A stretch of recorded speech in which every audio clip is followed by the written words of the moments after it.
The story begins in the Empire's northern point, a famously dangerous and rugged territory of snowy mountains. This harsh land is ruled by the House of Boleati, whose crest features two roaring beasts. The current ruler is Duke Filio Boleati, a man whose first distinctive trait since childhood has been his striking looks. His second, more menacing trait is his savagery, hinted at by his glowing crimson eyes. His eyes alone are said to possess a glare that could kill someone on sight. Besides his handsome features, he is a member of one of only two dukedoms in the entire country. In a grand hall, the brown-haired duke orders his subordinate to prepare for their return to the north, which is promptly confirmed. Suddenly, the duke startles his two aides with an unexpected declaration. He's adopting a child. A silver-haired aide questions if he's joking, but the duke's cold expression confirms he has no time for such things. The scene shifts to an orphanage in the east. The duke's intimidating presence makes a small, blonde child burst into tears. Wah! The child's wailing echoes as a woman tries to comfort her. Overwhelmed by the noise, the duke covers his face with a gloved hand in frustration. Wah! The crying continues as the duke sits in the background, looking utterly annoyed by the ordeal. The duke complains about the situation, but his silver-haired aide reminds him that visiting orphanages was his own command. The aide remarks that this is a new record, piquing the duke's curiosity. Recalling the fifth orphan visit, the silver-haired aide notes that every child cries upon seeing the duke, an accomplishment in itself. The duke, however, thinks the children are merely ignorant and disrespectful, pondering how long it has been since his sword last tasted blood. Ugh, the aide internally laments his difficult position, wondering why this is happening. The duke falls into a moment of contemplative silence. The silver-haired aide puzzles over the duke's sudden desire for a child. He recalls a memory of a blonde-haired nobleman excitedly sharing that his child had just spoken. The blonde nobleman gushed about the joys of fatherhood, but the duke coldly told him to stop talking, to which the man replied he'd understand one day. The nobleman insisted having a child changes everything, but the duke challenged him to look at his own unbothered expression. Cherishing his baby, the nobleman mused on the sublime feeling of fatherhood, hoping the duke would experience it too. Back at the orphanage, the duke asks if he's seen all the children, and a voice confirms he has met all 18. Unsatisfied, the duke decides to move on to the next orphanage. He turns and walks resolutely towards the door, his heavy coat trailing behind him. Hailed as the Empire's most eligible bachelor, the duke remains focused while his aide wishes he would just get married instead. The duke and his aide walk through the orphanage courtyard, passing by the children. His departure is interrupted when a voice calls out, "Sir Duke!" The orphanage director bows deeply, apologizing for the poor reception.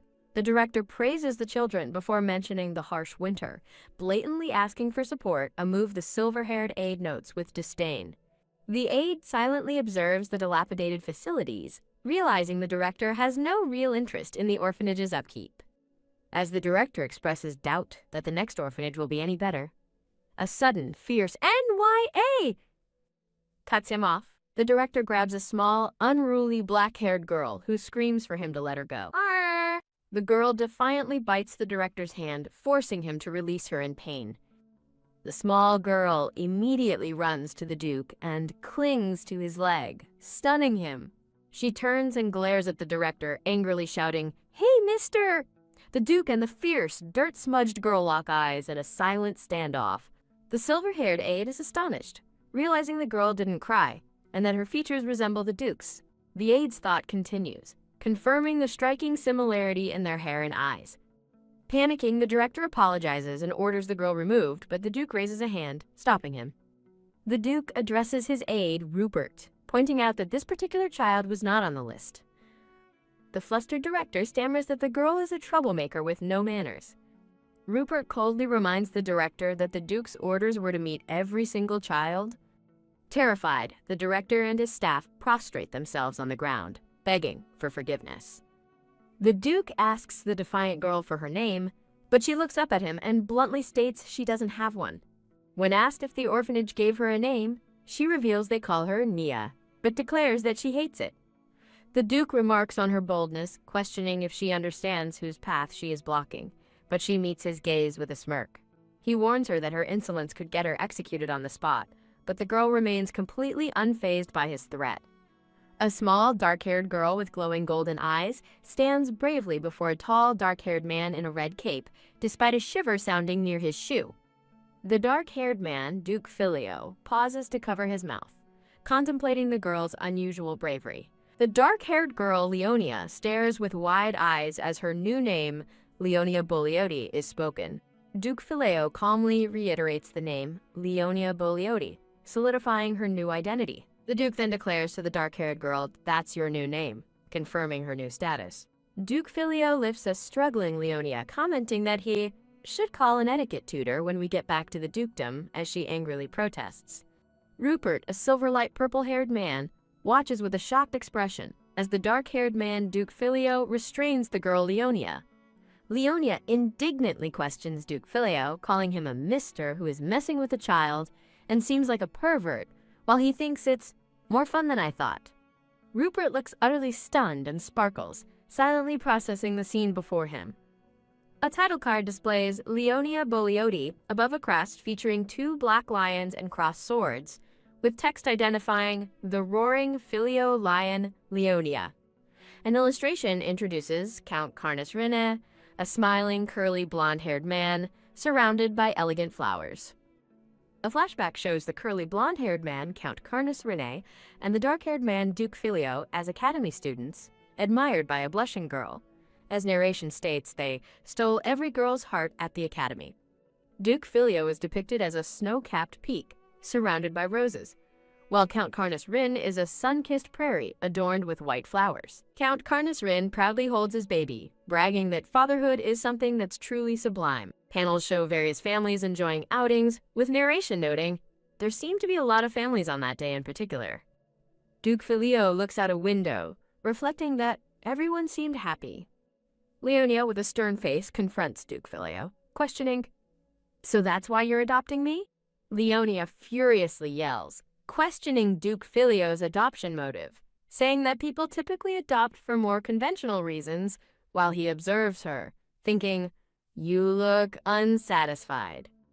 Leonia brazenly asks Duke Filio, "Mister, are you stupid?" While he wryly thinks, "My only child seems to have quite a vocabulary." Duke Filio intently asks Leonia if she want this too, and if that's why you blocked my path.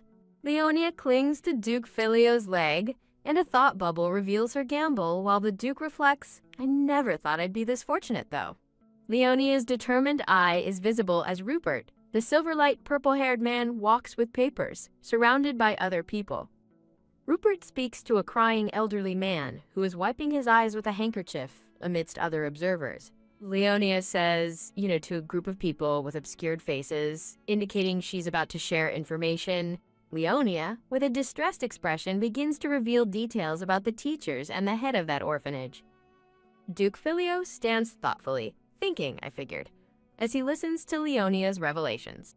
Leonia shouts about the abuse she and the other orphans suffered, revealing they've been talking to pimps now too, as Duke Filio looks on grimly. Leonia defiantly explains to Duke Filio what a pimp is, stating they're people that sell others to brothels and stuff. Duke Filio looks shocked as Leonia, distraught, reveals they are planning to sell off one of the girls, showing a blurry image of children playing. Leonia, with tearful and pleading eyes, looks up and asks, "So, can you punish them?" Duke Filio sits, contemplating her request and silently asking, "All of them?" Duke Filio thinks about a woman with brown hair and a broken finger, causing Leonia to cheerily ask, "Right, how did you know about that?" Leonia explains that the brown-haired woman was the only one that took care of the children, while Duke Filio observes the distraught woman and the elderly man. Duke Filio asks if the dean is the one who always hits US when he's drunk, and Leonia confirms with a yes. Leonia, showing a bruise on her arm, reveals this is because of another teacher. Leonia turns, showing her back, and states that the bruises from the dean are on my back. Duke Filio looks away, contemplating how young Leonia is, wondering, is she really only 5? Rupert, the silver/light purple-haired man, addresses Duke Filio, calling him Your Grace, as another light purple-haired person stands behind him. Duke Filio, surrounded by a purple glow, tells Rupert that the orphanage was pretty dirty, and he should do some cleaning for them. Leonia furiously demands severe punishment for the orphanage staff, suggesting tearing them arms and legs apart and cutting off their nose on a plate, but makes an exception for Miss Connie and reveals evidence of embezzlement. Rupert looks utterly shocked, while Duke Filio, with a slight smirk, comments that Leonia is spirited. Leonia waves energetically from a carriage window as Rupert and two other men watch her leave the orphanage. Rupert and two other men look surprised, with Rupert wondering, she's not the Duke's hidden daughter, right? Rupert, looking serious, resolves, let's finish our work. Leonia shivers, wrapped in a blanket, looking cold and unwell. Leonia appears unwell, and Duke Filio looks on with a thoughtful, concerned expression. Duke Filio asks, "What is it, Dame Levipath?" as a light-haired woman with a fur collar bows and apologizes for stopping the carriage and notes the lady doesn't seem well. Leonia sits wrapped in a blanket, confirming Dame Levipath's observation that she doesn't seem well. Dame Levipath gasps, I'm fine, in thought, but Duke Filio calmly states, "Let's do that," as Leonia yells, "I'm talking here, mister." Duke Filio observes Leonia, noting that she's shaking from hunger but still has a loud voice. Leonia shivers, wrapped in a blanket, looking cold and unwell. A charming house with glowing windows is visible at night, where Leonia is resting. Duke Filio sits in the house, contemplating that this seems like a suitable place for Leonia to recover. Leonia, wrapped in a blanket, still looks unwell, as Duke Filio instructs Melius to prepare to leave once Leonia regains her strength. A hand is shown reaching out, while Leonia looks utterly terrified and covers her mouth, and Melius looks on in shock.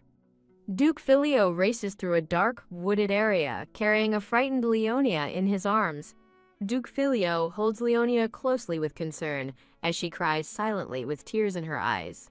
Leonia clings to Duke Filio, exclaiming she almost died and marveling at his incredibly fast reaction time. Melius looks utterly shocked, thinking the Duke just took a knee during his swift protective action. Duke Filio instructs to get Leonia warm and fed first, as the bruised girl looks up at him. Leonia asks the light-haired woman who she is, and the woman introduces herself as Levipath Melius, requesting to be called Melius. Leonia asks Melius if she is a knight, to which Melius confirms, and Leonia excitedly thinks it's cool. Melius looks thoughtfully at Leonia, surprised by her reaction. Leonia, with multiple bruises visible, calls out to Melius as Uni, who smiles warmly while holding a wooden tub. Leonia turns, showing her bruised back, and asks if it appears bad. Melius assures Leonia not to worry about her bruises, explaining that at her age, rest and good food will heal everything. Melius gently tells Leonia that she has medicine for bruises from her younger brother and will apply it after their bath. Leonia joyfully announces surprise in her new, elegant blue dress, while Duke Filio observes her with a neutral expression. Leonia ecstatically declares she smells wonderful and has never smelled anything like it, as Melius smiles and Duke Filio watches. Leonia pouts, imagining Duke Filio thinking she is still pretty ugly. Leonia indignantly asks if Duke Filio had any part in her new appearance. Melius states that she had no part in it, but as Leonia's family, she will worry about her, while Leonia thinks she should just live with it. Leonia angrily declares she has never just lived with something, asserting that this is what it means to raise a child, startling Duke Filio and other women. Leonia looks determined and angry, wearing her new blue dress, ready to confront the situation. A grand, cozy room with a fireplace and elegant furniture is displayed. Duke Filio sits, reflecting that the abuse Leonia suffered seemed serious and occurred over a prolonged period. Duke Filio sternly declares that anyone who harmed the children will be brought to the dukedom for him to torture personally. Leonia gleefully exclaims it is her first time wearing such clothes, sparkling in her new gray and blue outfit. Duke Filio comments that Leonia now looks like a proper human, prompting Leonia to angrily retort that she was always human and deserves a compliment. Duke Filio asks why he should compliment someone not pretty, while Leonia calls him too much for a dad, then explains she's not used to calling him dad or receiving compliments. Leonia pouts, looking annoyed in her new winter outfit. Duke Filio tells Leonia that if she desires compliments, she should gain some weight, which makes her look up at him surprised. Melius confirms to a light, brown-haired man and a purple-haired man that everyone is ready to depart. The light brown-haired man asks Melis if something is wrong, noticing her concerned expression. Melis explains that Duke Phileo treats Leonia differently than he treats others, surprising the men. The light brown-haired man questions Melis about her seriousness, as Duke Phileo enters holding Leonia, asking what they are doing at the door, prompting quick apologies and compliments on the morning. A carriage travels along a path, and inside, Leonia excitedly imagines eating meat for all 3 meals, beaming with joy. Leonia, looking distressed, covers her mouth and asks, "What if I vomit?" Duke Phileo calmly asks why she would worry, simply telling her to just vomit. Leonia thinks about the expense of the carriage and the trouble for the cleaning staff, while Duke Phileo asks why she is concerned. Duke Phileo states that Leonia is now an official member of the Bogliodi family. Leonia looks surprised, as Duke Phileo reveals that the family earns enough money to buy another carriage in the time she takes a breath. Leonia groans dramatically as Duke Phileo encourages her to tell him whatever she wants. Leonia, overjoyed and sparkling, tells Duke Phileo he is so cool and proclaims that money is the best. Leonia closes her eyes in contentment, adding that people should also be rich at heart. Leonia thoughtfully says that the idea of being rich at heart is merely what the poor say to claim moral superiority. Leonia, sitting, praises Duke Phileo, telling him he truly understands how the world operates. Duke Phileo reviews papers, while Leonia, sitting on a red cushion, thinks about all the clothes and supplies she will need to buy. Duke Phileo thinks Leonia is knowledgeable, after her astute observation about the poor, claiming higher ground. Melis smiles, calling out her own name, Melis. Leonia enthusiastically expresses her admiration for Dame Levipath, while Duke Phileo inwardly acknowledges the knight's excellence. Leonia looks curious, prompting Duke Phileo to thoughtfully realize that Leonia will need a knight to guard her. Duke Phileo reflects on the essential staff Leonia needs, envisioning silhouettes for an etiquette tutor, a personal guard, and a headmaid. Duke Phileo nods in affirmation as a candidate for an escort. A light brown-haired man is presented in a grand display. Leonia dramatically vomits a rainbow of colors, feeling unwell, while Duke Phileo observes her distress. Duke Phileo looks on, dismissing Leonia's sickness with a critical thought that she is so weak. Leonia, looking wide-eyed and excited, asks, "Gate? And what's that?" as they are in the gate's vicinity. Duke Phileo calmly explains that the gate is a rare tunnel for instant long-distance travel, noting that first-timers can get sick from it. Leonia, clinging to someone's arm, confidently states she hasn't used it before but believes she'll be okay, followed by a quiet cough. Leonia, looking frail, claims she is dying, but Duke Phileo dismisses her, telling the silver-haired man that no one dies from motion sickness, then reassures Leonia she looks slightly better. In a sparkling, multi-paneled scene surrounded by white lilies, Leonia finds comfort cradled in Duke Phileo's arms, looking safe and tenderly cared for. Leonia, looking distressed, warns Duke Phileo not to pat her because she feels like she's going to vomit, to which Duke Phileo remarks that she talks a lot.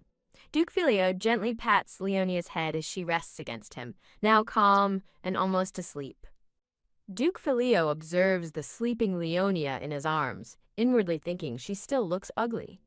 A series of panels introduces the loyal Black Beast Knights, who have served Duke Bogliodi for many years, highlighting their imposing presence and an astonished reaction to the Duke.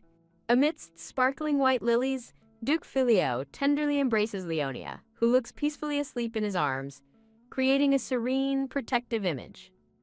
The pink-haired maid and the light brown-haired man watch with apprehension as Duke Phileo instructs them to prepare for departure once Leonia recovers, noting the scene is both beautiful and terrifying to the knights. A dark cave with a distant light transitions to a majestic snow-capped mountain, signaling a journey through varied landscapes. A black carriage traverses a snowy, tree-lined path, moving steadily towards its destination. A quaint, snow-covered town with charming architecture stretches before a magnificent, towering mountain, suggesting a picturesque arrival. 2 men, one with gray hair and one with blonde hair, stand outside a building, observing the incoming scene. Leonia, beaming with excitement from the carriage window, joyfully exclaims that seeing the snowy town is cool, and her first time witnessing such a sight. Duke Filio comments that the town is still small compared to the capital, and Leonia replies that she wouldn't know, never having been to the capital. Leonia, sparkling with stars, gazes out with contentment, proudly declaring that she thinks this snowy place is the best. Leonia exclaims about the abundance of snow and asks if it's cold, to which Duke Filio replies it's fine once you get used to it, adding that he likes the cold. A magnificent, snow-covered ducal mansion with multiple towers and intricate architecture stands under a bright sky, bathed in winter light. Numerous maids and staff enthusiastically clap and bustle, preparing for the Duke's arrival, excitedly announcing that he is coming home. A purple-haired woman observes the snowy landscape and the approaching carriage from within the mansion gates. The purple-haired woman looks utterly shocked, as Leonia, sparkling with wonder, excitedly exclaims how incredibly big the house is. Duke Filio carries Leonia as he is greeted by a bowing assembly of maids and staff, all welcoming him home. Duke Filio enters the mansion, holding a sleeping Leonia who murmurs about being uncomfortable, as soft sounds of movement accompany their entrance. Leonia, now awake and wide-eyed, looks up from Duke Filio's arms with a surprised expression. Leonia informs Duke Filio that she is not sick anymore, and he calmly confirms that he knows. Leonia, hungry, repeatedly calls out "Mister," causing confusion among the maids, while Duke Filio tells her to wait a bit. Leonia, sparkling with delight, praises Duke Filio's strong chest, leaning into him amidst a flurry of pink cherry blossoms. Duke Filio, still holding Leonia, walks through the grand hall alongside the purple-haired man as numerous maids bow in respect. Two panels showcase the luxurious interior of the mansion, featuring an elegant balcony overlooking a grand checkered floor and a sweeping staircase. Leonia's eyes sparkle with awe and wonder as she takes in the opulent surroundings, her mouth open in an exclamation of surprise. Duke Filio comments that murder stories always occur in places like this, making the pink-haired maid gasp, as Leonia adds that the murderer is among them. The pink-haired maid is shocked, asking if someone died there and if Duke Filio is the murderer, while Leonia enthusiastically asks about a jail and torture in the basement, but then dismisses it as she dislikes bugs. Duke Filio compliments Kara, the head butler with lavender hair and glasses, for diligently taking care of the mansion. Duke Filio, holding Leonia, instructs Kara to summon wardrobe designers and craftsmen, as Leonia makes a comfortable, cooing sound. Duke Filio looks thoughtfully at Leonia in his arms, concluding that there isn't a suitable place for her within the current house. Kara, with a concerned expression and hands clasped, contemplates the child's situation. Leonia, looking directly at the viewer, introduces herself clearly, saying, "Hello, my name is Leonia." Duke Filio, holding Leonia, reminds her that the name he gave her was longer, asking if she forgot, while Leonia wonders if she is allowed to say it. Leonia looks intently and then slightly shy in two separate panels, her expression pensive. Leonia confidently declares, "My name is Leonia Bogliodi," within a decorative frame, asserting her new identity. Duke Filio smiles gently as Leonia rests contentedly and securely against his shoulder, surrounded by soft floral imagery. Duke Filio stands in the grand hall speaking to Kara, who listens attentively, surrounded by other bowing maids. Duke Filio tenderly cradles Leonia, who looks content, while Kara, the head butler, observes the scene, thinking it beautiful yet incomprehensible. A small, happy drawing of Leonia smiles amidst a promotional page. The magnificent, snow-covered Bogliodi ducal mansion stands grandly under a winter sky. Within the mansion, the kitchen bustles with activity, where a blonde-haired chef and another staff member prepare food amidst murmurs. Maids gossip in the mansion, with two purple-haired maids and a pink-haired maid discussing the Duke bringing a child home and carrying her. The purple-haired man and a light brown-haired man listen to the conversation, while another maid speaks about the child. Inside a cozy room with a lit fireplace, the maid's conversation continues, noting that the child has black hair. The pink-haired maid expresses surprise, thinking the lady doesn't seem scary at all. Leonia, in a cheerful red dress, happily greets someone with a bright smile, saying hello. Leonia introduces herself as Leonia Bogliodi to a light-haired maid, who exclaims, "Oh my," while the pink-haired maid smiles, thinking Leonia is cute. Kara, the head butler with lavender hair, looks on with a serious expression, observing the scene. Leonia, sparkling, smiles, and confidently asks for some special attention. The pink-haired maid appears thoughtful, considering Leonia's request. Duke Filio sits at his desk, focused on writing with a quill. Kara, Flanked by the gray-haired knight and the blonde knight, stands with a worried expression, pausing before an important discussion. A tap sounds as Kara confronts Duke Filio, passionately questioning why he adopted Leonia for such a reason. Leonia, bundled in her red winter outfit, laughs with unrestrained joy amidst sparkling snow.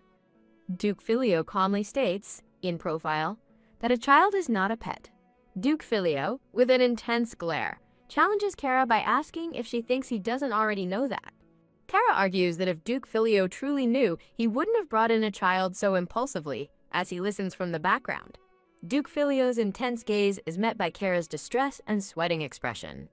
Kara, with the gray-haired knight and the blonde knight beside her, urgently questions if Leonia is truly not related by blood, while the blonde knight tries to calm down. Duke Filio, in a small bubble, warns them not to make him repeat himself. The blonde knight contemplates Leonia's black hair, and a decorative panel highlights that only Boliotti family members possess that hair color, illustrating this with various black-haired family members, including Duke Filio. Leonia looks startled as sinister. Glowing red eyes emerge from the darkness, representing the rumors spreading about her being the Duke's illegitimate daughter.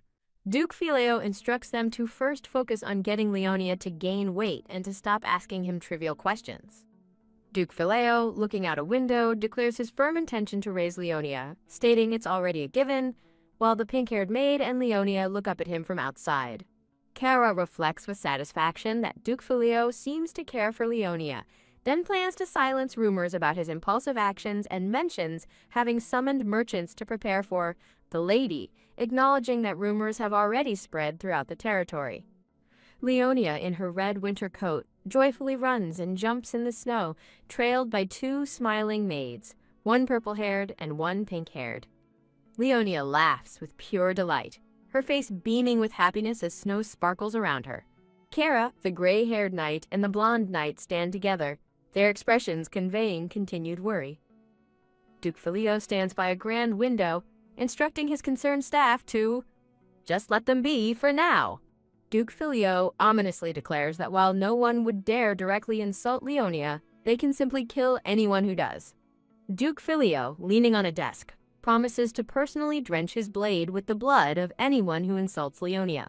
A tap sounds as the blonde knight formally reports that the squad is waiting in the lobby. Duke Filio, with a grim expression, announces the arrival of their beloved guests.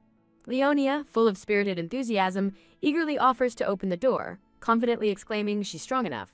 Leonia, sparkling with happiness, excitedly announces that the snow came up to her ankles. Leonia finds the snow grabbing her as she walks, and when a maid offers to clear it, Leonia excitedly refuses, declaring her love for snow and her plan to build a giant snowman next time. A blonde-haired chef proudly presents the chef's special focaccia, making Leonia exclaim, "Wow!" with sparkling eyes. Leonia eagerly takes a bite of the focaccia, munching happily with a satisfied, Leonia enthusiastically declares the focaccia amazing, prompting the blonde-haired chef and two maids, one gray-haired, one purple-haired, to smile and offer her more. The gray-haired knight approaches a surprised Leonia, who has food on her face, and formally addresses her as, "My lady." Leonia energetically runs through the mansion in her long dress, then beams as she tells the gray-haired knight that she had fun exploring. The gray-haired knight suggests Leonia be less formal with him, but she explains she is too used to being formal. Leonia gestures widely, expressing her admiration for the gray-haired knight's hard work to become a knight. Leonia, looking up earnestly, gently touches the gray-haired knight's hand as he crouches to her level. The gray-haired knight smiles warmly at Leonia, believing she will enjoy what awaits her. Two panels showcase the mansion's opulent interior rooms filled with a soft, gentle atmosphere. Leonia, alongside Duke Filio and several staff members, is astonished by a small black pony with a colorful ribbon, exclaiming dramatically, "What the hell is this?" Two maids, one purple-haired, one brown-haired, comment that Leonia speaks just like the Duke, suggesting a familial resemblance, while the gray-haired knight smiles, noting their striking similarity. Leonia, looking annoyed, reminds Duke Filio that he should thank her for the gift, while also finding the gift itself too grand. Leonia, with pigtails on a ruffled dress, looks slightly displeased as a finger points at her, emphasizing the thought, quote, "Act pretty at least once a day."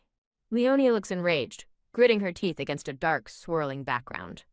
Leonia asks what happens if she doesn't act pretty, while Duke Filio thinks he hasn't raised her properly. He reassures her he won't kick her out for not doing it, but Leonia still questions if he's a pervert.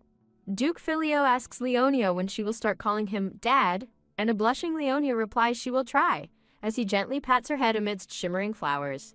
A chibi Leonia attempts to act cute, making the silver-haired man blush, while Duke Filio looks unimpressed, thinking he doesn't enjoy her effort. Leonia, wearing a brown dress with red bows, looks surprised and flustered, holding a small, glowing object. Duke Filio sternly states there's a prize for every time you act pretty, while the silver-haired man stands behind him, thinking about the Duke with strawberry milk candy, against a strawberry backdrop. Leonia, held by the silver-haired man, questions why that mister called for her. Leonia looks shocked in a small panel, while the silver-haired man appears serious and thoughtful in a larger panel. Leonia asks the silver-haired man if he is angry, to which he responds that they're bad guests, prompting Leonia to ask why. The silver-haired man explains that Duke Filio asked for Leonia, but he worries she might get hurt, offering to take her to her room if she cannot stand it. An expansive aerial view reveals a grand, snow-covered mansion surrounded by intricate, sparkling winter gardens. In the grand hall, Duke Filio stands with the silver-haired man, observing 5 men tied up and kneeling on the checkered floor. A tied-up gray-haired man explains they informed authorities that everyone died in the blaze. The tied-up gray-haired man concludes that only those over here should die, as he recalls a past tragedy involving Miss Connie and children in a forest. Duke Filio, with glowing red eyes, looks on intently, thinking they could have saved them if they had arrived earlier. A whoosh sound. Duke Filio, consumed by flames, his eyes glowing red, holds a burning piece of paper, radiating intense power. Duke Filio gazes down with glowing red eyes, an intense and cold expression, at the terrified, tied-up men in a blood-spattered, ominous environment. The Boleotis have always been the reigning power of the North, even against the imperial family, for many reasons. A detailed informational panel titled The Beast's Fangs explains aura as achieved through swordsmanship and mana as a source of magic, showing Duke Filio and other figures demonstrating these powers. The tied-up men, kneeling before a grand door, cry out in terror. Leonia joyfully calls out Mister, while being held by the gray-haired knight, who also holds a small Leonia doll. Leonia, in a brown dress and red bows, gleefully runs and kicks off one of her red boots on the checkered floor, sparkling with happiness. Leonia, held by Duke Filio, asks why, after he warns she'll come to her senses with a broken nose, explaining she was the best at running away in the orphanage. Leonia, still held by Duke Filio, clarifies that she had to run away because those people at the orphanage were always trying to hit her. A whoosh sound. The tied-up men remain terrified in the dim hall, observed by Rupert. Leonia, held by Duke Filio, happily exclaims, "Oh, it's Mr. Secretary," referring to Rupert, who looks surprised. Rupert politely bows, greeting Leonia. Rupert tells Leonia to just call me Rupert, and expresses his relief at seeing her well, as Duke Filio holds Leonia. A bang sounds. Leonia, beaming and surrounded by cherry blossoms, declares she has been eating and sleeping well while held by Duke Filio. The tied-up men, identified as Leonia's former orphanage teachers, express their worry and affection, while the blonde-haired dean excitedly exclaims, "It's me, your dean." Duke Filio, kneeling, tells Leonia that as her father, it's his duty to entertain the guests, so she should meet them before he helps them get adjusted. Leonia, surrounded by a menacing red glow, fiercely asks why she should forgive the terrified, tied-up men in the dark hall. Leonia, with glowing red eyes, looks intensely angry, calling the men crazy bastards spouting nonsense. A tap sounds as Leonia, sparkling with sinister joy, stands before the tied-up, light purple-haired teacher, recalling how she was pinched daily. Leonia's red eyes glow menacingly as she thinks the tied-up adults should have lived your life better. Leonia, with a sinister smile, leans towards the tied-up blonde-haired dean, remarking on their many memories. Leonia, with glowing red eyes and a dark smile, confronts the terrified blonde-haired dean, questioning why he abused them and why adults like him didn't protect them. Leonia, with a serious expression, directly asks the tied-up blonde-haired dean why he did it, as Duke Filio and Rupert observe from behind. A thud sounds as Leonia's hand drops a red boot near a bleeding, unconscious, tied-up man, with her thought bubble reminding him to at least remember the date.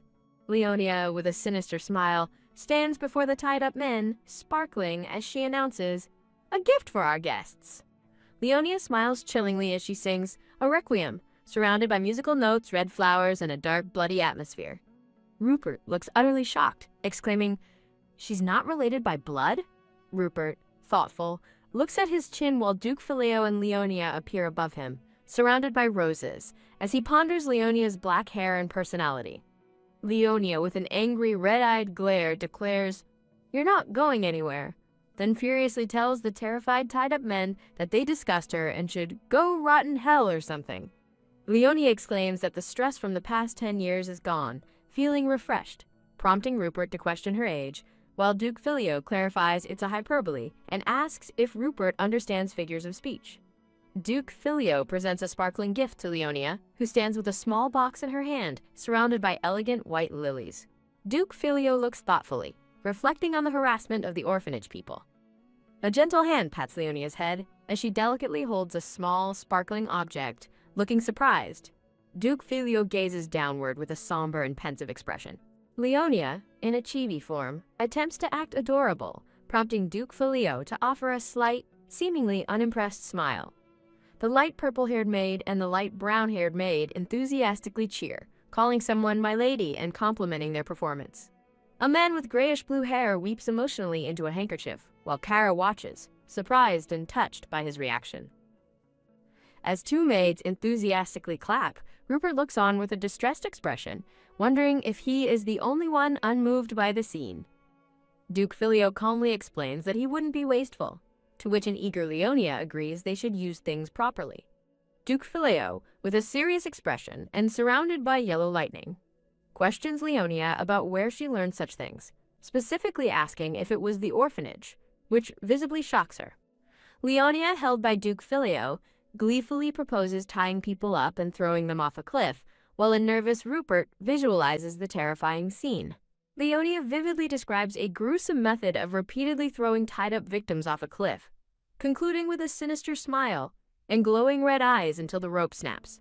Duke Filio, holding a smiling Leonia, calmly instructs her not to be too rough, as the victims need to remain healthy for further torture. Leonia makes a pinky promise with Duke Filio, playfully threatening to slap him if he breaks it.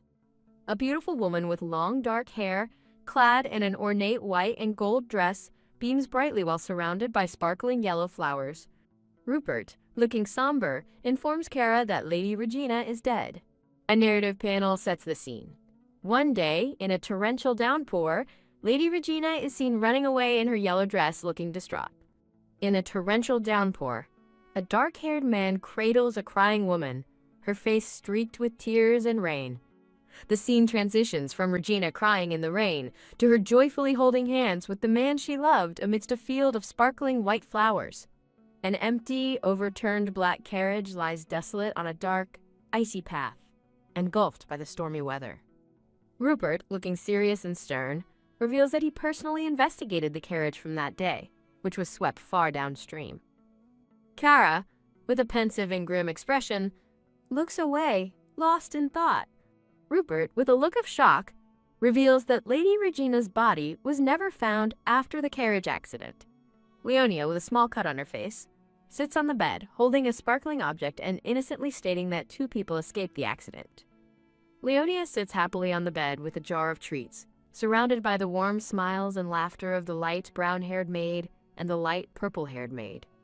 Leonia laughs joyfully, clutching a jar of candy, her face beaming with happiness. A jar filled with small patterned pink pouches sits amidst flowers as the narrative explains, someone fled the Boliati territory. Duke Filio, shirtless and with a muscular physique, stands in a lavish room, wiping his forehead with a pensive expression. Kara, with a stern and determined expression, firmly states that Leonia is not a pet. Duke Filio looks contemplative, a bead of sweat tracing his temple as a faint sound escapes him. Duke Filio's muscular back and arm are highlighted, glistening with sweat, accompanied by crisp sounds of movement. Shirtless and with a towel draped over his shoulder, Duke Filio thoughtfully rejects the notion of a, quote, pet as an insult to beasts. Duke Filio, shirtless with a towel, stares at his reflection, deeply pondering how Leonia knows the word requiem. Distressed images of a crying child are presented alongside the stark words, requiem, money, embezzlement, hinting at a dark, tragic past. Duke Filio, looking concerned, thinks about how unusual it is for Leonia to know the word requiem, especially considering her young age and orphanage background. Duke Filio, shirtless and with a stern expression, questions an unseen person for entering his space uninvited. Duke Filio, shirtless but seated on a lavish couch with a table of food, calmly announces that he has something important to say. Rupert, with dark circles under his eyes, expresses his utter exhaustion and frustration from handling all of Duke Filio's tasks. Rupert apologizes to a shirtless Duke Filio for his sudden entrance, explaining he came because he felt it was important, despite Duke Filio's visible annoyance. A hand gently taps a glass, and then Duke Filio closes his eyes, deep in thought, accompanied by a soft sound. A knock sounds at the door as Rupert and a shirtless Duke Filio sit across from each other, and someone inquires if Mr. is present. Leonia looks up with wide, surprised eyes, questioning if Mr. is not around. A light brown-haired maid suggests waiting as Duke Filio is still in his bath, but Leonia excitedly declares she will wait. Rupert asks the light brown-haired maid if she fears Duke Filio, and she explains that his immense power and her low status naturally make her afraid of him.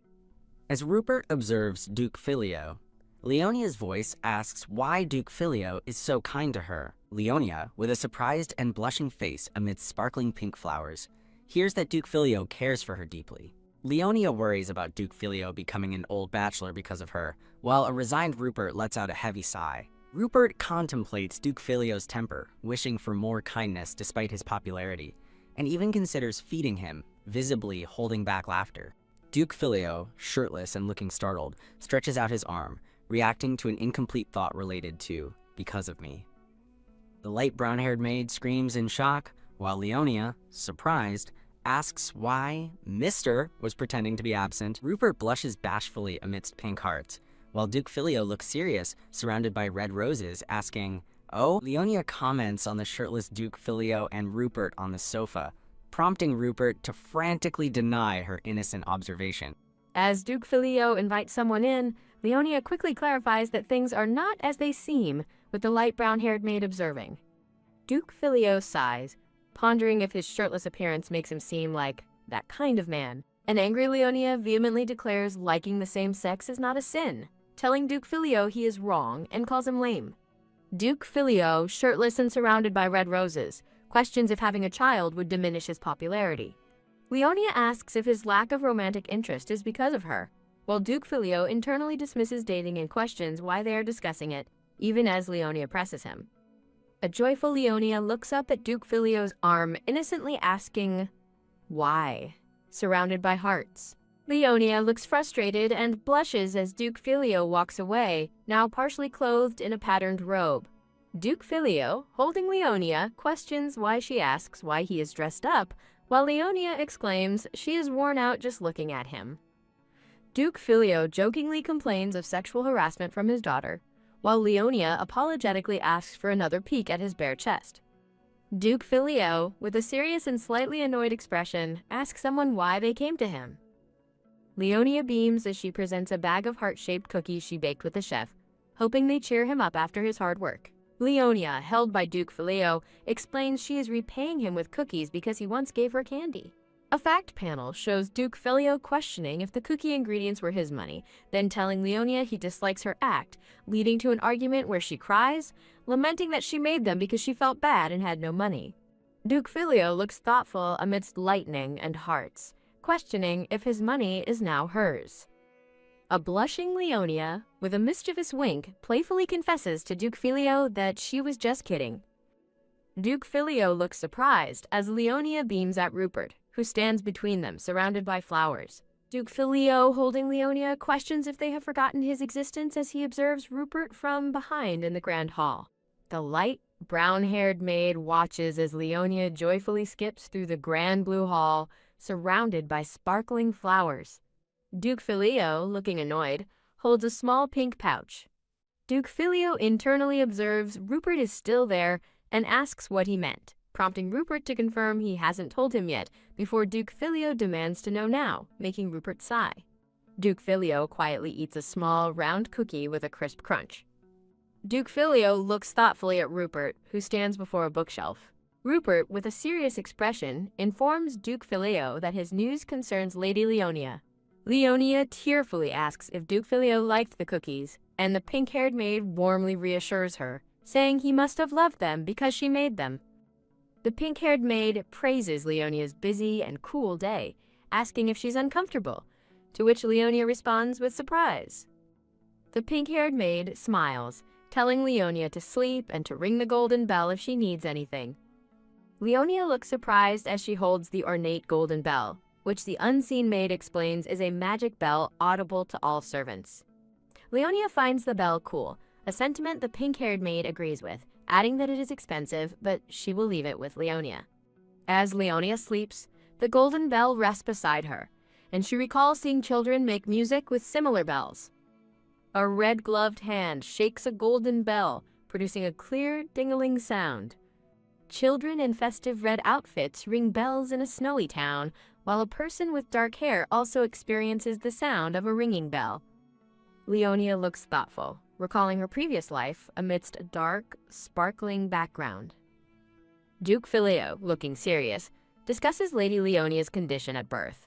Rupert, looking worried, suggests they should investigate Leonia's birth condition further. Duke Filio asks why, then dismisses the need, while an unseen Rupert asks him not to be offended by what he's about to say. A distressed Rupert pleads with Duke Filio, putting his life on the line, to which Duke Filio sarcastically asks if he wants a pinky promise. Duke Filio looks serious, as he considers the possibility of a connection between Lady Leonia and Lady Regina. Rupert, looking concerned, reveals that Lady Regina's body was never found after the accident. A shadowy figure suggests that if Lady Regina and her love survived the accident and Leonia is their daughter, they must correct rumors about her illegitimacy.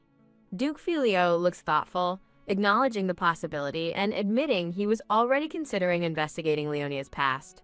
Rupert vehemently argues for investigating Leonia's biological parents, but Duke Filio calmly asks what would happen if they did. Rupert worries about telling Leonia her parents are dead and argues that being Regina's daughter might give Leonia an unfavorable background. The narrative contrasts Leonia's potential origin as the daughter of a disapproved runaway with her current status as the powerful Duke Boleoti's illegitimate daughter, concluding the latter title holds more weight.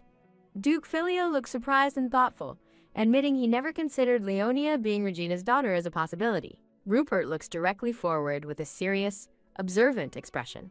Duke Filio asks Rupert if Leonia resembles Regina in his eyes.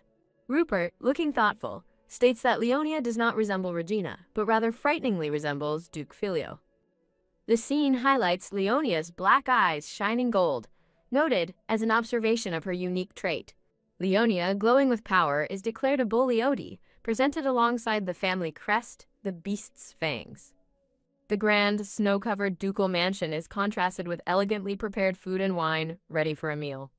In a grand dining hall, Duke Filio eats at the head of a long table, while the small girl sits beside him, watched by nervous staff. The girl, however, is lost in pure bliss, gazing happily at a small tart on her plate. In contrast, the Duke eats his meal with a stoic and impassive expression. The Duke tells the girl they should try her dangling idea, leaving her to look up from her food in confusion. A cute diagram reveals her idea, dangling his enemies off a cliff, designed by Leonia Boleoti, a new name for the girl. With a smirk, the Duke agrees they should have hung them up yesterday. Full of energy, Leonia strikes a dramatic pose while standing on a large ornate chair. A maid helps Leonia put on a small red cape, and the girl thanks her with a bright smile. Posing proudly, Leonia declares her new cape makes her look like Superman, a reference the maid doesn't understand. After explaining Superman wears his underwear on the outside, Leonia concludes that, by definition, he must be a pervert. The Duke recalls Leonia calling him a pervert, but realizes she understands Superman's true appeal, his muscular physique. Leonia gushes over Superman's sturdy body, wondering if showing it off is part of his heroic nature. Leonia runs through the hall shouting, "Superman!" as the Duke warns her to be careful before she falls. The scene shifts to a quiet room where the Duke stands before a grand fireplace. A maid delivers a book to My Lady, and the Duke listens as Leonia thanks her. The Duke watches as Leonia sits on a couch, completely absorbed in the book she just received. The book's glittering title is revealed to be Life is Meaningless, much to the Duke's quiet shock. The Duke suggests fairy tales, but Leonia finds them childish and insists on finishing her current, grim book, prompting him to ask where she found it. She reminds him he gave her permission to read anything from his library. When the Duke asks why she chose that one, she admits the title seemed interesting. With a heavy sigh, Leonia declares that from her experience, life truly is meaningless. Concerned by her bleak outlook, the Duke gently asks Leonia if she ever wants to see her birth parents. Leonia looks up, stating plainly that she doesn't know who they are. The Duke listens intently, his expression unreadable as she speaks. She continues, explaining she has no memories before the orphanage and now considers him her parent. A memory surfaces of a small, lonely girl in the dark, her thoughts confirming she feels nothing for parents she can't remember. Her painful thoughts conclude that she can never meet them again. Back in the present, a thoughtful silence hangs between the Duke and Leonia.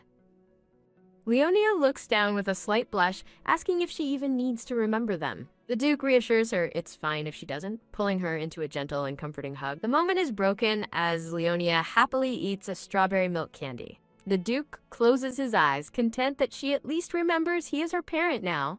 He teases her for never calling him Dad, and she defensively retorts, "You want to fight," when he dismisses her excuse. Leonia puffs out her cheeks, still flustered from their exchange. The Duke calmly asks Leonia to let him see her eyes. She scoots closer, staring him down with a comically defiant pout. Suddenly, the Duke's eyes flash a dangerous crimson, and in response, Leonia's eyes flare with a fierce golden light of their own. The Duke is visibly stunned by her transformation, holding her tightly as the maids watch in shock. Her eyes returning to normal, Leonia rubs them and calls out to him, unaware of what just happened. "Eat!" Composing himself, the Duke sternly orders everyone to leave the room. The two maids quickly exit, leaving Leonia alone with the Duke. The Duke tells Leonia he dislikes beating around the bush and has no patience for people who pretend to be important. Misunderstanding completely, a nervous Leonia wonders if he has some trauma related to the topic. He looks her straight in the eyes and makes a stunning declaration. "It looks like you're my niece." Leonia panics, her mind racing as she tries to process being an orphan one moment and his niece the next.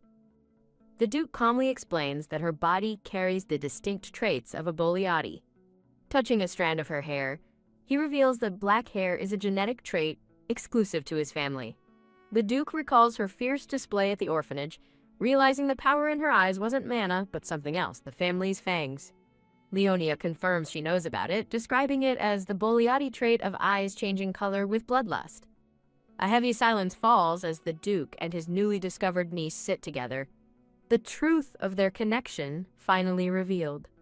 A majestic lion explains to a cub that he was testing her ability, as the lion's fang resonates with others who possess it.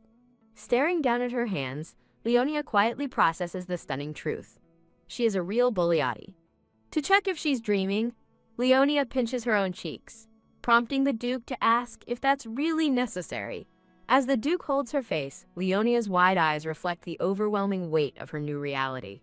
Looking up at the Duke with a serious expression, Leonia finally asks the question burning in her mind, "Who gave birth to me?"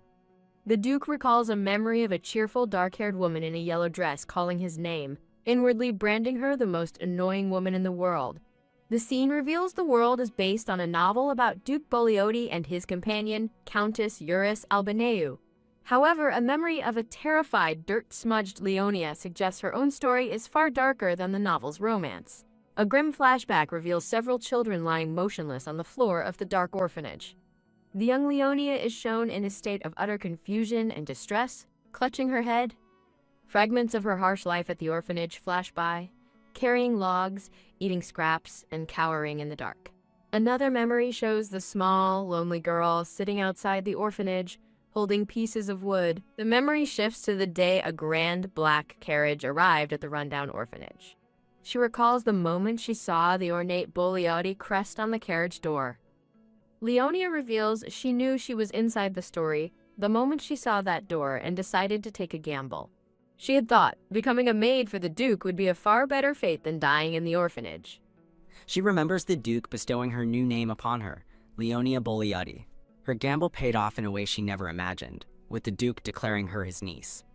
Leonia freaks out, realizing this development was never part of the original story she knew. A woman with lavender hair and glasses rushes forward, frantically telling someone not to run so fast. The Duke calmly tells Leonia to direct any questions she has to a woman named Kara. The scene settles in a sunlit, elegantly furnished blue room. Kara addresses Leonia as "my lady," but the girl mysteriously replies that what she knows is a secret. Holding the small girl, Kara asks what the Duke told her. Leonia reveals that the Duke told her about the person who gave her birth. Kara closes her eyes with a knowing, somber expression, confirming she understands. Her eyes snap open in complete shock as she processes what Leonia just said. Leonia clarifies that her mother was the Duke's cousin, prompting a bewildered Kara to ask how he could be so sure. Pointing to her eye, Leonia explains that the Duke told her she possesses the beast's fangs. She adds that he also confirmed her mother had the fangs as well. Kara stares silently, the gravity of the revelation sinking in. Leonia notices the woman's distress and gently asks, "Grandma, are you crying?" Wiping away a tear, Kara apologizes, mourning that this news confirms Lady Regina has truly passed away. Leonia cheerfully reassures the grieving woman, thanking her for the concern. A moment of quiet contemplation passes as Leonia sits by the window. Kara suddenly sits up, insisting there's more to the story and that Lady Regina was. She trails off, her expression pained as she recalls the woman in question. Leonia learns her mother's name for the first time, Regina. Leonia cheekily concludes Regina must have been senseless, and Kara's expression suggests she agrees. Kara explains that while Regina was kind and romantic, she completely lacked situational awareness, a trait the Duke also found irritating. A flashback shows a young Regina clinging to a young Duke Filio, with Kara explaining she was always sticking close to him. Although her intentions were innocent, her constant presence was a source of annoyance. Leonia bluntly thinks her mother was a pain in the ass and marvels at her cluelessness. Reflecting on her past life, Leonia muses that clueless idealists are the worst, and figures Regina was omitted from the novel because Filio ignored her. She surmises that the Duke simply found his cousin too annoying to care about. Now curious, Leonia holds her mug and asks Kara what ultimately happened to her mother. Kara reveals that Regina ran away with a wandering knight after the family disapproved of their relationship. An illustration depicts the romanticized scene of Lady Regina leaving her family behind for the person she loved. A simple wooden wagon symbolizes the humble life she chose over her noble heritage. Leonia looks down with a shadow over her face, immediately regretting her question. Leonia, drinking from a mug, reads a book titled A Mysterious Wandering Knight, deeming the concept a ridiculous fabrication that doesn't even work as a book title. Kara, with purple hair and glasses, asks Leonia if she wants to meet Lady Regina, to which Leonia remains silent. Leonia looks out a window with a gentle smile, sparkling brightly in the warm light. The grand, snow-covered ducal mansion stands under a full moon, with snowflakes softly falling in the night. Inside a lavish room, a roaring fireplace casts a warm glow as Leonia sleeps peacefully on Duke Filio's chest, both resting comfortably on a plush blue sofa. Leonia looks seriously contemplative as an unseen person asks if she isn't even a little curious about her parents. Leonia, engrossed in a book on the floor, questions Duke Filio, who is reclining, whether she should cry over people she cannot even remember. Leonia, looking thoughtfully at a small book, internally resolves not to dwell on the past and to focus on the future instead. Duke Filio reclines on the couch, looking contemplative, with his eyes partially closed. Duke Filio gently pats Leonia's head, who looks up with a sad expression. Duke Filio, still reclining, tells Leonia that in that respect, she resembles him more than Regina.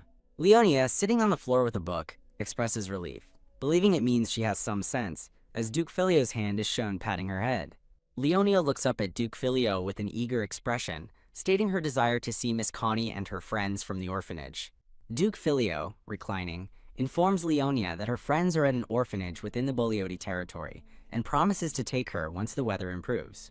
Leonia beams with excitement amidst sparkling pink flowers, asking if Duke Filio truly promises to take her there. Duke Filio looks away thoughtfully, while Leonia appears surprised and concerned. Leonia looks up at Duke Filio, who is reclining amidst red roses, asking if he isn't busy. Leonia, sitting in an elaborate white dress, is asked by an unseen person, implied Duke Filio, how much she spills to require such an apron, which is labeled as Leonia's current outfit. Leonia looks intensely angry, yelling that her elaborate attire is just an outfit and a part of the set. Leonia kneels, raising her fists in frustration, as she recounts Duke Filio's accusations of her spilling crumbs and saliva, then defiantly claims she can eat without spilling, even if missing a tooth. Leonia, leaning over the couch, questions Duke Filio if he truly wishes to win every minor argument, while he instructs her to observe and learn from her amazing father, prompting Leonia to retort, "What is there to learn?" Leonia, looking away with a wistful expression, internally thinks that she won't be staying there for long anyway. Duke Filio, with his eyes closed, asks, Why?" And then states, "It's almost time for the monsters to begin roaming." Leonia, wide-eyed, is told by an unseen speaker that the word roaming is excessive for children, and she should be grateful that he is not like others, nor a typical father. Duke Filio, with a serious expression, is shown pulling a white ribbon from his hair, while a small, blushing Leonia observes him. Duke Filio, sitting on the couch, explains to Leonia, who playfully pokes his finger, that he must lead the knights and reduce their numbers once the snowstorms cease, pulling a ribbon from his hair. Duke Filio looks thoughtfully contemplative as he pulls a white ribbon from his hair. Duke Filio, gently touching Leonia's head, tells her to turn around, startling her. A pair of hands are seen carefully styling Leonia's long, dark hair. Duke Filio looks serious, stating that humans are more affected by the weather than monsters. Leonia looks transformed and sparkling, her dark hair now neatly tied back with a white ribbon. Duke Filio looks surprised, questioning why he is being asked about something, as Leonia's dark hair with the white ribbon is visible. Leonia, looking surprised, is informed by an unseen speaker, implied Duke Filio, that she is his successor, and that is why he brought her to this place. Leonia, with a sly smile, teases Duke Filio, who appears annoyed, asking if he isn't romantically involved with Rupert, who blushes in a separate panel. Duke Filio, with a stern expression, warns Leonia that he will confiscate all her snacks if she repeats her comment. A blonde maid brings in a tray of cookies, while a chibi Leonia's thought bubble states it was just a joke. Leonia, looking delighted, thanks the blonde maid, calling her Unnie, as Duke Filio sits nearby. Leonia, resting contentedly against Duke Filio, looks pleased as he looks away thoughtfully. Leonia, holding a small golden object, thoughtfully realizes that she has been speaking formally towards the staff. Duke Filio, observing Leonia from across the lavish sofa, remarks that she speaks informally with him. Leonia, indignantly eating snacks, questions if she should also speak formally to Duke Filio, then impatiently tells him to just get to the point. Duke Filio sips from a cup, dismissing the idea of Leonia speaking formally to him as gross, but instructs her to correct her current informal habit. Duke Filio smiles confidently, surrounded by vibrant blue roses, stating that money will resolve the situation. Duke Filio smiles confidently, reiterating his belief that money will ultimately resolve things. Leonia looks concerned as a brown-haired maid hands her a book, while a light purple-haired maid stands behind them looking worried. An aerial view shows Duke Filio and Leonia on a couch, surrounded by circular frames depicting various maids, as text declares that all the staff are fired. Leonia, shocked and angry, repeatedly exclaims what and why, while a blonde maid and a light purple-haired maid stand in disbelief amidst crackling lightning-like effects. Duke Filio, with a stern expression, thinks that mere servants dare to be addressed formally by a Boleoti.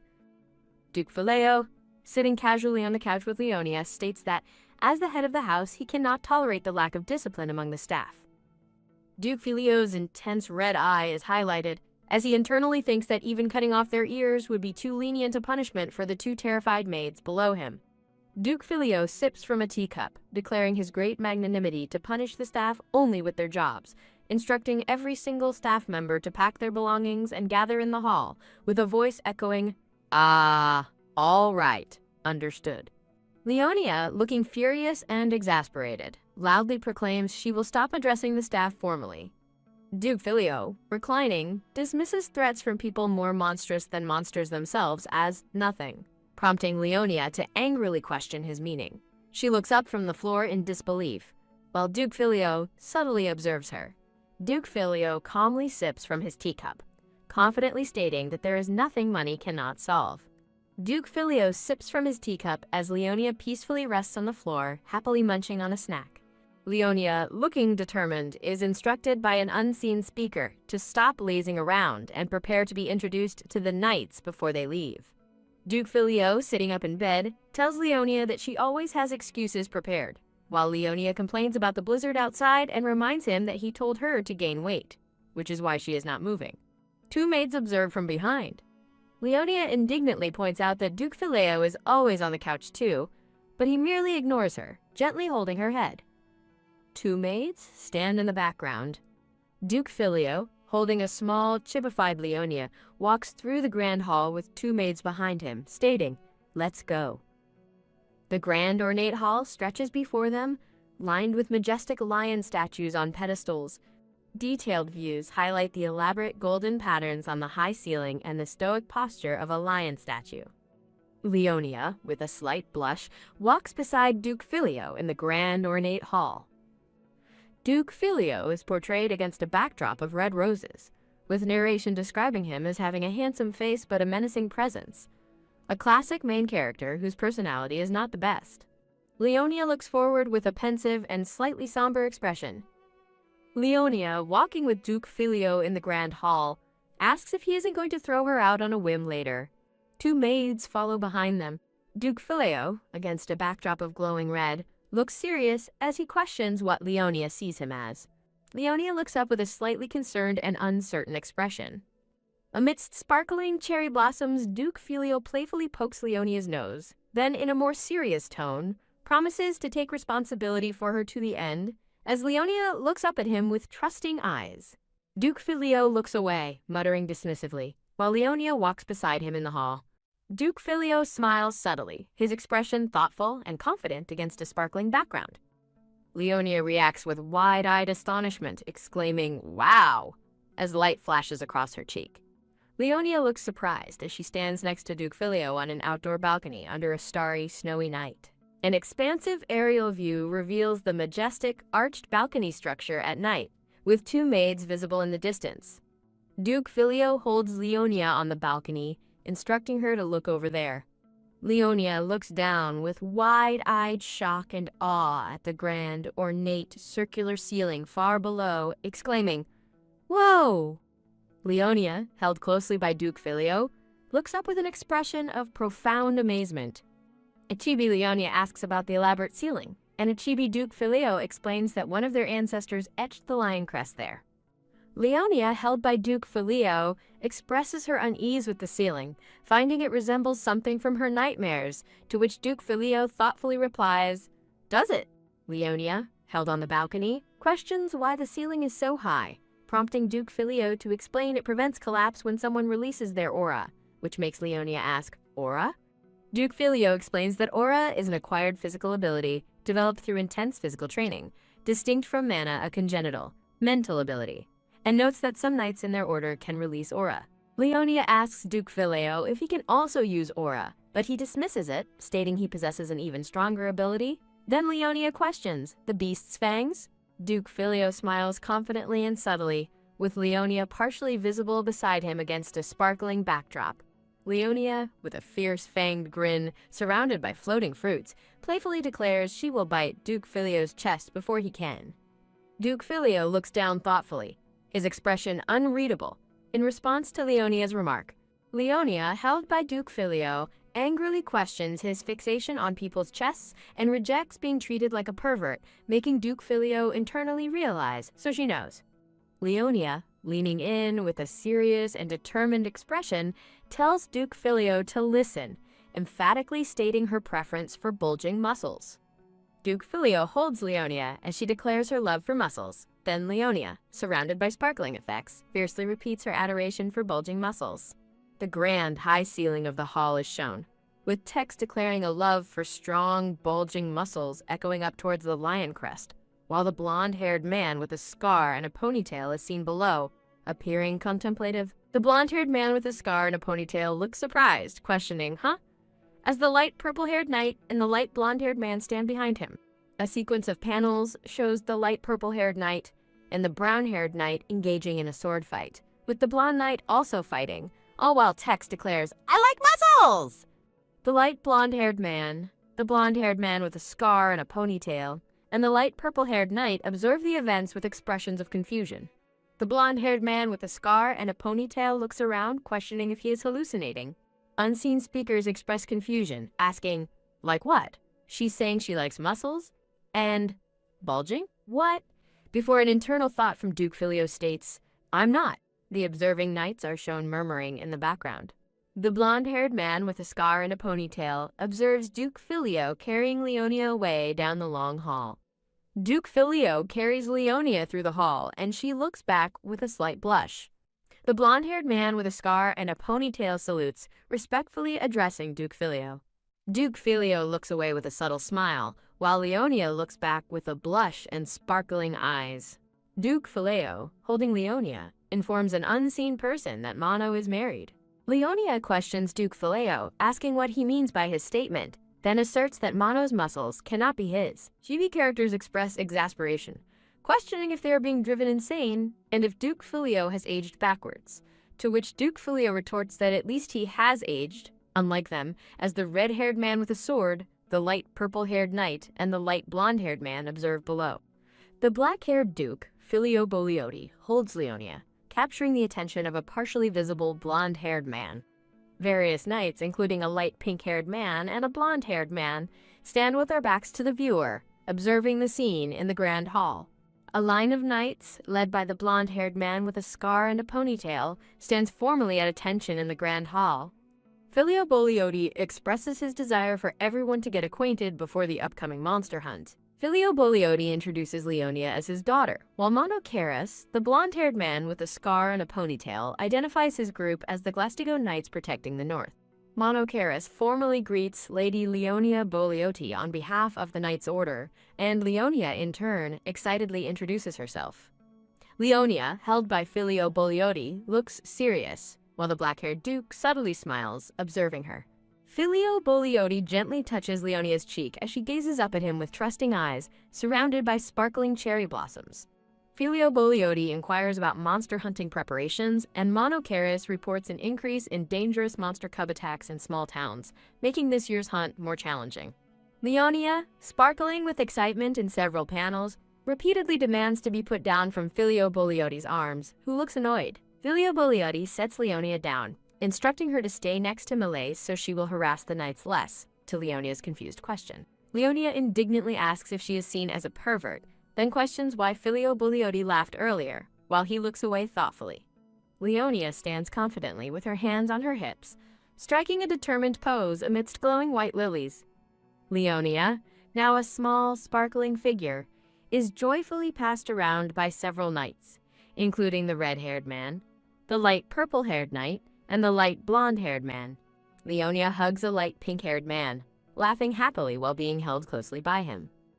Filio Boliotti looks on with a thoughtful, slightly unimpressed expression.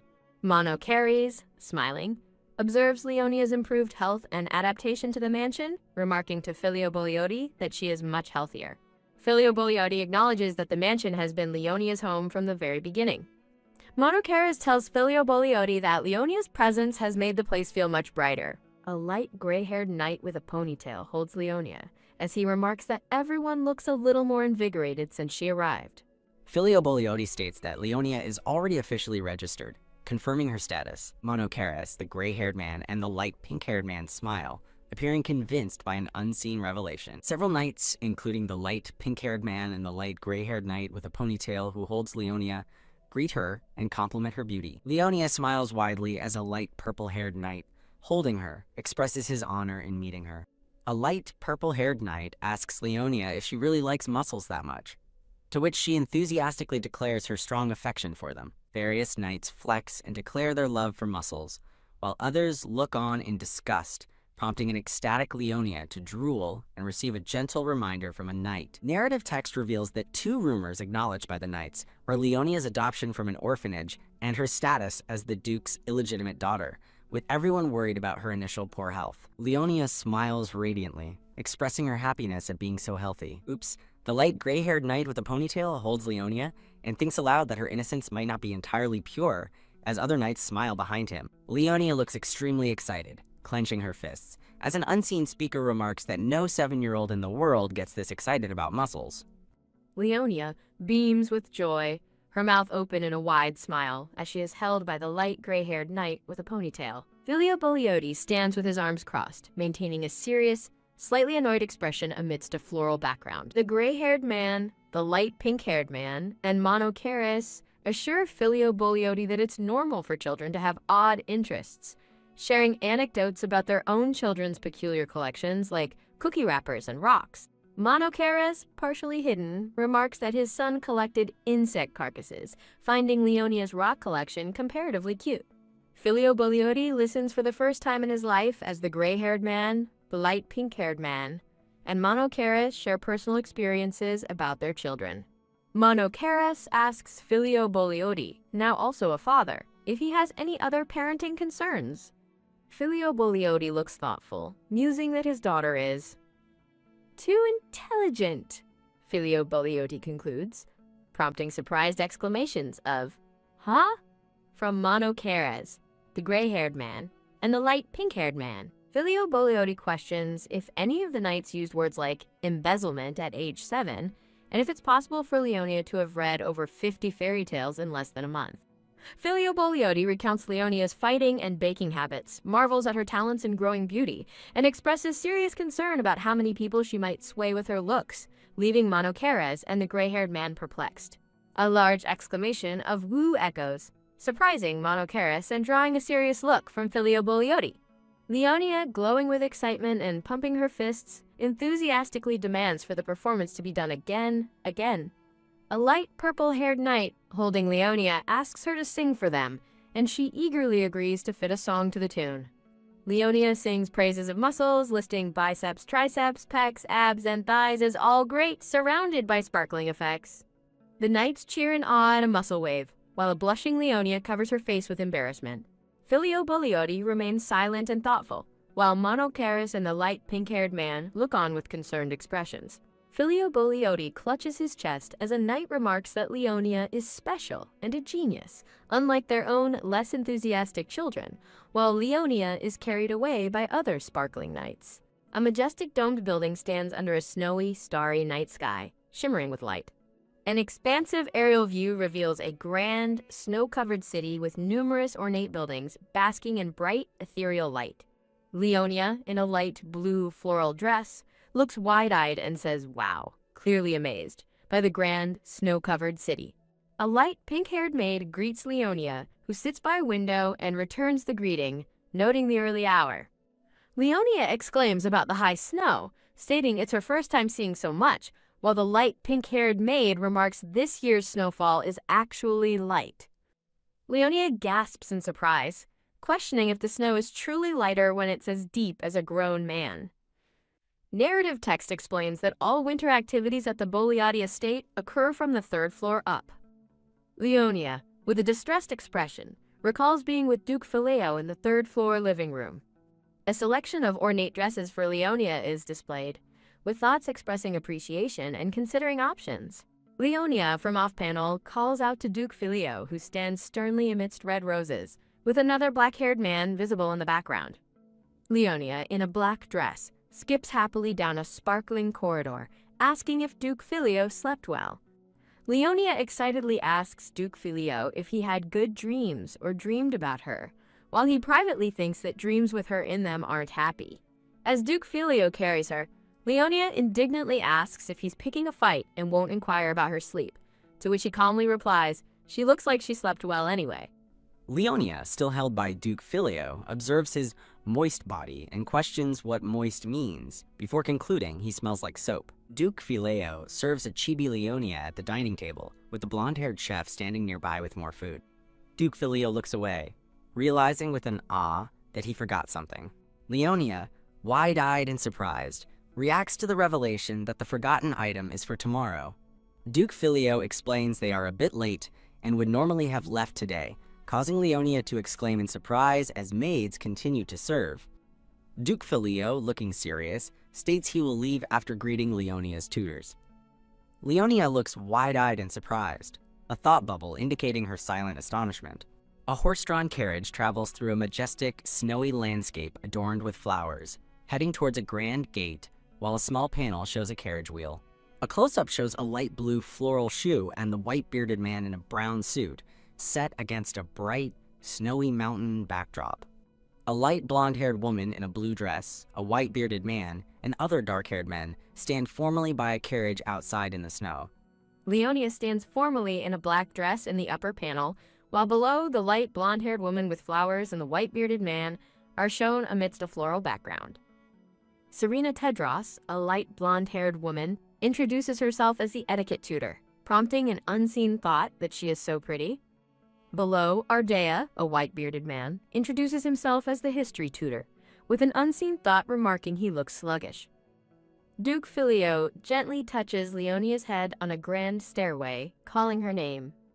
Leonia bows deeply, formally introducing herself as Leonia Boliotti. Serena Tedros and Ardea, the tutors, smile subtly as they observe Leonia, Ardea thoughtfully touching his beard. Duke Filio explains to Leonia that Countess Tedros will visit weekly, while Ardea will reside in the mansion. A split panel shows the tutors departing in a carriage from the mansion entrance, while Duke Filio, Leonia, and two brown-haired maids watch. Leonia asks Duke Filio if there is anything she should be mindful of, as the carriage disappears into the snowy distance. Duke Filio remains silent and thoughtful as Leonia looks up at him, with a brown-haired maid standing nearby. Duke Filio asserts that others should be mindful of Leonia, not the other way around, emphasizing that such a situation should not occur in the north, where she is the Lady of Boliotti. Duke Filio tells Leonia she doesn't need to be mindful regardless of any wrong she does, even suggesting, "If I kill someone," which Leonia repeats with a shocked expression. Duke Filio clarifies that killing is an extreme example and tells Leonia not to worry, advising her to act as she did with the orphanage guests, as two brown-haired maids observe. Leonia beams with a wide, joyful smile, enthusiastically declaring that people should be born with power. Leonia, stomping her foot, tells Duke Filio he should be thankful to her. Then, with a slight blush, expresses gratitude for his patience with her personality, as a brown-haired maid watches. Leonia, looking slightly annoyed, tells Duke Filio she was curious about the tutors before class began, while he listens thoughtfully. Duke Filio internally acknowledges Ardea as a talented former Imperial Academy professor, noting the Academy's status as the Empire's third power, gathering only geniuses. Narrative text explains that the majority of Imperial Academy members graduated from a prominent education institution in the capital, which is depicted as a grand, ornate building. Leonia asks Duke Filio about the past tense for being a professor, and if someone as distinguished as Ardea exists in the north, while he listens intently. Duke Filio looks away thoughtfully, offering a silent response to Leonia's questions. Duke Filio maintains a pensive, silent expression, still lost in thought. Leonia asks Duke Filio about Countess Tedros, indicating her continued curiosity. Duke Filio smiles subtly in response to Leonia's question about Countess Tedros. Duke Filio kneels down to Leonia in a rose garden, while two brown-haired maids observe them from a distance in front of a grand building. Duke Filio presents a small, sparkling pouch to Leonia, who eagerly reaches for the gift amidst blooming roses. Leonia receives the gift with a wide, joyful smile as Duke Filio, partially visible, reveals that Countess Tedros used to pursue him. Leonia, enraged, furiously questions Duke Filio in the rose garden about why he hired a woman who used to pursue him, as two maids watch in the background. Duke Filio, attempting to clarify the relationship, explains that the old woman is also strange, while Leonia reacts with an exasperated, "What is this mess?" after seeing a relationship diagram. Duke Filio, looking stern, justifies hiring Countess Tedros by asserting her unmatched etiquette in the north and her fame in capital social circles, dismissing his past with her as an excuse, and declares he is not stupid. Leonia, with a wide-eyed and disgusted expression, questions capital socialism, declaring it as filthy as the Nobility Council. Narrative text explains that on the surface, capital society appears to be a gathering for beautiful, noble ladies, surrounded by elegant tea sets and desserts. Narrative text explains that on the surface, capital society appears to be a gathering for beautiful, noble ladies, surrounded by elegant tea sets and desserts, while beneath, it's a dark battlefield of greed where unethical deals are conducted, with capital society ranked as the Empire's second power after the Academy. Duke Filio tells Leonia she will inevitably join this society someday, as it's unavoidable for a Bogliati. Duke Filio, in a thought bubble, expresses that he honestly doesn't want to send Leonia there, who is seated in a grand room. Leonia looks back at Duke Filio as they stand together in a lavish, rose-filled conservatory. Leonia lets out a frustrated HMPH while tugging on Duke Filio's hand, causing him to look down questioningly. Leonia eagerly points and exclaims, "Here!" in an upper panel, while Duke Filio looks on with a pensive expression in the lower panel. Leonia, with a blush, tries to remove Duke Filio's hand from her ear, exclaiming, "Not that," as he looks on, confused. Leonia, with a cheerful expression, asks Duke Filio to hold her hand as they walk through a rose garden. Duke Filio looks at Leonia, asking if she doesn't want to hold his hand. Leonia, smiling softly, says it's not that, as Duke Filio holds her hand. Duke Filio thinks Leonia is so slow as they walk hand in hand down a long, sparkling path with a maid standing at the distant end. Duke Filio thinks that the old woman Countess Tedros is suspicious. Leonia, looking determined, says she will study hard and tells Duke Filio to come back home quickly. Duke Filio gazes thoughtfully, while a small panel shows his hand clasping Leonia's, indicating his ongoing thoughts. Duke Filio tells Leonia they will visit the orphanage after his hunt, then advises her not to cry while he's away, to which she confidently replies she won't. Duke Filio offers a subtle, knowing smile. Duke Filio and Leonia walk hand in hand away from the viewer, surrounded by glowing yellow flowers. A small panel shows two figures walking in the snow as a larger panel announces the day of the monster hunt, with a grim-looking Duke Filio ready for departure. A chibi Leonia cries out loudly, seemingly distressed or protesting.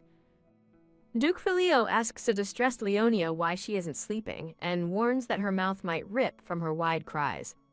Leonia, shivering in Duke Filio's arms, complains that it's UGGHH. It's cold! A crying Leonia rubs her eyes in the upper panel, stating Duke Filio is leaving, while he looks pensive in the lower panel. Duke Filio tells a sleepy Leonia to go and get more sleep and not to force herself to wake up, as a brown-haired maid observes. Duke Filio, holding Leonia, accepts a small basket of cookies from a brown-haired maid. Duke Filio holds a small cookie and asks who baked them, with a close-up of his serious expression in the lower panel. Leonia, standing beside Duke Filio amidst other maids and staff, quietly reveals she baked them secretly at night. Leonia, with a slightly proud and stubborn expression, declares, "Well, I'm your daughter." Leonia asks the man with grayish-blue hair and glasses if Mr. liked her cookies, to which he confirms, of course, as a chibi. Leonia thinks he must have liked them since he ate them all. Leonia, held by Duke Filio, tells him to, quote, "have a safe trip." Duke Filio, holding the basket, looks at a brown-haired maid and says, "Something delicious." Duke Filio, looking serious, holds one of Leonia's cookies and observes it with a sparkle. A close-up shows Leonia's hand caressing Duke Filio's gloved cheek, surrounded by sparkling flowers. Duke Filio hands the basket of cookies to the brown-haired maid, who receives it with a bow. Duke Filio looks at the sleeping Leonia in his arms and states she is the owner of Boglioti while he is away. Two men, one with light blue hair and the other with gray blue hair and glasses, look on with concerned or thoughtful expressions. Surrounded by other staff, Duke Filio tells the brown-haired maid, who holds Leonia, to take good care of her. The light blue-haired man and the man with grayish blue hair and glasses bow formally to Duke Filio as he departs. Duke Filio affectionately tells the sleeping Leonia to go to bed early and eat a lot, as she murmurs softly in her sleep. Sir Gable, the dark-skinned man with purple hair, stands formally as he is addressed. Duke Filio instructs Sir Gable to devote himself to Leonia as he stands with Leonia and the brown-haired maid below Gable. Sir Gable, with a determined expression, states he will escort the lady. The brown-haired maid stands with Duke Filio and Sir Gable, who are conversing in the snowy landscape. Leonia, still asleep in Duke Filio's arms, is surrounded by sparkles, thinking, "I don't want to." Duke Filio stands ready for departure in the snow, looking back over his shoulder as his boots are seen in a small panel above. Leonia narrates that she woke up early to see off Mr. and the Knights, then woke up again to the sun high in the sky. Leonia narrates that she woke up and changed her clothes, depicted sitting happily while a hand brushes her hair. Leonia narrates that she had her lunch, shown eating at a table with the purple-haired maid standing nearby. Leonia, looking happy and excited, asks Sir Gable if Miss Melis joined the hunt. Sir Gable replies that he will be protecting Leonia until the Duke returns. Sir Gable, with a serious expression, says it's going to take a while this year. Sir Gable explains to Leonia that the monster population has increased exponentially during the last mating season. As they walk together in the Grand Hall, Sir Gable, the dark-skinned man with purple hair, has wide, white eyes and a nervous sweat, with an exclamation in Korean above him. A chibi Leonia looks surprised, questioning the term exponentially. Sir Gable, with a wide, red-mouthed grin, exuberantly explains that love caused the monster population to increase. Leonia and Sir Gable both express that love is wonderful, but then Leonia questions what happens afterward, as Sir Gable glows with an intense expression. Leonia in the foreground and Sir Gable in the midground look towards the grand hall where the white-bearded man and another man stand. The white-bearded man, Ardea, walks in the grand hall with a light brown-haired man carrying books, as Ardea is shown in a closer view in the foreground. Leonia looks pensive with an ellipsis thought bubble, while Sir Gable looks wide-eyed and worried behind her, with a brown-haired maid in the background. The grand hall stands empty in the upper panel. Then Leonia runs towards a partially open door in the lower panel. Leonia peeks mischievously from behind a door, looking curious. Leonia, from behind the door, asks if someone is not tired, as Ardea sits reading, stating the mansion's third floor has all facilities, and asking if she has lived in the north. Ardea, the white-bearded man, sits on the edge of a bed, smiling widely and calling out to "My lady," as snow falls outside a window. Ardea, the white-bearded man, smiles warmly and holds out a dark book with a golden emblem towards Leonia. A grand, ornate ceiling with golden patterns and a chandelier is depicted, setting a luxurious scene. Countess Tedros, the light blonde-haired woman, smiles elegantly, announcing they will begin with greetings. Countess Tedros reassures Leonia that the lessons might be difficult, but she will do her best to teach, inviting questions. To which Leonia replies, "All right." Leonia, in a black and red dress, gracefully curtsies amidst sparkling yellow flowers, with a small panel showing a hand adjusting a red dress. Countess Tedros smiles brightly, complimenting Leonia for being a fast learner. Leonia, with a slight blush and a confident smile, dismisses the compliment, thinking it is nothing. Countess Tedros closes her eyes and confesses her worry about Leonia, stating she is truly amazing. Leonia smiles sweetly, while Countess Tedros quickly apologizes for her words to "My lady." Countess Tedros, surrounded by flowers, believes it will be worthwhile teaching Leonia despite her old habits, while Leonia, in a dark setting, thinks that even in this fictional world, people want to harm her. Ardea, the white-bearded man, and Leonia both eat dessert at a table, with a brown-haired maid standing nearby. Leonia, sitting with Ardea and eating dessert, asks about Countess Tedros. Ardea, the white-bearded man, looks thoughtful and begins to speak about the Countess. Ardea suggests Leonia read the book he gave her for proficiency tests and seek help if needed, implying she has much to learn and concluding that teaching her will be worthwhile. Leonia smiles menacingly, with scratch marks on her face, thinking the Duke is absurd for leaving her with people like this. Laughing out of absurdity, a younger Leonia, in a light blue dress with a red bow, skips happily while holding the white-bearded man's hand, surrounded by roses and snowflakes. Narrative text explains that Ardea initially answered Leonia's questions and reviewed concepts until she understood them, as Leonia sits reading with him. Narrative text continues, explaining that Ardea discussed new materials and asked for Leonia's thoughts, thereby improving her education, as the white-bearded man looks contemplative. Leonia remembers Ardea discussing Count Melioka, who came from a prominent capital family but lacks influence in the north, with a grand building depicted. Duke Filio explains that nobles like the Bogliotti family, who protected the north, have deep roots and possess the beast's fangs, making Leonia wonder if he means people like Regina. Countess Tedros is depicted as a high society figure who spouts poison and manipulates people with her words. Countess Tedros is shown again, with a snake-like creature, illustrating that her compliments are embedded with backhanded insults and criticism. Leonia thinks a wounded heart doesn't heal easily, while she sits at a table with a tiered dessert stand. Ardea, the white-bearded man, sits thoughtfully, saying, while Leonia sits next to him at a table with desserts. Leonia, looking annoyed, thinks it's happened 3 times already, while Countess Tedros is shown mocking her for being an illegitimate child during the first week of class. During the second week of class, Countess Tedros is shown staring and mocking Leonia's luck for being taken in by the Duke, telling her to put in more effort. In the third week of class, Leonia thinks giving up old habits is hard, as narrative text reveals Countess Tedros looked down on her for her low birth despite her efforts. Leonia, with a sinister smile and glowing red eyes, looks angry, questioning Duke Filio's judgment and asking what he was thinking, and if he didn't say Countess Tedros was sensible. Leonia, sitting with Ardea, thinks she didn't fall for any of Countess Tedros's jabs, laughing quietly as Ardea chuckles. Quang.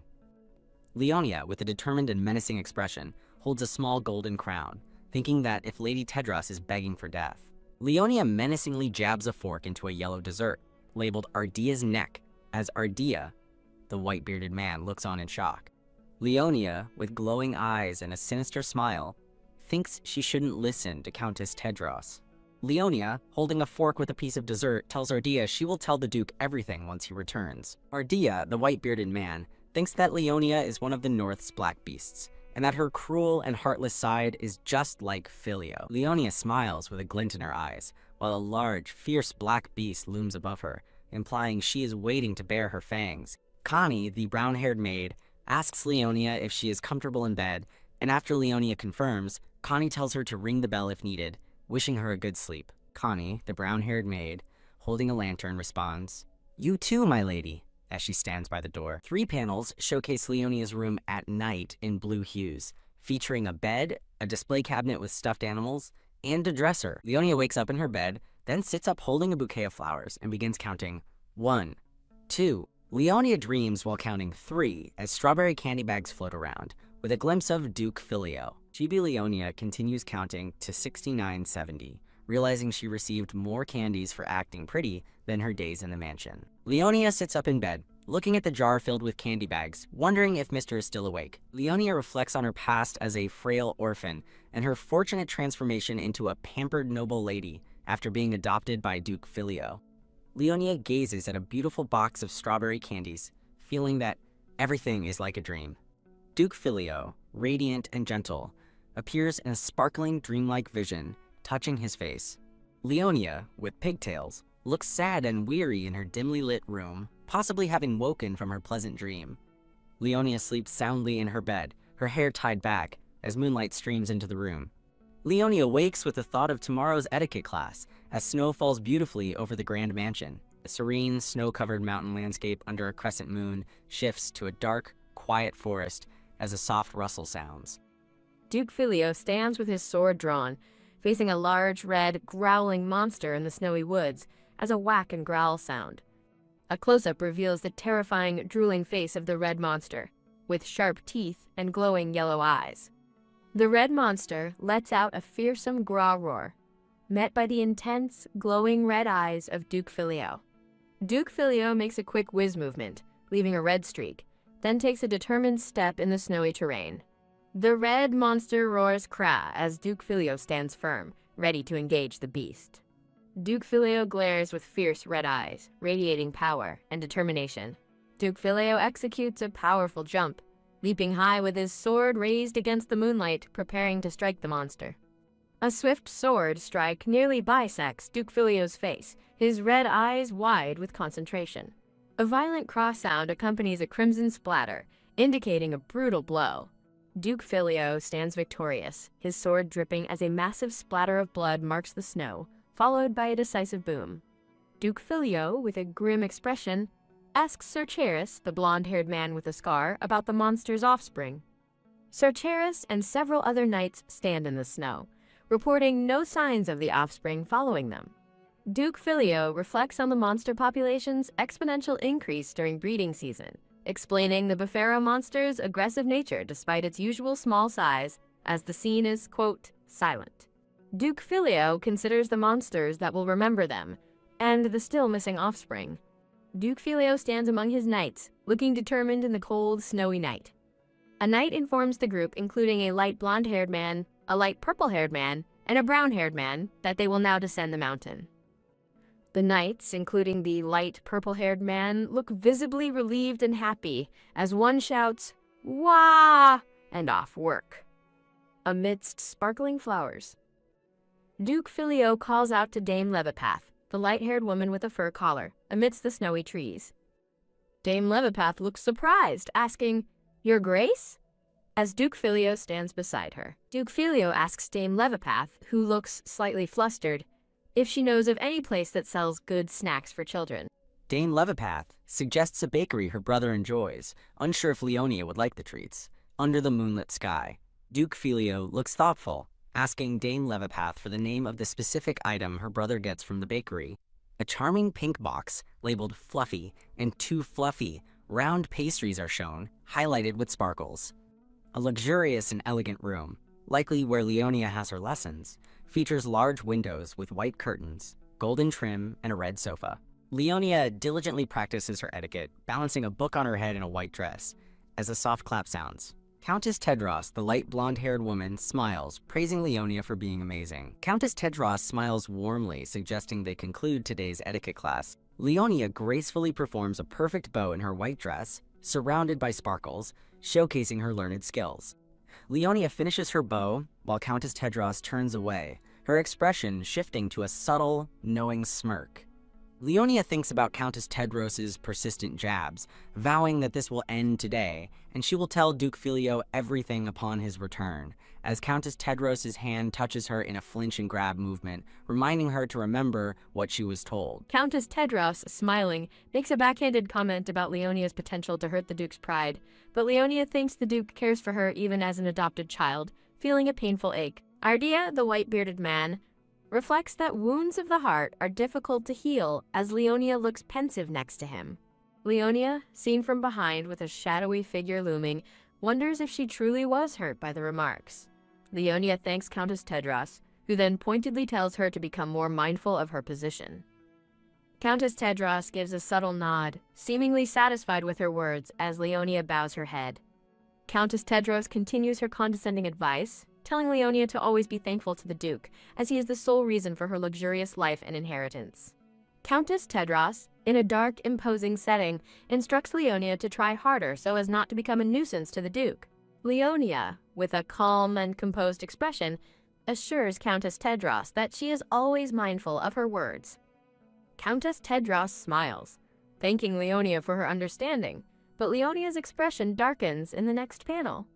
Leonia, with glowing red eyes and a stern expression, stands surrounded by thorns and dark roses, commanding Countess Tedros not to set foot in here ever again. The eye of Countess Tedros gleams as she thinks about how disgusting something is. Countess Tedros is enveloped in sparkling pink roses, believing that beauty is power and that she is the most beautiful person, knowing how to leverage her assets. Countess Tedros possesses the confidence to make everything she desires her own.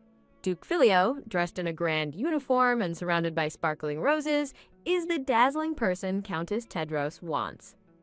Countess Tedros observes Duke Filio from afar, thinking that acquiring him was an obvious approach. Duke Filio appears stern, while Countess Tedros looks distressed, contemplating that what she received was not what she expected.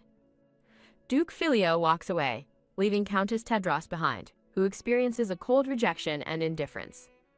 An eye's outline shimmers against a dark, striped background, signaling a moment of realization or shock. Countess Tedros appears increasingly distressed in 2 panels, touching her face in contemplation. A brown-haired man's hand rests on Countess Tedros's shoulder as she recoils in horror, reading the words, "An illegitimate child?" Duke Filio looks serious, as narrative text reveals his remarkable reputation, with rumors that he prepared a memorandum nightly against threats involving his child. A blonde-haired woman, presumably Regina, sits alone in a dimly lit room with a piano, pondering the question, the illegitimate child. The blonde-haired woman's eye is filled with pain, with a red background emphasizing her thought that this feeling is indeed jealousy. Duke Filio holds a small, black-haired Leonia, with text below explaining that this child, never seen before, receives affection from Filio. A brown-haired woman stands near Countess Tedros, who is bandaged and kneeling.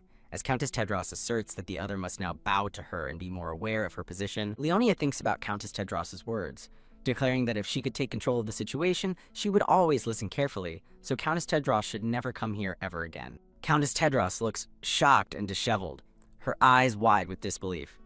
Leonia smiles sweetly, expressing her opinion that Countess Tedros doesn't understand her actions and is not needed at the Boleati dukedom.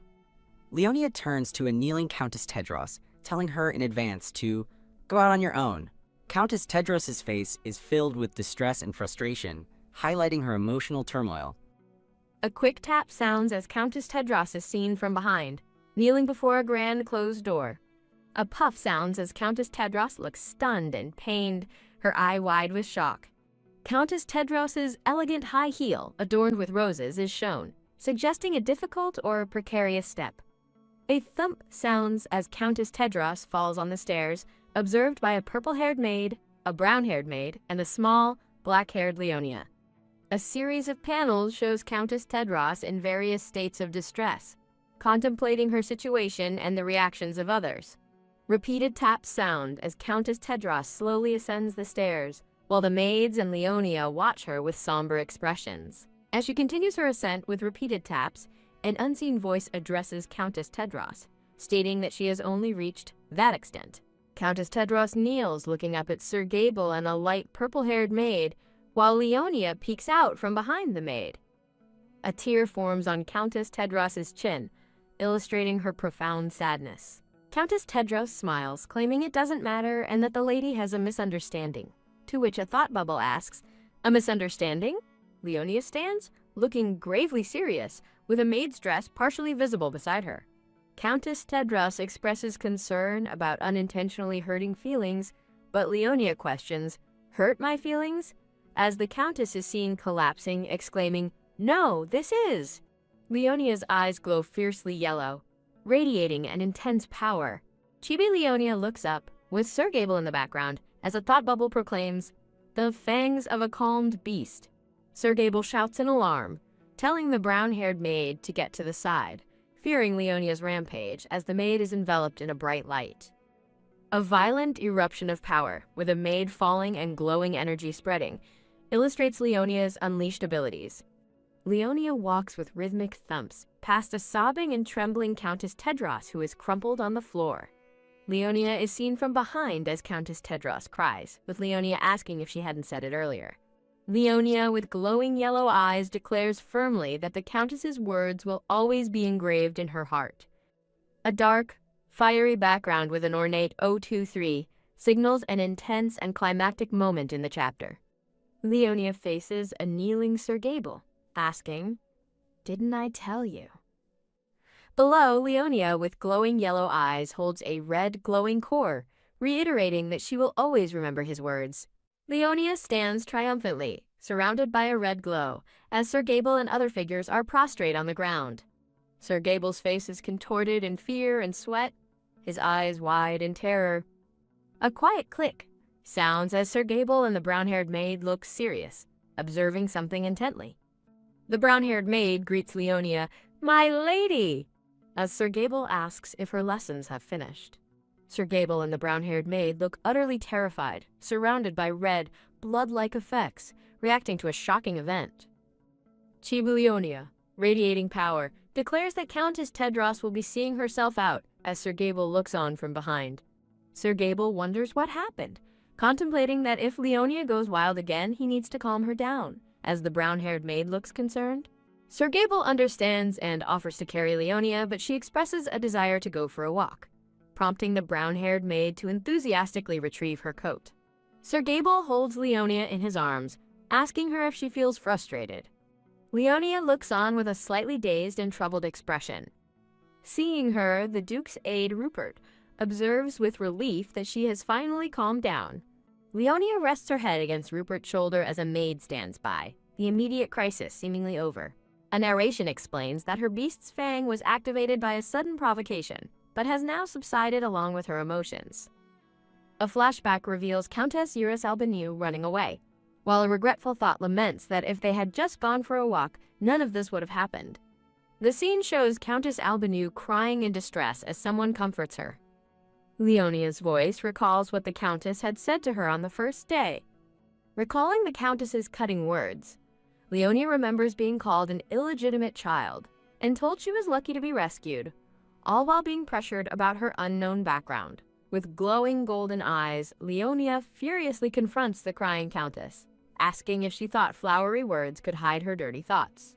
As jagged purple crystals begin to form around them, Leonia pressures the stammering Countess to repeat what she said today. Impaled by a massive crystal, the Countess chokes out that it was all a misunderstanding, while Leonia's glowing eyes watch from below. Leonia recalls the Countess's warnings to know her place and not trouble the Duke, realizing the woman's true intentions were hidden. Leonia's voice coldly asks the terrified Countess what, exactly, her place in the house is supposed to be. Grabbing the Countess's chin, Leonia taunts her, asking if she's just a filthy, illegitimate child or a motherless orphan. The scene widens to show the Countess pinned by the crystal as Rupert and the maids watch in frozen horror.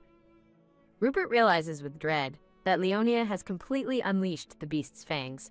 A narration explains that Leonia's power is incredibly dangerous because while she is strong, she has no idea how to control it. The Countess trembles in agony as the crystal pierces her, and another sharp crystal forms beside her hand. The maids are thrown back by the erupting power as sharp purple crystals fill the hall. Paralyzed by the immense pressure, Rupert curses his inability to move, knowing he must stop her. Looking down at the crystal-filled hall and incapacitated staff, Rupert fears the catastrophic outcome if Leonia isn't stopped. Rupert thinks desperately that only the Duke can restrain her, wishing with all his might that he was there. As if in answer, a figure appears in the brightly lit doorway, looks upon the chaos, and declares, "This is a mess." A gloved hand holds a charming pink gift box, decorated with a cute cloud emblem. Duke Filio stands in the snow outside his estate, his expression grim. The scene shifts to a wide, majestic view of the snow-covered Bogliati mansion. Finally home, the Duke's knights cheer with excitement, eager to get inside and take a bath. The knights energetically surround the Duke, clamoring for meat and alcohol, while he remains stoic amidst their enthusiasm. A blonde knight asks the Duke why he didn't simply have one of his subordinates buy the gift. The blonde knight expresses his surprise that the Duke went to buy the pink box himself. Looking at the box, the Duke explains that since she asked him to buy it, he felt he should do it personally. A brief, warm memory shows a kind, elderly baker presenting a pastry. A comedic flashback reveals the Duke intensely staring down the terrified baker to acquire the fluffy cloud cream puff, as the blonde knight muses that the owner is traumatized, but Leonia will be happy. As they walk, the blonde knight hopes Leonia won't complain, but the Duke remarks that it should be her nap time anyway. The blonde knight suggests that the young lady must have been anxiously awaiting the Duke's return. The Duke allows himself a small smile, picturing a sweet, angelic Leonia asking why he took so long to arrive. His smile vanishes as he and his men halt, sensing a disturbance as jagged purple crystals erupt from the city below. The Duke's eyes flash red as he senses the fangs and sees a vision of his injured men. As the blonde knight tells everyone to evacuate, the Duke sternly orders them to get out of his way. Duke Filio sprints toward the mansion entrance, effortlessly dodging the glowing crystals erupting from the ground. A narration describes a young, untrained beast, unable to control its temper, showing Leonia's enraged face and glowing golden eyes. Surrounded by her destructive power, Leonia walks up the grand staircase, consumed by pure fury. Rupert desperately calls out for his master as he witnesses the chaos overwhelming the staff. Duke Filio stands at the entrance, his gaze fixed on the destructive scene before him. In a flash, the Duke appears and scoops Leonia into his arms, leaving the injured Countess sitting defeated on the floor. Held securely by the Duke, Leonia looks up at him, her feral golden eyes still glowing intensely. Her fierce expression softens with a blush as she recognizes the Duke, letting out a small hiccup of surprise. Leonia rests her head on the Duke's shoulder, her eyes finally returning to their normal color as she calms down in his embrace. Looking down at the now docile girl in his arms, the Duke says quietly, "I guess." He finishes his thought that she bit off more than she could chew as he unleashes a powerful wave of fiery energy, shattering all the purple crystals in the hall. A brilliant wave of golden energy sweeps through the grand hall, cleansing the space with a powerful whoosh. As the energy dissipates, a maid with pinkish-brown hair collapses with a cry of pain while Rupert looks on in alarm. Rupert kneels before the Duke, his expression fraught with guilt, as he apologizes for failing to protect Lady Leonia. Reporting to Duke Filio, Rupert explains that while he doesn't know the exact reason for the outburst, it appears Countess Albaneu made malicious remarks that offended Leonia. Countess Tedros weeps, her face streaked with tears and sorrow. Duke Filio carries Leonia past the kneeling purple-haired knight and Countess Tedros, whose dress is stained red on the floor. Duke Filio expresses anxiety that the purple-haired knight did not draw his sword. The purple-haired knight looks surprised as a hand offers him a pink gift box. With rhythmic thumps, Duke Filio carries Leonia up the stairs, leaving the weeping Countess Tedros behind on the floor. As Duke Filio ascends with rhythmic thumps, the disheveled Countess Tedros kneels on the stairs, her dress visibly stained red. In a menacing vision of dark red energy, the Duke's voice wonders if everyone present has a death wish. With a final thud, the Countess's body is seen thrown against the wall at the bottom of the stairs, as viewed from the Duke's cold perspective. His red eyes glowing with malice, the Duke declares that he will honor their wishes. A sinister, blood-red darkness descends as his voice finishes the thought, implying he'll grant their death wish, since they're already on their knees. A magnificent ducal mansion stands under a bright moonlit night, followed by a view of an empty, elegantly long corridor inside. A chibi Leonia, with sparkling, tear-filled eyes, looks up from her bed, appearing very distressed. A sharp ping sounds as Leonia, with closed eyes and a pained expression, is enveloped in a bright, white light. Duke Filio gently holds Leonia's head, comforting her amidst a sparkling, blue-lit scene adorned with flowers. Duke Filio looks directly at the viewer, his expression thoughtful, amidst sparkling flowers. Leonia, nestled in her bed, asks Duke Filio when he arrived, and he calmly states, 2 days ago. She looks up at him with wide, innocent eyes, asking if he came because of her beast fang incident. Flashing back to the chaotic event, Leonia recalls her own anger and the destruction she caused before quietly apologizing. Embarrassed, she pulls the covers over her face, hiding from his gaze. The Duke looks at her sternly, asking why she is being so formal all of a sudden. From across the grand bedroom, Leonia confesses that she did something wrong and caused an incident, prompting him to ask what kind. Duke Filio asks Leonia if she used her powers, and she shyly confirms it with a, "Yeah." Duke Filio, reflecting on Leonia's serious condition and her past uncontrolled powers, asks if she used her powers on purpose, but Leonia denies it. Leonia confesses, with tears in her eyes, that she got angry. Leonia tells Duke Filio that Countess Tedros instructed her to know her place.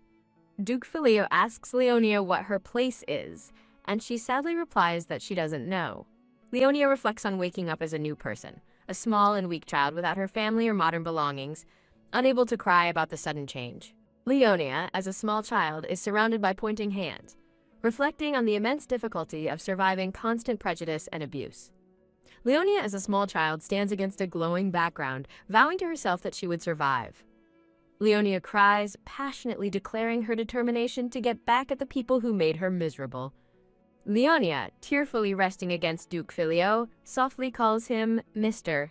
Leonia cries as she questions her identity, asking Duke Filio if she is an orphan with no memories.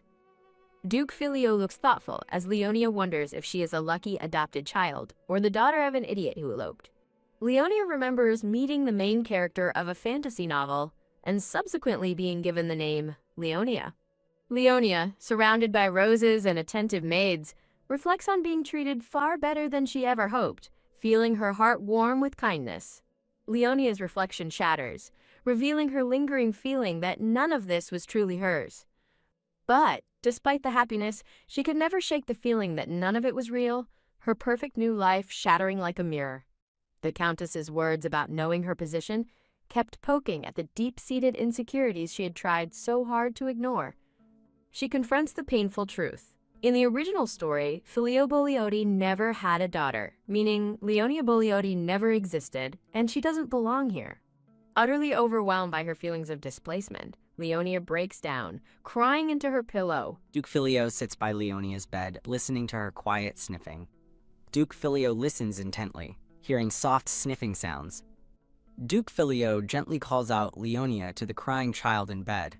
Duke Filio softly calls out Leo to her. Leonia makes a puffed sound and cries, while Duke Filio smirks and a chibi Leonia shouts, "Wah!" in frustration. Duke Filio holds Leonia in his arms, asking if she feels frustrated. Leonia, looking frustrated, questions Duke Filio for laughing and accusing him of mocking her. But he denies it and then asks if she is aware she looks dumb, making her frustrated with a puff sound. Duke Filio tells Leonia her concern about her place is stupid and idiotic, while Leonia looks tearful and hurt by his words. Leonia's eye glistens with a tear, emphasizing her distress and sadness. Leonia thinks about muscles as she rests on Duke Filio's chest, prompting him to question her thoughts in such a serious situation. Duke Filio, holding Leonia in his arms in her bed, remarks that she is not sick enough if she is thinking about muscles. Duke Filio gently pats Leonia's head twice as she rests peacefully in his embrace, with another soft pat from him in the panel below. The scene transitions, showing bright light streaming through a window, signaling the passage of time. Duke Filio holds a smiling Leonia, both dressed in traditional Korean attire, with a message wishing a plentiful Hangawi Korean Thanksgiving. Ornate Korean text displays the title, "The Male Lead's Adopted Daughter," against a dark background with a feather. The grand hall of the mansion is bathed in warm, glowing light, indicating a serene new day. In a sunlit bedroom, a light purple-haired maid and a pinkish brown-haired maid sit on a bed, with the pinkish brown-haired maid looking serious. The pinkish brown-haired maid stares intently, her expression thoughtful and serious. A surprised sound signals the light purple-haired maid and the pinkish brown-haired maid, as Leonia peeks her head through the door, calling out to them. The pinkish brown-haired maid and the light purple-haired maid express concern, urging Leonia to stay in bed and questioning why she is up. Leonia, dressed in a floral robe, assures them they don't have to get up, explaining she only came to check if they were all right. Leonia hesitates, looking a bit shy with a slight blush. Leonia apologizes and offers small gift bags of cookies to the light purple-haired maid and the pinkish brown-haired maid in the bed, while the pink-haired maid observes from the side. The light purple-haired maid asks if the pinkish brown-haired maid is hurt, who replies she is fine, but notes how worried Leonia is. Leonia, with a kind expression, asks the pinkish brown-haired maid if she is not hurt anywhere, and the maid assures her she is fine. The pinkish brown-haired maid playfully asks if Sir Gable is all right, with chibi versions of his head illustrating her thoughts. The pink-haired maid leans closer to Leonia, beginning to tell her about Miss Connie and Sir Gable, hinting at a secret. The pinkish brown-haired maid blushes deeply and flails her arms, protesting that she was merely thankful for Sir Gable's actions that day. The pink-haired maid and the light purple-haired maid smirk, teasingly saying they understand as the pinkish brown-haired maid looks frustrated. A chibi Leonia smirks, prompting a thought bubble from the brown-haired maid that Leonia's expression is just like her mother's. The light purple-haired maid and the pinkish brown-haired maid laugh, explaining they are simply resting and have been feeling better for a few days. Leonia beams with a bright, happy smile. Leonia joyfully runs through the mansion, as the older gray-haired maid and the white-haired man with a beard call out, advising her not to run. Leonia tells the older gray-haired maid and the white-haired man that she is feeling much better now after they inquire about her health. The white-haired man recounts a past incident in the capital where Countess Tedros was badly beaten, stating he knew she would cause trouble eventually. The white-haired man questions Countess Tedros's audacity to disrespect a Bogliati, while the older gray-haired maid declares there's nothing to feel sorry for, and Leonia states her words have no other meanings. Leonia exclaims in surprise, realizing they are talking about that lady. Leonia shrugs, declaring that she doesn't care what the argument was about. The older gray-haired maid praises Leonia's cold and brave nature, likening her to the beast of the north, while the white-haired man worries about her emotional education. Leonia, looking curious, asks about Mr. The scene shifts to a grand, empty hall with rows of red chairs set up for a formal meeting or audience. Various serious-looking nobles, including the light blue-haired man and a purple-haired woman, are shown in formal attire, likely awaiting or during a meeting. Duke Filio sits at the head of a long table in a somber hall, intently sipping tea as other nobles are seated around him.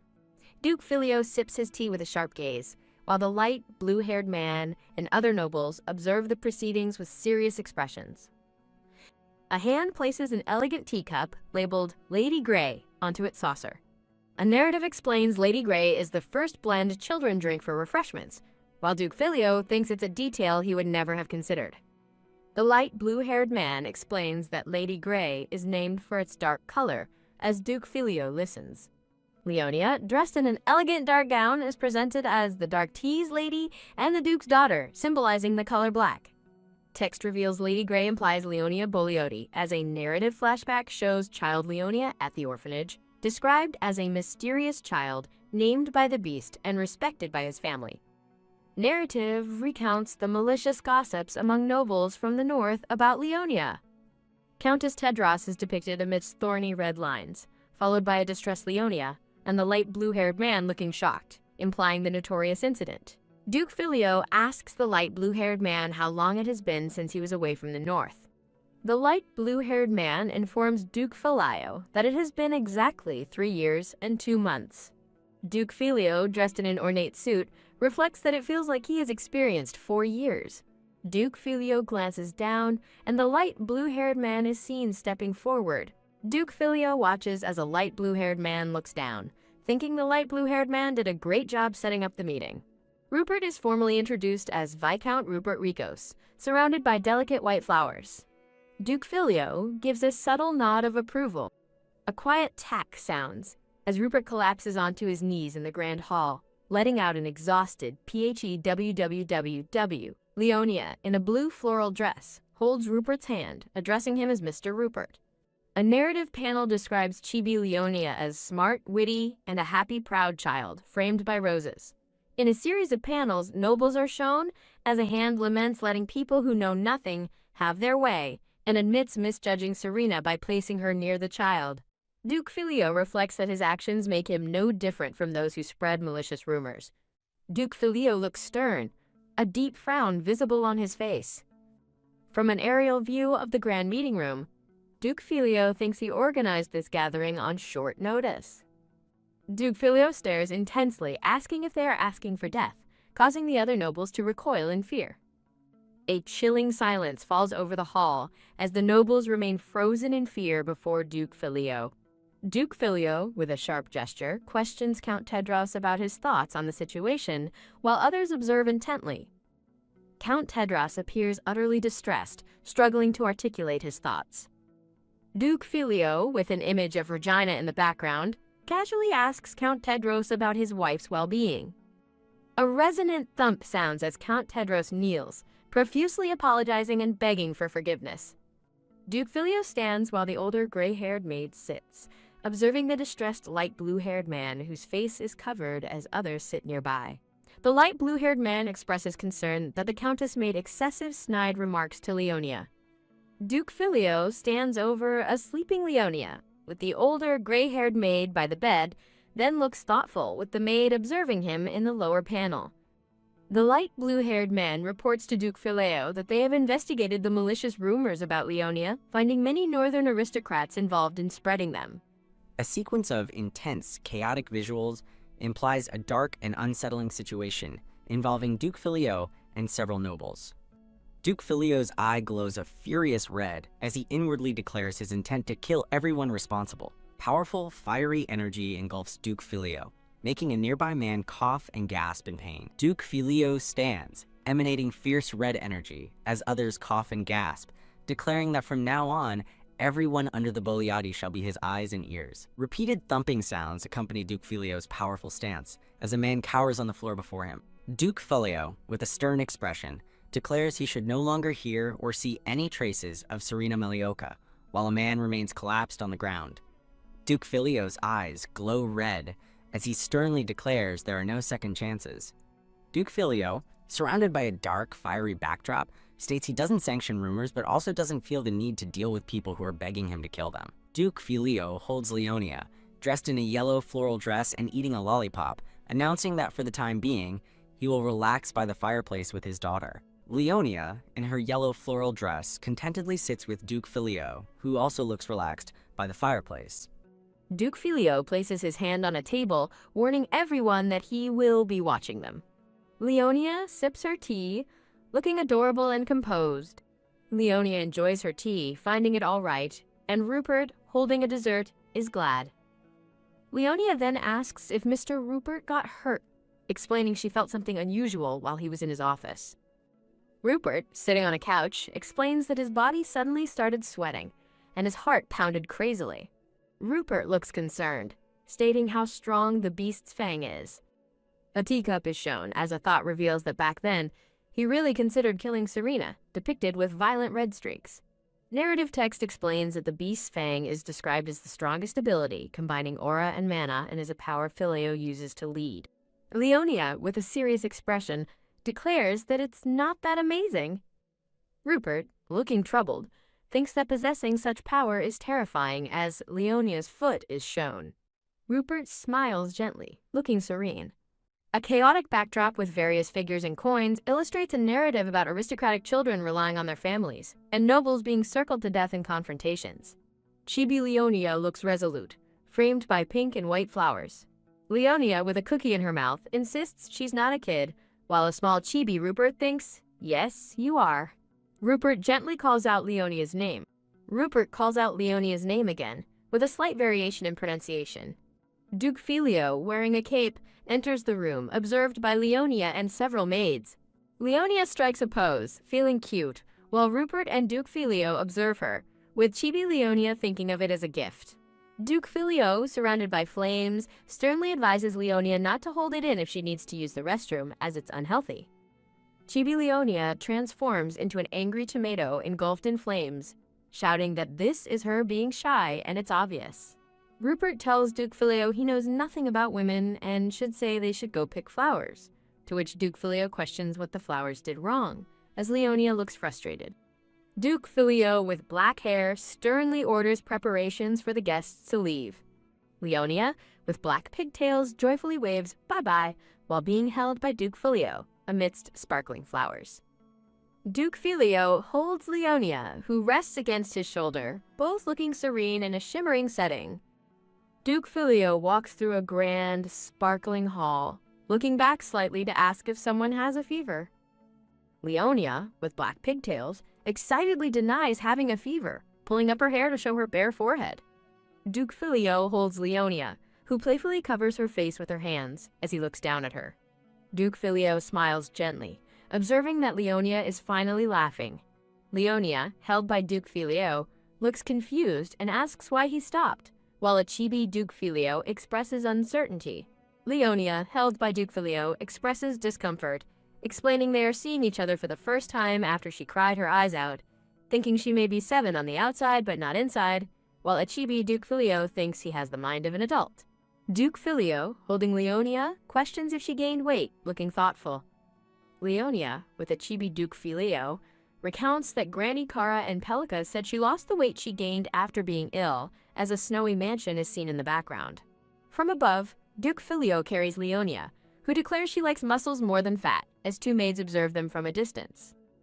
Duke Filio holds a cheerful Leonia, who flexes her small arms, declaring she will bulge 'em up. Duke Filio questions a pet name for Leonia, finding Leonie too long to call. As Leonia looks on, then he clears his throat. Duke Filio tells Leonia that he is her dad and her family, asking if she knows why, as Leonia looks up at him amidst blooming roses. Leonia, with wide eyes, suggests he adopted her, but Duke Filio immediately refutes her.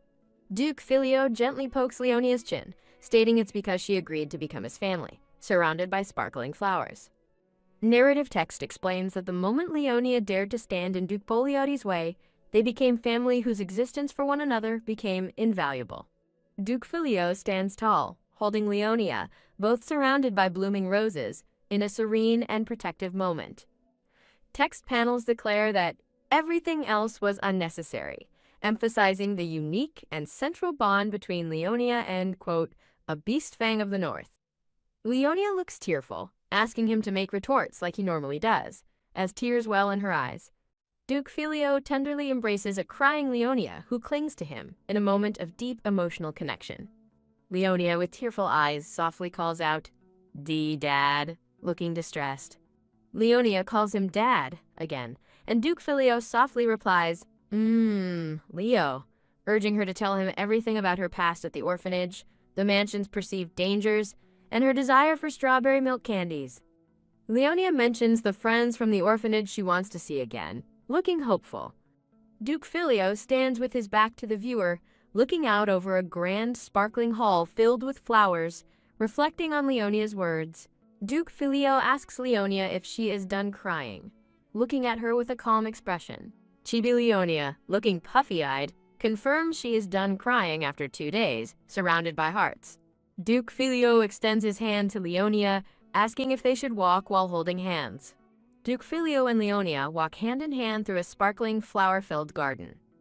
Leonia, smiling broadly, explains that quite means she doesn't want to be teased, as Duke Filio observes her. Duke Filio smiles subtly, reassuring Leonia he won't hate it if she can't say Dad. Leonia beams with joy, surrounded by pink flowers, holding Duke Filio's hand. Text panels appear, reflecting Leonia's inner thoughts about longing for things she had, despair when hope falters, and worrying about Filio's future because of her.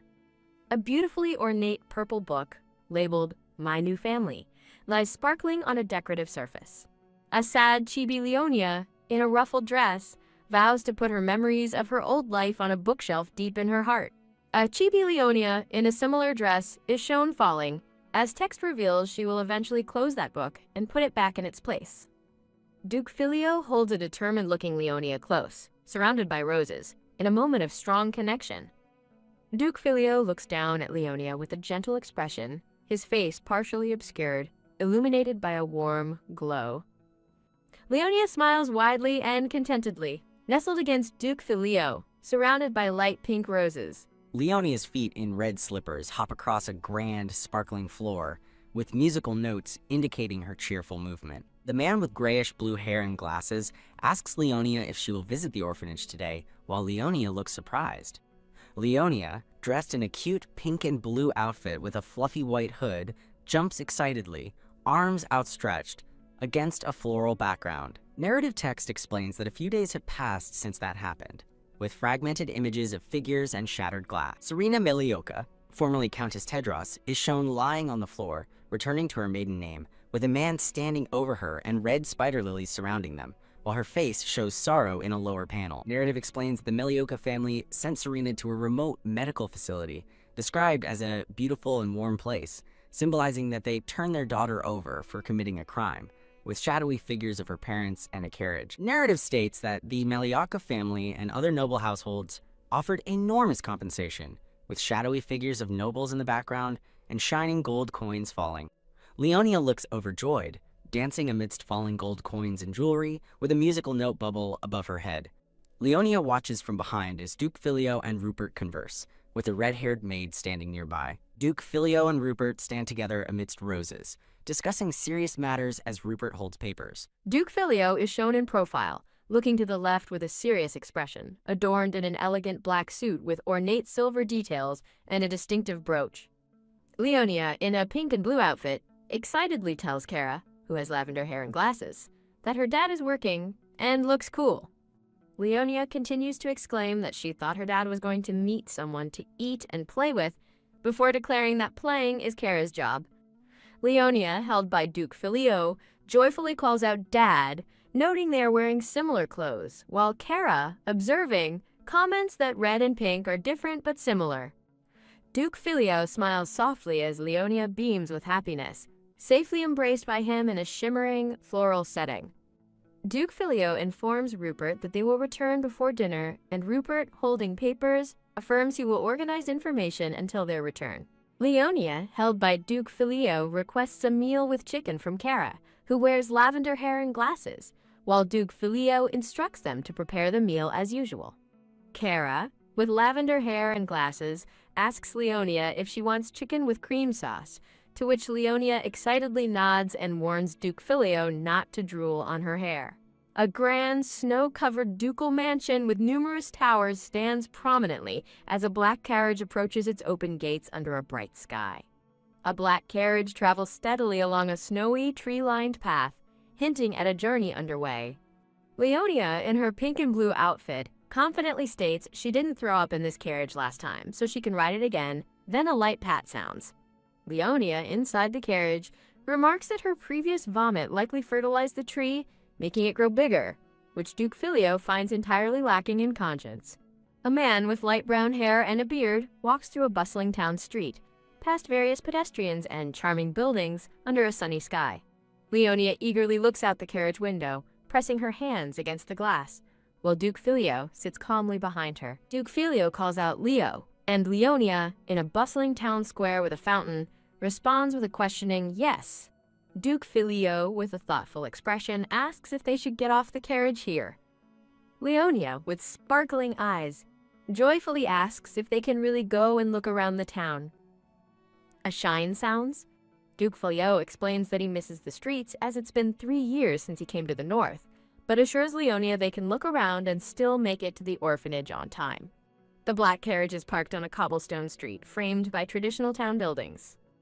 Leonia, held by Duke Filio, playfully jumps with her legs kicking. A jump sounds. Leonia, looking concerned, tells Duke Filio he might get hurt if he worries so much, emphasizing how much he worries.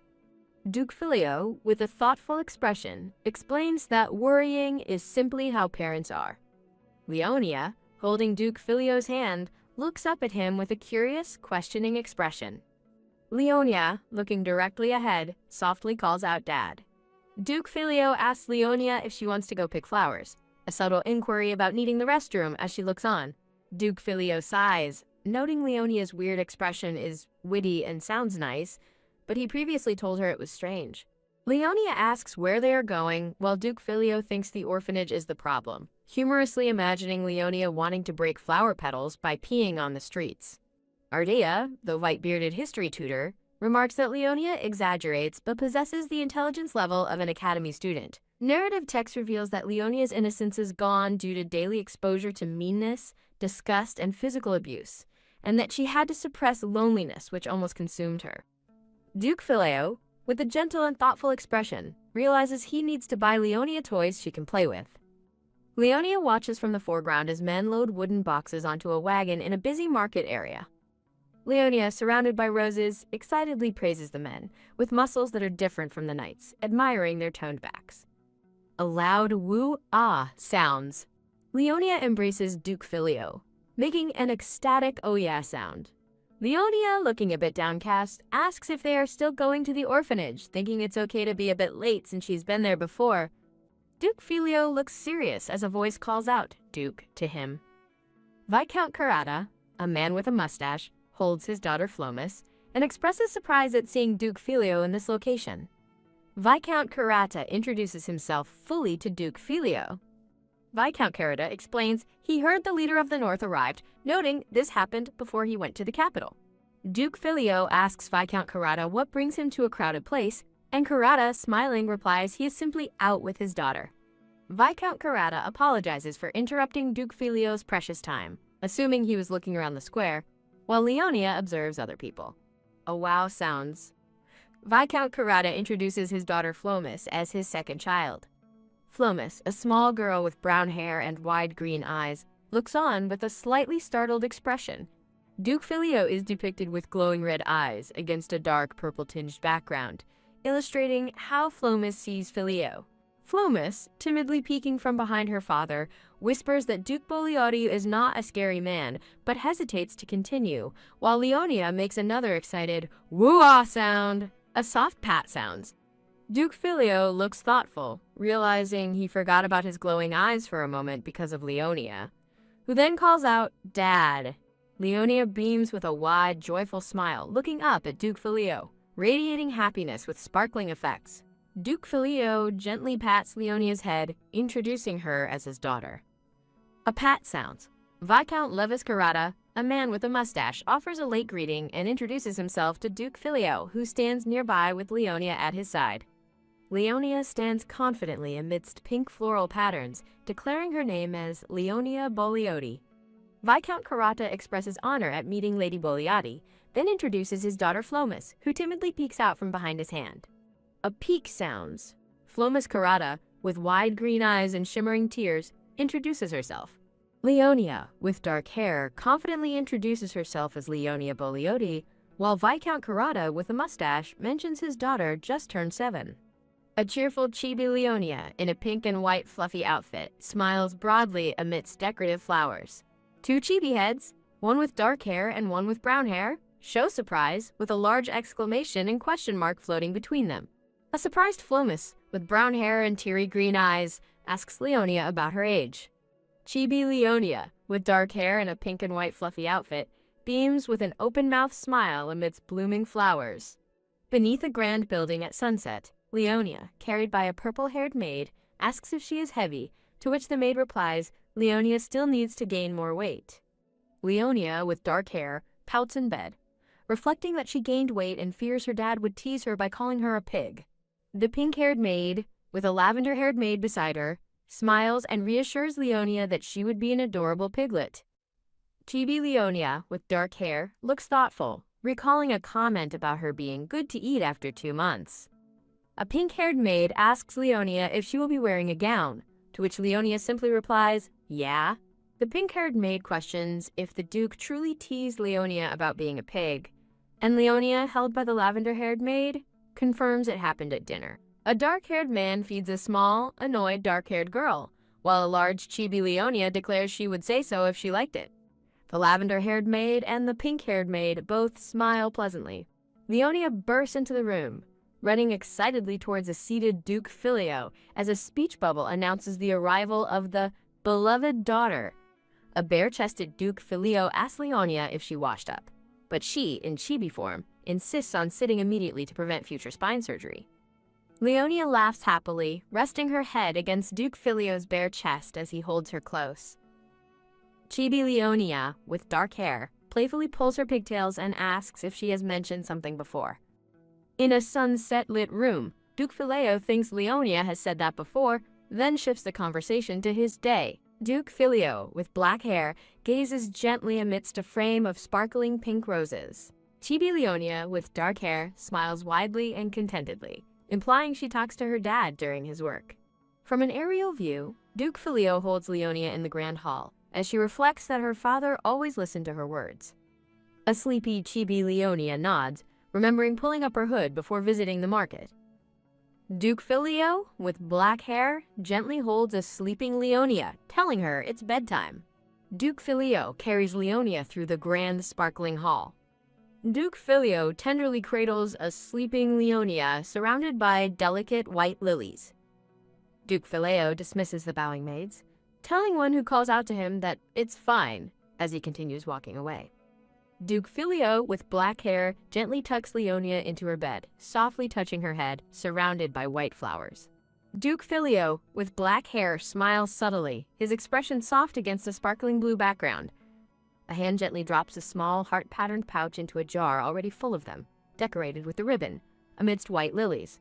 Duke Filio kisses a sleeping Leonia's forehead, wishing her to sleep well, and she softly murmurs, "Sleep well too, da." Duke Filio thinks Leonia dreams of him, while Leonia, in his arms, sleepily protests that he should let her rest in his dreams too. Duke Filio, with black hair and an open shirt, smiles subtly in a dark, softly lit room.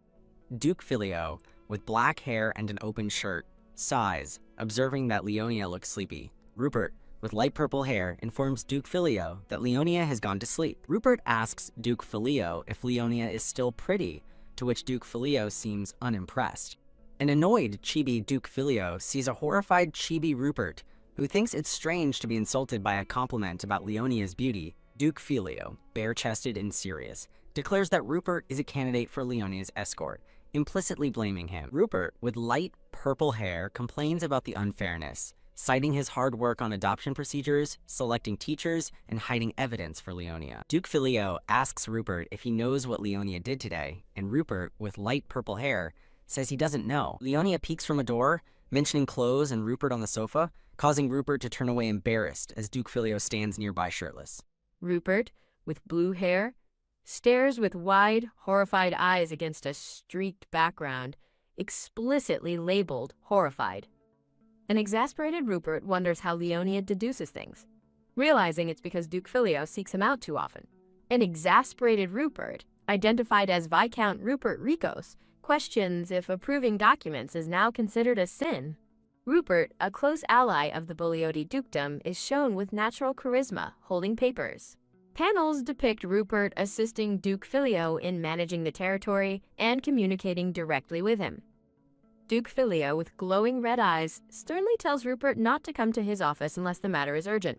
Rupert, with light purple hair, asks when he should come, while a chibi Rupert throws a tantrum, frustrated that handling urgent matters is his job.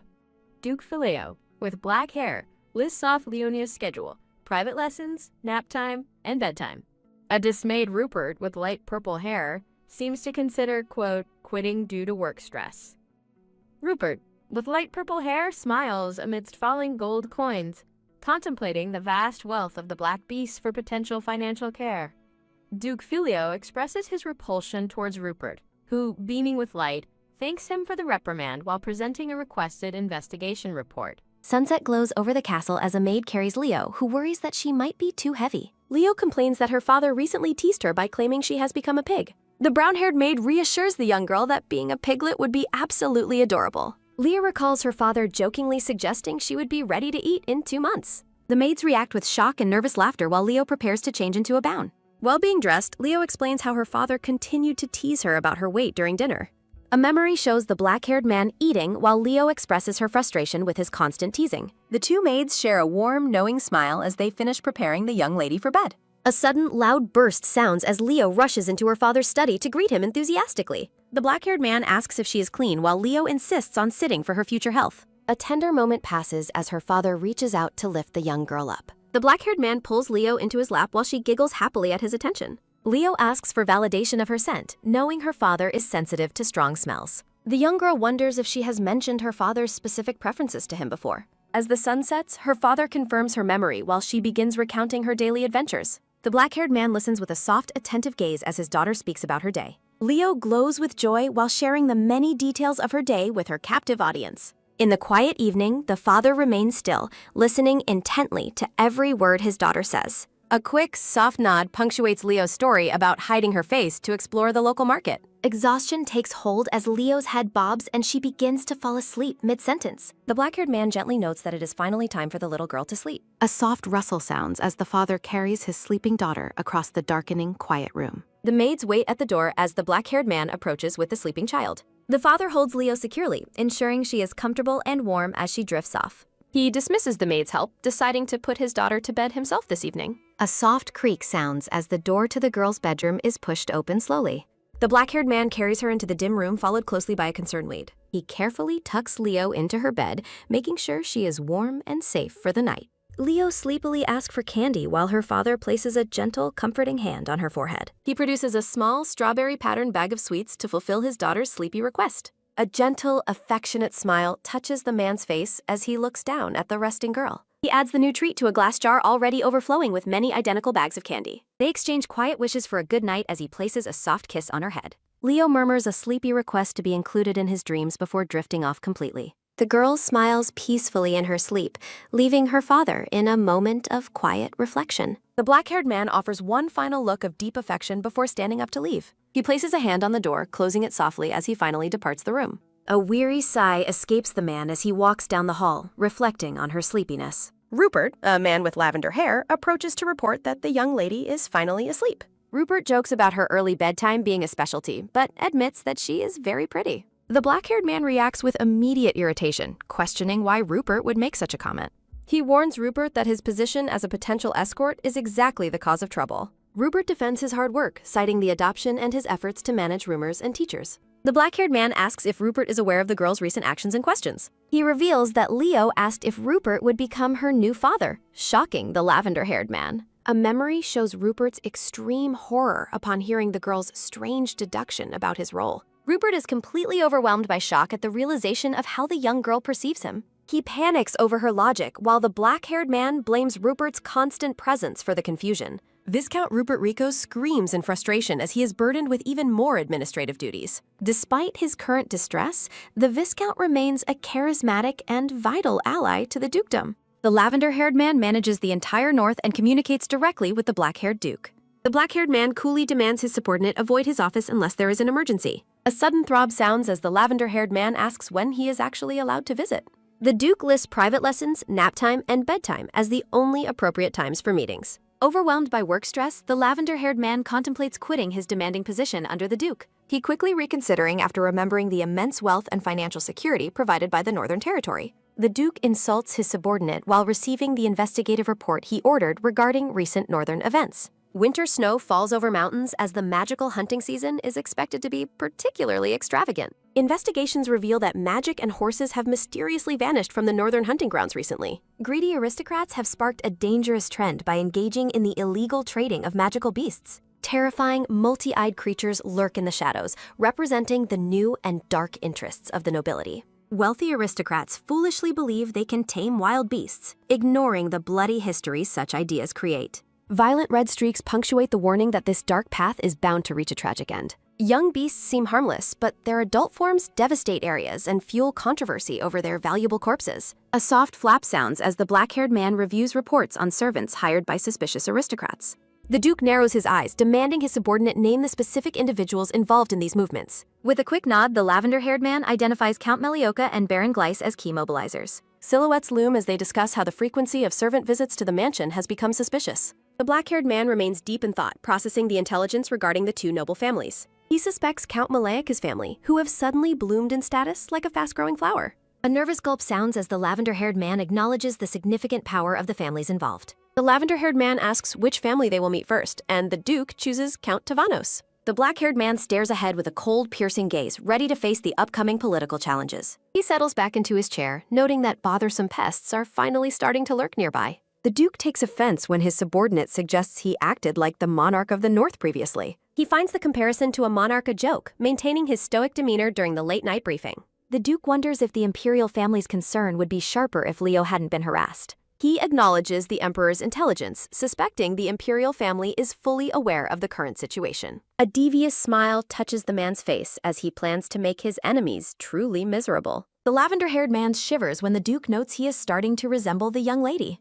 The duke proudly claims his daughter's influence while his subordinate looks on with utter confusion. He places his hand on the desk, ordering his subordinate to keep a close watch on them. The lavender-haired man transitions the report to Viscount Kurata, catching the duke's attention for a moment. A question mark appears as the subordinate wonders why a seemingly harmless man is being discussed. He mentions that the Viscount's second daughter is notably the same age as the young lady Leo. Narrative bubbles explain that the Viscount couple is beloved by children, and their daughter is very affectionate. The lavender-haired man repeats the girl's age, emphasizing her potential connection to the duke's young daughter. The black-haired man considers the possibility of his daughter finally finding a friend her own age. The subordinate silently worries if the duke's child will actually try to make a move first. The sun shines over the massive, snow-covered castle as the scene shifts to the bright morning. In a sunlit hallway, the black-haired man speaks with an older maid regarding the morning's new mail. She presents an invitation from Viscount Kurata's wife, requesting the duke and Leo attend a tea party. Ardia's maid reassures the duke that such invitations are standard now that he is known to be a parent.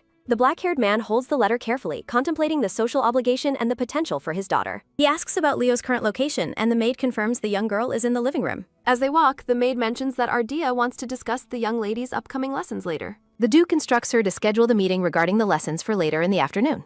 Footsteps sound as the black-haired man walks away, leaving the maid alone in the quiet, bright hallway. The scene shifts to a luxurious living room featuring a plush pink sofa and elegant white pillars. Colorful blocks and a wooden toy giraffe sit in a corner, waiting for the young lady to play. A quiet corner of a child's playroom is filled with colorful toys and a wooden xylophone. Leo, a young girl with dark hair and pigtails, rocks back and forth on a wooden horse. Looking quite serious for her age, the little girl dramatically laments that her life is currently useless. The black-haired man arrives at the doorway, observing his daughter while holding a green envelope. A creak sounds as the Duke watches the girl, his expression unreadable and perhaps a bit tired. A festive illustration depicts the father and daughter as vampires, celebrating a happy, spooky holiday together. A steady, rhythmic rocking sound fills the room as Leo continues her solitary play on the horse. Breaking the silence, the black-haired man calls out to Leo, causing her to stop her play. The young girl turns around with a look of wide-eyed surprise, reacting to her father's sudden presence. Leo leaps from her toy and runs to her father, greeting him with an enthusiastic shout. The girl excitedly asks if he saw her riding the horse and playing with all her toys. Letting out a soft sigh, the black-haired man calmly confirms that he witnessed her playing earlier.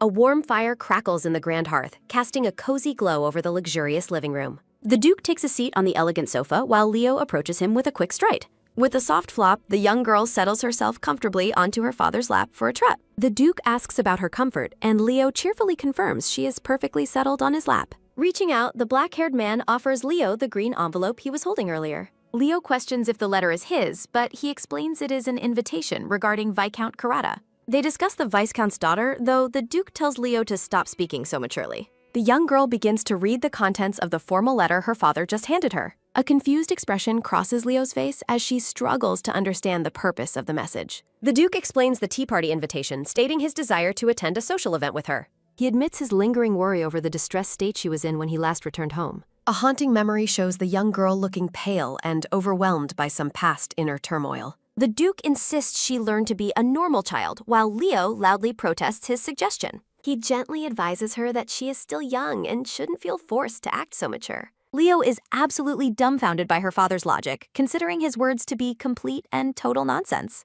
Growling with inner frustration, the girl desperately tries to remind herself that violence is never the solution. Leo argues that her preference for solitude and books is simply a reflection of her mature nature. The Duke remains firm in his decision, insisting they will attend the party despite her vocal objections. As he pats her head, Leo senses a shift in the atmosphere, feeling a weight of sentimentality. He encourages her to find friends her own age, but she mentions her past companions at the orphanage. Memories of the orphanage surface, showing Leo greeting and caring for the other children with a smile. She recalls her time as a protector, comforting those who cried and guiding the younger kids. A vision of her former self shows a bright, happy girl who found joy in helping others. The Duke reflects with regret, wishing he had paid more attention so she wouldn't have suffered alone. He points out that those children weren't true friends, but rather dependents under her guardian-like care. The black-haired man gazes at his daughter with a look of deep, serious contemplation and concern. He softly calls her name, drawing her full attention as he prepares to speak from the heart. Surrounded by lilies, the Duke tenderly declares to his daughter that she is his only true family.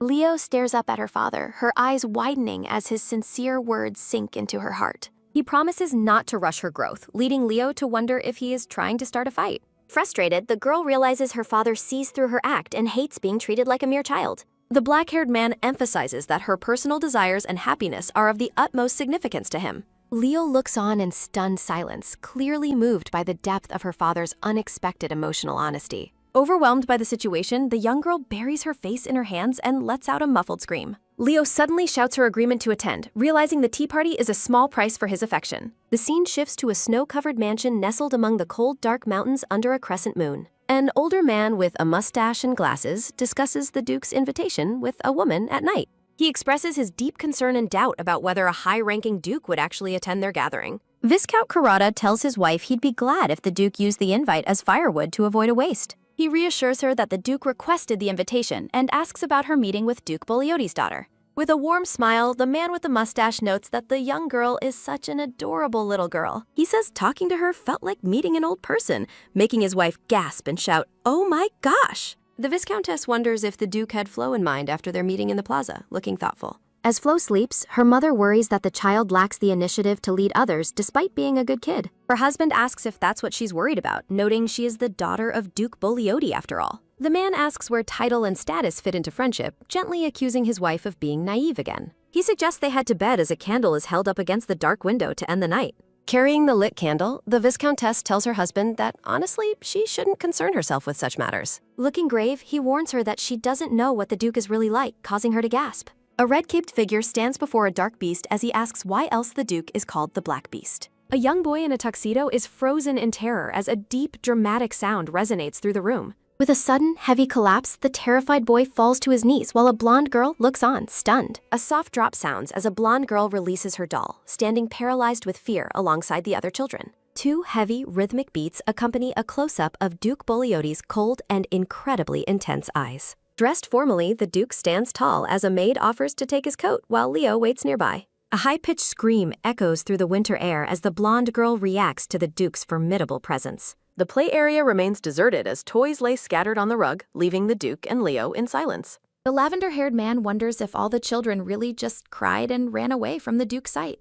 A quick, muffled sound escapes Leo as she covers her mouth to hide her amusement at the situation. Leo laughs, teasing her father for making everyone flee, while he asks if she is enjoying his misery. With a devious cackle, Leo decides attending was worthwhile, since she won't be the only one suffering anymore. Looking down at his mischievous daughter, the dark-haired Duke mutters that she is truly an ungrateful brat. Viscountess Carrata curtsies deeply, welcoming the powerful Duke Bogliotti, the Lord of the North, to her estate. With a polite smile, the brown-haired woman apologizes for what she considers to be her estate's humble appearance. The Duke dismisses her apology, expressing gratitude to her husband instead, as she mentions their prior meeting. The Viscountess apologizes for the earlier trouble, noting the children are simply too young to know any better. Placing a hand on the girl's shoulder, the Duke formally introduces Leo as his daughter to the Viscountess. Bowing gracefully, Leonia introduces herself and thanks the hostess for the tea party invitation. The Viscountess is visibly impressed, responding with surprise at the young girl's remarkably polished and mature social etiquette. Surrounded by lilies, she expresses her honor in hosting and hopes they enjoy their stay at the estate.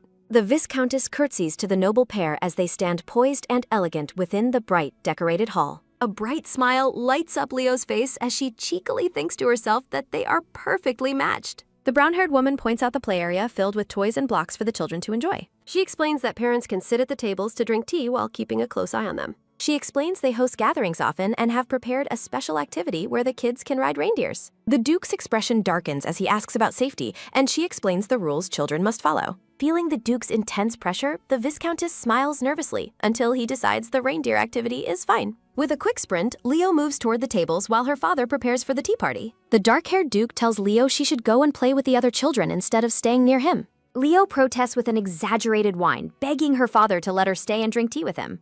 The lavender-haired subordinate watches as Leo clings to the Duke's cloak, desperately pleading with her father to stay. Leo shouts that she is turning 20 soon, but the Duke dismisses her as being at a hopeful age. Angry growls and screams of frustration fill the air as Leo's internal temper flares up during the event. A sudden, sharp startle causes the guests to jump, while someone thinks that a Bogliotti will always be themselves.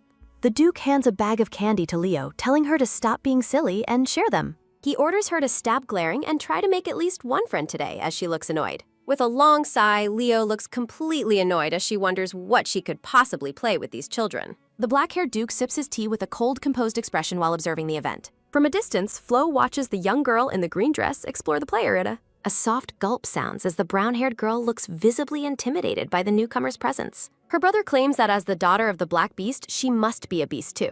With a startled cry, Flo reacts in fear as her brother continues his malicious teasing. Trembling with anxiety, the young girl desperately tries to deny the frightening story she was told. The boy asks if she heard about Countess Tedros, while Flo replies that she was Matt. A sharp stab resonates as he hears Duke Bogliotti drove the Countess deranged with his fangs. Flo asks if she really became deranged, but her brother insists he is only telling the truth. The boy taunts that the newcomer will eat her alive, making the terrified girl scream in terror. A loud, sorrowful wail escapes the young girl as she collapses into a fit of fearful tears. Viscount Carrata scolds the boy for harassing Flo again as a loud wail fills the room. In the privacy of her bedroom, the girl continues to sob while her father watches with concern.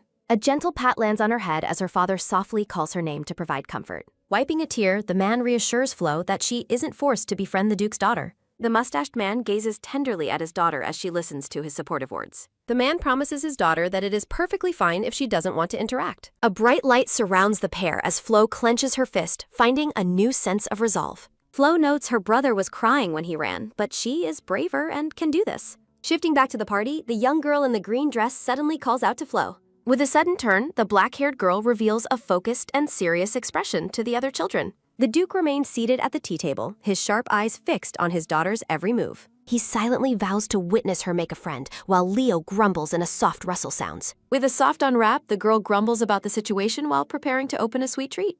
Leo looks incredibly annoyed as she decides she definitely needs a drink to handle this social chore. She reflects that orphanage kids were easier to manage than peers who require formal treatment due to rank. A small sound escapes the girl as she hesitates, staring at the floor before making her move. Leo shouts a greeting again, causing the brown-haired girl to jump as she is approached directly. Putting on a happy face, Leo greets a nervous Flo, who looks overwhelmed by the sudden attention. Leo joyfully grabs Flo's hands, exclaiming that she has been looking for her throughout the entire party. She cheerfully asks if it has been long since their last meeting and wonders if Flo grew taller. Leo notices the awkwardness and laughs, wondering if their current posture is making her new companion uncomfortable. Stunned, Flo realizes that the Duke's daughter was actually the one who decided to approach her first. The brown-haired girl is left wide-eyed and speechless as she stares at the smiling girl before her. With a polite smile, Leo thanks her hostess for the invitation and the opportunity to attend.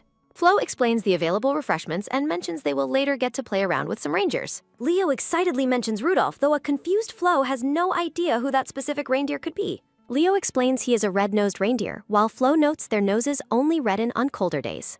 A look of surprise crosses Leo's face as she questions if what the girl said is true. Flo explains that when parasite eggs hatch in summer, insects come out of a reindeer's nose. A soft sound of shock escapes Leo as she stands frozen, processed by the disturbing animal trivia. Flo observes that Leo seems to know a lot about reindeers, while Leo remains in stunned silence. Surrounded by yellow roses, the brown-haired girl beams and loudly declares her deep love for reindeers. Leo thinks to herself that despite the odd start, things are going much better than she expected. Flo adds that reindeer eyes change color every season as the other children watch from a distance. Flo mentions her grandfather once castrated a reindeer, causing a sharp, shocked cry from the young girl. Flo explains he burned it alive, prompting Leo to desperately beg her to stop talking immediately. Trapped in a state of shock, Leo realizes she definitely doesn't want to hear anything else.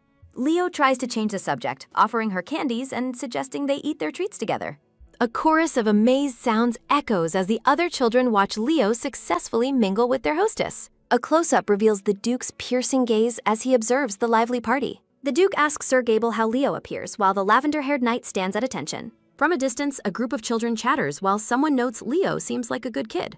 Surrounded by her new acquaintances, Leo beams with a bright and joyful expression. A subtle glance follows the Duke as he takes a composed sip of his tea. Standing amidst her peers, a bold message declares that the young girl is simply too small. Leah laughs heartily, even though she hasn't grown an inch despite being well-fed. A sharp clack sounds as the porcelain teacup is placed firmly back onto its matching saucer. Rhythmic, heavy steps echo across the polished wooden floor as a newcomer approaches the table. Dressed in an ornate blue coat, a man places a steady hand over his chest. A focused view highlights the mustached chin of the distinguished man arriving at the gathering. Sir Gable's eyes narrow with suspicion as he maintains a protective watch over his lord. Gable addresses his master with a respectful bow, but the Duke's attention remains fixed forward. With a cold and dismissive expression, the Duke curtly orders his subordinate to leave his side. A soft shift accompanies Gable's departure while the Duke remains seated by the window. Marquis Rand Pardis is formally introduced, standing tall in his intricately decorated noble attire. Shadows dance across Gable's face as he continues to monitor the situation from the sidelines. The Duke acknowledges the Marquis, whose presence looms over the table with a formal air. Seated at a round table, the two powerful men begin their conversation while a maid waits.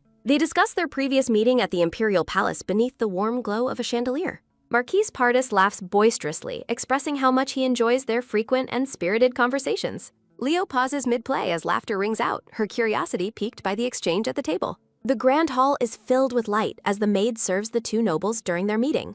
Leo wonders about the man's identity, staring intently at the silver-haired Marquis from afar. Leo squints in deep thought, trying to recall if this man appeared in the original novel. A young boy suddenly explains that the man is his grandfather, startling the observant young girl. The blue-haired boy smiles gently at Leo, who reacts with a look of wide-eyed surprise. With a proud smile, the boy identifies the man as Marquis Pardis against a floral background. Leo is left in a state of comical shock as she processes this new family connection. The scene transitions smoothly as the day's events continue to unfold within the busy estate. A tattered map reveals the ancient division of the continent into 5 distinct, powerful regions.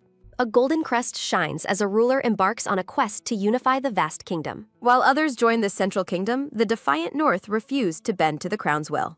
Rich in minerals and vast lands, the Northern Territory became a highly coveted prize for the empire. The North possessed power enough to devour other regions, but a smooth resolution was eventually reached. A glowing hand reaches out from the darkness, symbolizing the North initiating the diplomatic peace. The treaty guaranteed Northern autonomy and strictly prohibited marriage between the two royal lineages. A majestic golden eagle crest marks the official founding of the modern-day Melios Empire. Returning to the present, Marquis Pardis mentions his eldest grandson is turning 8 this year. The Duke notes the Marquise's obvious affection for his grandson while maintaining a calm demeanor. A soft stir sounds as the Duke remains uninterested while the Marquis praises his adorable grandchild. A heavy aura of menace hangs over the tea table, felt by everyone else in the room. The Viscountess trembles with anxiety, sensing the intense and threatening pressure radiating from the noble pair. Turning pale with fear, the woman weeps silently while the Duke remains completely unbothered. The Duke calls out to Leo as she approaches the table dressed in her ruffled gown. Leo announces she's going to play with reindeers, and her father tells her to share candies. Trapped in a reindeer-filled daze, Leah thinks she won't be able to eat anything for hours.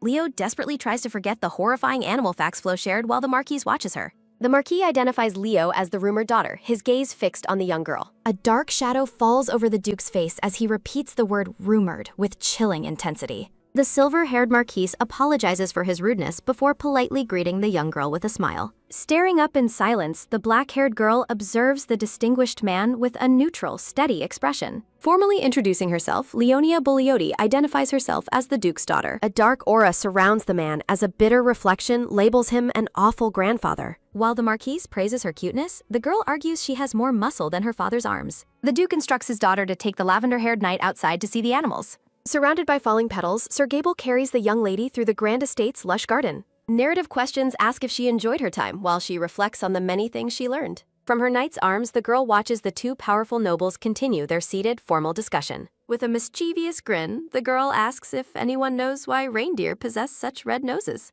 A soft, secretive whispering fills the air against a playful background of white rabbits and fresh carrots. As the men agree to move outside, a pained groan escapes while a devious chuckle rings out. The trio of adults walks down the hallway together, leaving the girl with her protective guard. Clinging to Sir Gable's shoulder, the black-haired girl shoots a sharp and suspicious glance backward. Ancient records identify the Pardis as former imperial spies who once served as the emperor's devoted allies. Seeing the overwhelming power of the Bugliotti, the spies quickly switched their loyalty to the north. A large reindeer gazes intently, its focused eyes meeting those of the curious, approaching children. Excited cheers and amazed gasps erupt as a group of children gathers near the large reindeer. Flo watches as the girl reflects on the Marquise's amazing longevity as a successful and uncaught spy. A soft, investigative hum sounds as the girl decides the sly old man is quite creepy. A weary sigh suggests someone can never catch a break under the bright winter sun. The Duke maintains that his heavy responsibilities in the north prevent him from lazing away. With a polite laugh, the Marquis finds the Duke's constant busyness to be quite terrific. The Marquis suggests the Duke take a break or return to the capital, prompting a sharp retort. The Duke expresses his desire to remain in the north forever, citing mutual benefits for everyone involved. The Marquis notes their family's high status in the north while taking a calm sip of tea. The Marquis mentions visiting with his grandchildren, prompting the Duke to call his attitude annoyingly inspiring. Hearty laughter booms across the landscape as the Marquis jokes about being an obtrusive subject. A soft metallic clink sounds as he sets down his cup, wondering about his son's welfare. The Duke asks for clarification while the Marquis explains he just worries about his son overworking himself. A cold expression settles on the Duke's face as he finds the man's words quite amusing. The Duke mocks the Marquis for raising his son too delicately given the massive workload ahead. The Duke boasts of his superior salary while the Marquis wonders why his son chose this path. A light, rhythmic scratching sound follows as the boy ponders paperwork under floating question marks. A delicate teacup is placed down as a young man requests to work as the Duke's secretary. The Marquis scolds his son for seeking work immediately after returning from his prestigious academy studies. The silver-haired young man smiles, arguing for the efficiency of discussing his career plans as soon as possible. He announces his plan to leave immediately for the Duke's estate, leaving his father feeling quite exasperated. The Marquis asks his son if he understands why their family originally migrated to the northern regions. As a Pardis family member, the young man declares his ambition to settle for only the best. A tense silence follows as the older man stares at his son's focused and intense face. The Marquis expresses his amazement at his son's ambition, while the young man thanks him politely. Noticing his intense preparation, the father concludes that his son has already devised a complete plan. The young man confidently predicts the emperor will dismiss his bold actions as a youth's simple folly. The black-haired girl thinks to herself that Loop is clearly an extraordinary and dangerous individual. Clad in a dark winter cloak, the young girl stands firm amidst the snowy garden scenery. A sudden, bright exclamation rings out as the brown-haired girl in the floral dress approaches. Flo asks if her companion feels uncomfortable, but the girl reassures her that everything is perfectly fine. Flo invites her friend to see the reindeer together, and the black-haired girl agrees to join her. Flo warns of painful parasite infections, but the other girl promises these specific reindeer are perfectly healthy. Leo asks Flo a question while mentally noting her new friend's extreme innocence. The girl teases her companion, who appears quite startled by the mention of parasites. Instructional graphics explain the process of saddling the reindeer for a young miter. Further instructions recommend staying near the enclosure fence with an adult guide present. Other children scream with mixed fear and excitement about the animal's thick winter coat. A stable worker politely informs the young noble lady that her turn has arrived. The black-haired girl is carefully lifted onto the broad back of the large reindeer. Amidst a burst of floral effects, the girl settles onto her mount with wonder. Brushing the reindeer's fur, she finds the creature to be unexpectedly gentle and cute. The girl's focus shifts to the animal's muscles, wondering aloud if it is edible. A rhythmic clip sounds as she continues her ride through the snowy training grounds. A cheerful floral collage captures the group's lighthearted and happy mood in the garden. The Duke and Marquis walk through the snow with the blue-haired boy between them. Hearing a sudden call, the black-haired man stops and turns to face his daughter. The young girl leaps into her father's arms as he catches her muddies. A soft giggle sounds while the man holds his daughter securely against his cloak. The Duke notes her reindeer scent while she explains that Tutu was very affectionate. He questions her obsession with muscles after she remarks that the reindeer looked meaty. Looking quite annoyed, the father asks why she cannot simply view the animal normally. They remain together in the snowy courtyard, silhouetted against the bright afternoon sun. The Duke assigns his daughter a book report, resulting in a loud, disgruntled protest. Watching the scene, the Marquis reflects on how much the girl resembles her father. She yells that she hates fairy tales and prefers writing about books she actually likes. They argue about maturity, with the girl claiming to be an adult in spirit. Silencing her protest, the Duke playfully feeds her a candy while acknowledging her age. A soft chewing sound follows as the girl focuses on her snack with annoyance. After learning of her new friend, the Duke identifies Flo as Count Carada's daughter. The Duke questions her odd way of speaking while she praises her new companion. Hearing his confirmation, the girl asks if he is finally giving her a compliment. Both agree that the Count's daughter is a good, albeit somewhat simple-minded, young child.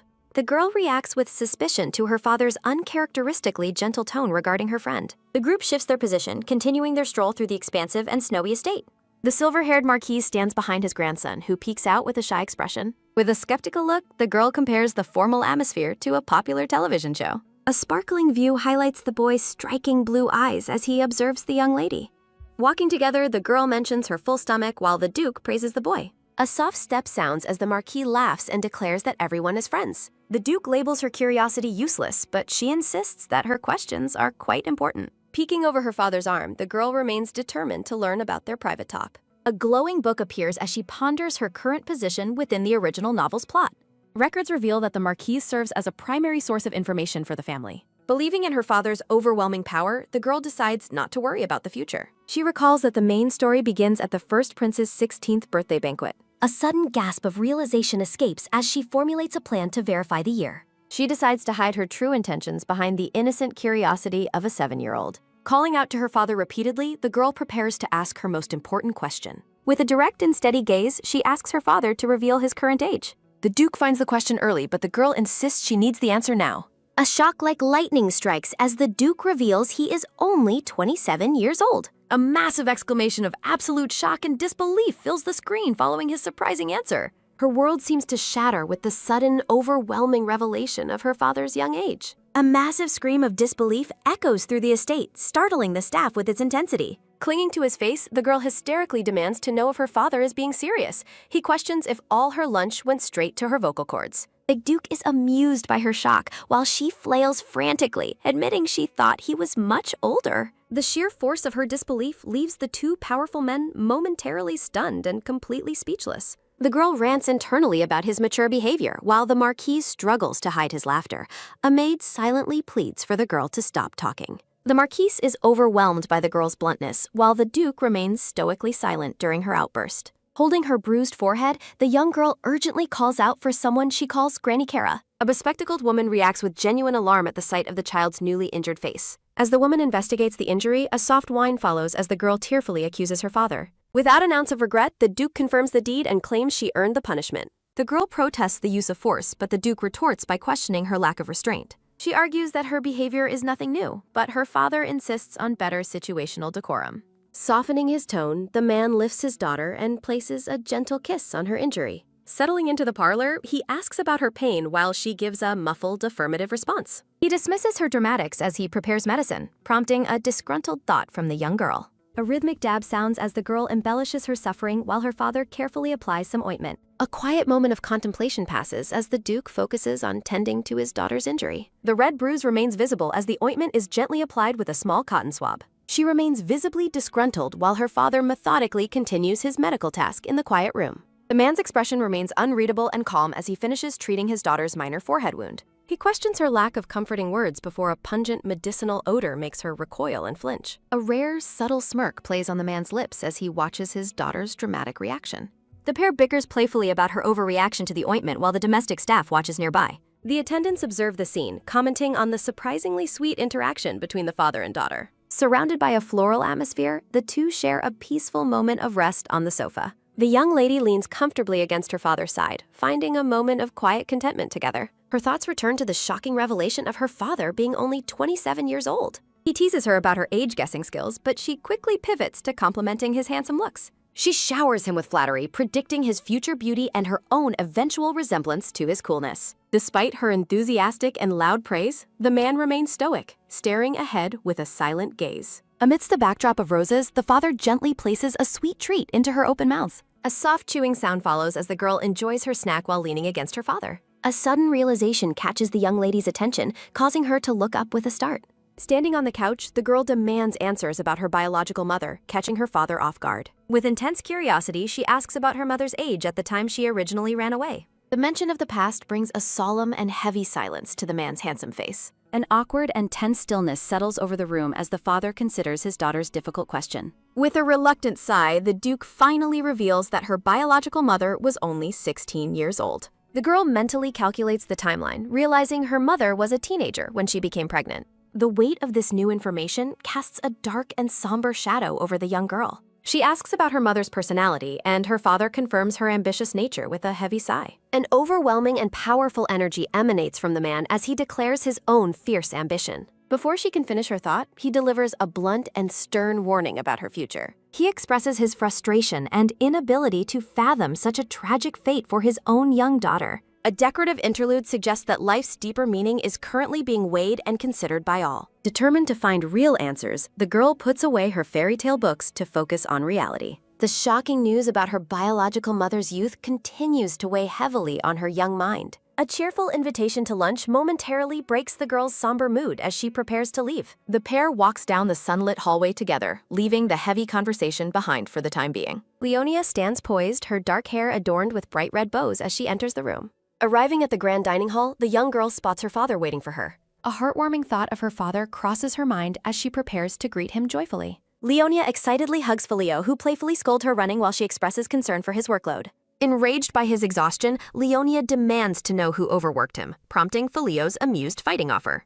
A rapid series of punch sounds ring out as the girl shadowboxes, promising to beat everyone. Filio tilts his head with a gentle, appreciative smile, clearly touched by his daughter's fierce loyalty. A lavish feast of roasted meats and savory sides sits ready on the polished wooden table. From a high perspective, Filio dotes on Leonia by personally feeding her a delicious bite. An ah sound escapes Filio as he pauses mid-meal, preparing to share some news. Filio informs Leonia about a new tutor's arrival, sparking the young girl's immediate curiosity and concern. Looking skeptical, Leonia makes it clear she prefers a tutor without any romantic history with him. Filio reassures his daughter while tenderly wiping her face, dismissing her worries about the tutor's background. Filio identifies the new arrival as Hero Bosgruni, leading Leonia to question Ardia's noble status. Against a playful bear-patterned backdrop, they discuss the complex lineage and leadership of the Bosgruni family. A sharp ting sounds as Leonia experiences déjà vu and worries about her next etiquette teacher. An announcement page requests various volunteers to join the Scanlation team's growing community on Discord. The vibrant red title card introduces the story as I became the male lead's adopted daughter. A portrait reveals Countess Bosgruni as Filio explains why she assumed leadership after her husband's departure. Leonia adopts an incredibly serious expression, her dark eyes narrowing as she processes the family's history. Chaos erupts as Countess Bosgruni furiously confronts a pleading Ardia about his sudden, unwanted return. Trapped between the arguing couple, a deadpan Leonia watches the dramatic and loud family reunion unfold. Leonia questions why her etiquette teachers are always hostile while the couple continues their violent bickering. Terrified, Ardia begs for mercy while trying to avoid the wrath of his very angry wife. With eyes burning with rage, the Countess screams for Ardea to submit to her authority. A sudden scream sounds as Leonia walks away while the Countess continues her violent pursuit. The quiet hallway stands empty, a stark contrast to the loud argument happening just around the corner. A loud exclamation sounds as Leonia's attention is caught by an escort calling out for her. A gray-haired knight in silver and black armor rushes toward Leonia with a worried expression. Dame Levipath Malaise introduces herself as today's escort and asks if the young lady is unharmed. Looking up at her guard, Leonia confirms her identity and acknowledges Malaise's presence with calm grace. Malaise expresses shock at the North's definition of etiquette, which Leonia quickly and firmly clarifies. Sweating nervously, Malaise tries to argue that the North is actually more refined than other regions. Narrative text recalls Serena Mulioka, Leonia's first etiquette teacher, alongside a small cartoon of her. A serious mood settles over Leonia as she reflects on the troubles with her current teacher. Malise suggests Northerners are simply bolder, though Leonia remains skeptical of that simple explanation. A deep, synchronized sigh sounds as the two stand together in the brightly lit hallway. Malise maintains that the North considers etiquette a vital virtue despite the chaos they just witnessed. A sudden ack sounds in a flashback as onlookers are enchanted by the Countess's graceful etiquette. A sudden, loud crash sounds as Ardia's panic screams echo through the manor walls. A tired sigh sounds as Leonia worries about property damage and agrees to move rooms. Walking down the hall, Leonia wonders if her father brings such people as cautionary life lessons. Spotting a familiar figure, Leonia wonders if she has just seen the manor's head maid, Kara. Leonia calls out to Granny Kara, who turns toward her with a look of surprise and recognition. A man with a gray mustache and piercing blue eyes addresses Leonia with a formal greeting. Bowing politely, Hyro Bosgruni claims he accidentally encountered Leonia while searching for the Duke's office. Leonia unimpressedly points out he is on the wrong floor, causing Hyro to blame his old age. Hyro bids her farewell while shooting a sharp, lingering glance back toward the young girl. Suddenly acting helpless, Hyro shamelessly asks Leonia for directions, earning a skeptical reaction from the girl. Leonia glares at the man, her intuition signaling that he is being far from truthful. Walking together, Leonia notices the Marquis using the formal title of Duke for her father. Records reveal the Marquis has long served the family, but only a few people know the truth. He reflects on the necessity of wearing a mask to become the shadow of the powerful family. He maintains a strict public persona for the Imperial faction while using more polite speech in private. Leonia's focus shifts to the small paper bag the silver-haired man carries at his side. A sudden, bright sparkle sounds as she recognizes the logo of her favorite cream puff bakery. Identifying the fluffy cloud cream puffs, she asks the Marquis if he actually knows about them. Turning away, the young girl explains that her father once bought the delicious treats for her. He notes the Duke's affection while the girl pouts, reminding him that she is his daughter. The Marquis studies the young girl's face with a look of intense and growing curiosity. A shadow falls over his face as he asks if she truly is the Duke's biological child. Maintaining a calm expression, Leonia simply asks what else her identity could possibly be. Laughing, the Marquis praises her maturity while she insists she is only slightly smarter than her peers. He contemplates her unusual nature, finding her behavior more akin to an adult than a young child. She compares him to a grandfather, a role he accepts as a man with 3 grandchildren himself. Silence follows as a silver-haired man in glasses observes the pair from the hallway. Appearing deeply unsettled, Rupert internally declares that a boundary has just been crossed during their talk. A rhythmic knock sounds as Linnea approaches a set of large doors with the Duke following. Rupert opens the door and questions her absence from class, but she reports her teachers are fighting. A heavy sigh sounds as the spectacled man considers the news of the teacher conflict. She describes a chaotic scene of flying chairs and teacups, leaving Rupert completely stunned. Rupert questions the Marquise's presence and weight loss, wondering if he is neglecting his own health. The Duke jokes about his own hunger while the men bicker about the house's meal schedule. Glaring with annoyance, Leonia identifies her father as the true source of her problems. Looming over her, the black-haired man asks about her lessons amidst a backdrop of elegant roses. The Marquis notes his tardiness, but the Duke argues that he has actually arrived ahead of schedule. Carrying his daughter, the Duke instructs her to wait inside as she clutches her bag of treats. Realizing the cream puffs are missing, the Marquis looks at his empty hand with shock and confusion. The father walks down the sunlit corridor with his daughter, leaving the other men behind. Rupert turns his attention toward his father, waiting for him to speak in the hallway. Looking troubled, the Marquis wonders aloud if the young girl is truly the Duke's biological daughter. Rupert remains silent, watching his father with a look of intense and focused concentration. He admits his uncertainty, noting his inability to control the Duke's past actions or personal choices. A moment of shocked silence passes over the Marquis following his son's blunt response. He teases Rupert about being a skilled liar before they continue their private conversation behind closed doors. A sharp tap sounds as a hand rests on a decorative box during the serious conversation. Surrounded by blossoms, the Marquis wears a somber expression while reflecting on family secrets. Rupert questions his father's cryptic words, sensing that the Marquis knows more than he is letting on. A soft pouring sound follows as hot tea is served during the increasingly tense meeting. Rupert suggests the girl may be the child of a relative who supposedly died long ago. A look of deep concern crosses Rupert's face as he considers his father's theory. They recall a tragic escape in heavy rain where a carriage was lost to a swollen river. The wreckage of the wagon remains in the water, a reminder of bodies never recovered. A quiet sipping sound follows as the Marquis contemplates survival and the possibility of hidden heirs. He admits that if the pair survived the tragedy, having a child would not be impossible. Rupert listens with a stunned expression as the Marquis continues to drink in silence. Another quiet sip sounds as the Marquis weighs the evidence of his secret theory. A festive illustration shows the Duke and Leonia sharing a happy and warm holiday moment. The title card confirms the story's name against a snowy and holiday-themed background. With a confident air, the Marquis gestures toward Rupert while the younger man looks away with a pout. Peering into his tea, the silver-haired man admits that the current situation finally makes sense to him. He recalls Regina as a bright person, noting the Duke's inexplicable and deep-seated dislike for her nature. He reflects on how his own father was among the few people who harbored a dislike for Regina. Rupert asks about her life and eventual death, but the Marquis shuts the topic down with a firm rejection. Seated in the sunlit room, the Marquis vows he would never betray the hand that currently feeds him. His thoughts drift to the young lady of Buglioti, finding her personality even more interesting than her appearance.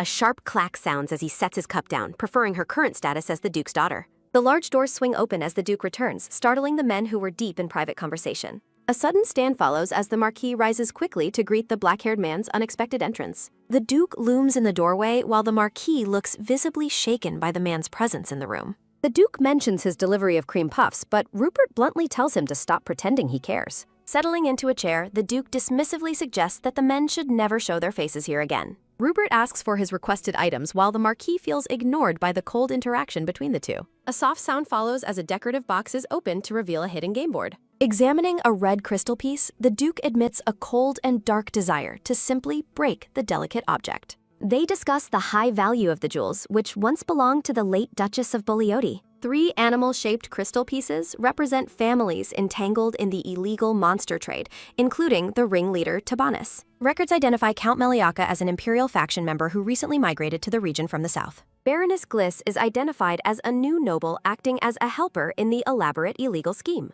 Wizards are used to breed monsters, with newborns extracted and sent through secret routes to the capital. The Duke repeats the location with a somber tone, considering the weight and implications of the news. Snow falls over a mountain range that makes large cargo transport nearly impossible for the conspirators. Focusing intensely, the Duke realizes a specific western route must be the one currently being used for transport. The Marquis confirms the route's destination leads directly to the influence of the Empress's mother, Marquise Hesperi. He leans back, realizing the conspirators intend to drag the entire North into their illegal and messy affairs. Both Rupert and the Duke express their exhaustion, prompting the Marquis to demand their full and immediate focus. For 3 years, many nobles from across the regions have been forced to reside within the capital. The struggle involves the Crown Prince appointing a new governor despite the Crown Princess still being alive. Cowardice among the observing nobles has only served to strengthen the positions of those currently in power. A rare smirk appears on the Duke's face as he reflects on the shameful 3 years of political maneuvering. He inquires about Perry, learning the man's eldest son is now the one managing the illegal trading business. The Duke remains certain of government involvement, doubting that the officials will ever truly give up their plans. Looking ahead, he considers the high probability that many others are deeply involved in this complex plot.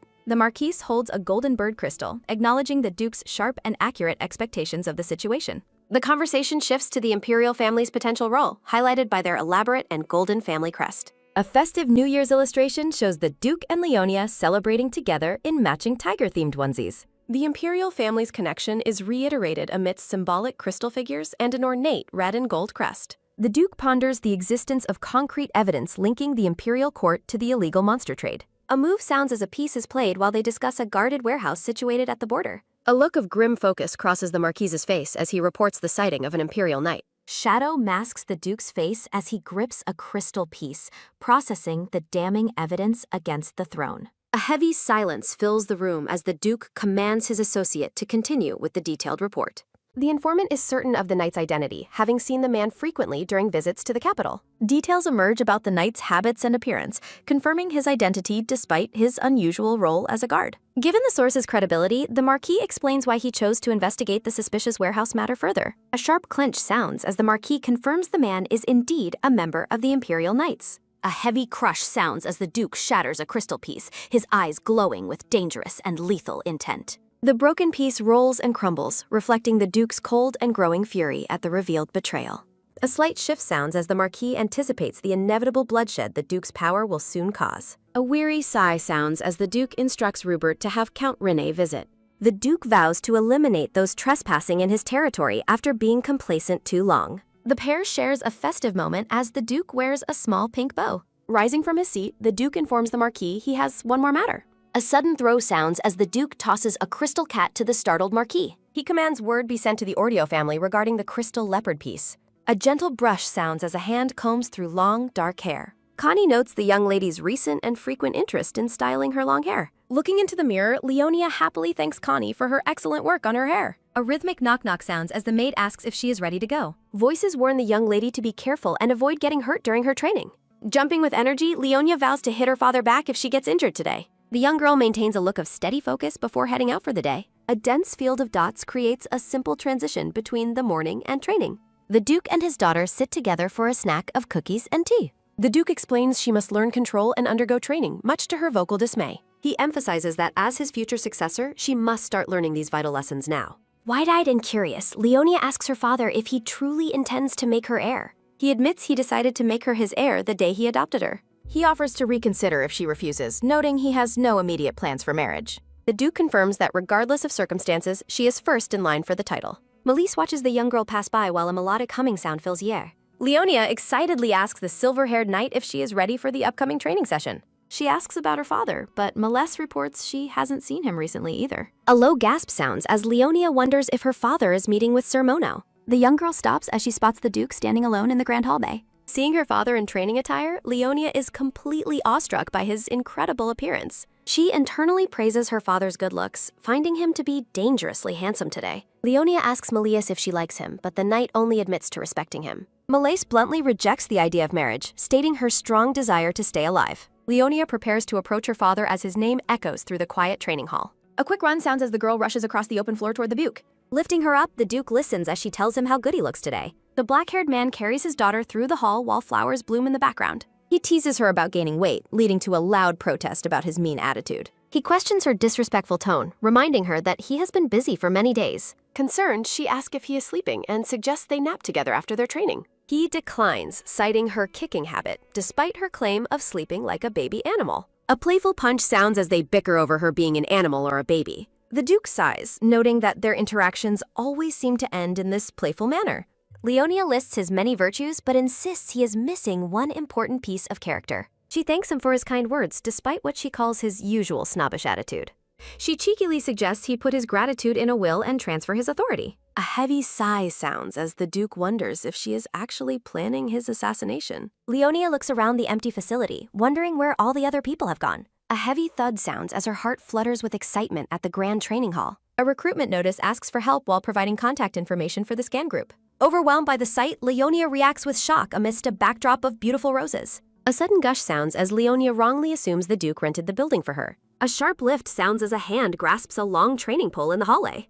A soft scraping sound follows as the black-haired man sketches a circle onto the dusty floor. Leonia curiously asks her father about the purpose of this simple circle he has just drawn. They debate the nature of their lineage, with the Duke insisting the power is the beast's fang. Leonia cheekily offers to draw his face before questioning him again about the mythical family power. The Duke gives a small humph as he prepares to explain the history of their lineage. The Duke explains their family possessed this northern power long before adopting the name of Bugliodi. The young girl remains uncharacteristically silent as she listens to her father's serious historical explanation. He details how aura enhances physical strength while mana grants magical abilities to those with the fang. The Duke suggests she likely used this power unconsciously to survive the orphanage's abusive conditions. Leonia warmly expresses her happiness at being with her father, feeling protected by their shared lineage. A gentle silence passes between them as the Duke looks at his daughter with unstated affection. Leonia giggles happily as the Duke places a large, comforting hand on top of her head. Looking up at the Grand Dome, the Duke announces he will now demonstrate their unique power. With a powerful swish, the black-haired man effortlessly swings the training pole through the quiet air. Both father and daughter share a moment of intense focus as the demonstration of power begins. The young girl stands in awe, watching her father's fluid and commanding movements in the hall.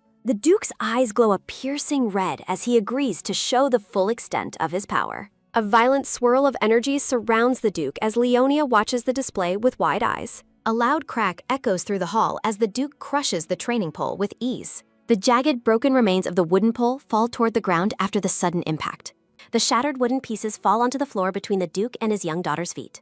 Leonia stares down at the broken wood, processing the incredible strength she has just witnessed today. The black-haired man remains stoic and focused after his brief but terrifyingly efficient display of power. A surge of red energy lifts a fragment of the broken pole into the air again. A sudden wham sounds as the fragment is driven deep into the floor, shocking the girl. Leonia shouts in absolute amazement as she sees the wooden fragment pierce through the hard floor. Leonia excitedly exclaims that the wood went through the floor, while the Duke calmly acknowledges it. Leonia squeals with delight at her father's skill, while he pridefully claims his own work. A sudden, bright flare causes the young girl to tumble backward onto the training hall floor. The Duke looks down at his daughter as she sits amidst a backdrop of sparkling light. Leonia pauses for a moment, her face partially shadowed as she reflects on her own abilities. The young girl sulks, admitting her current inability to match her father's advanced and comfortable skill. The Duke reaches his hand out toward his daughter, calling her name in a soft tone. He offers his hand to help her up, reassuring her that everyone must start somewhere. Looking up at her father with wide, sparkling eyes, Leonia feels encouraged by his gentle words. The black-haired man looks down with a rare, kind expression, telling her not to be disheartened. Leonia happily shouts her agreement as her small hand grasps her father's much larger fingers. The scene shifts from excitement to exhaustion as heavy huffing sounds fill the air during training. Covered in sweat, Leonia dramatically tells her father that she is dying from the intense workout. As Leonia collapses, she cheekily questions his motives while the Duke bluntly rejects her dramatic claims. The Duke orders more laps, insisting that building stamina is vital for mastering their unique power. Soaked in sweat, Leonia is shocked to learn about the potentially adverse side effects of their power. He reminds her of her past illness, prompting her to curiously ask about the specific side effects. The Duke lists physical ailments like rashes, hives, and muscle cramps as common results of overuse. Leonia wonders if the power is like a drug, as an informational chart details its adverse reactions. A pair of hands carefully holds an ornate floral envelope, revealing the cause of the recent excitement. The green-eyed girl feels her heart race with joy as she receives her own letter from Leonia. She is delighted to find rare strawberry milk candies, which are exclusively produced for the Boleody house. The green-eyed girl eats a candy, marveling at the luxury object costing as much as a cake. Fearful of her brother's greed, the green-eyed girl decides to hide the remaining treats away.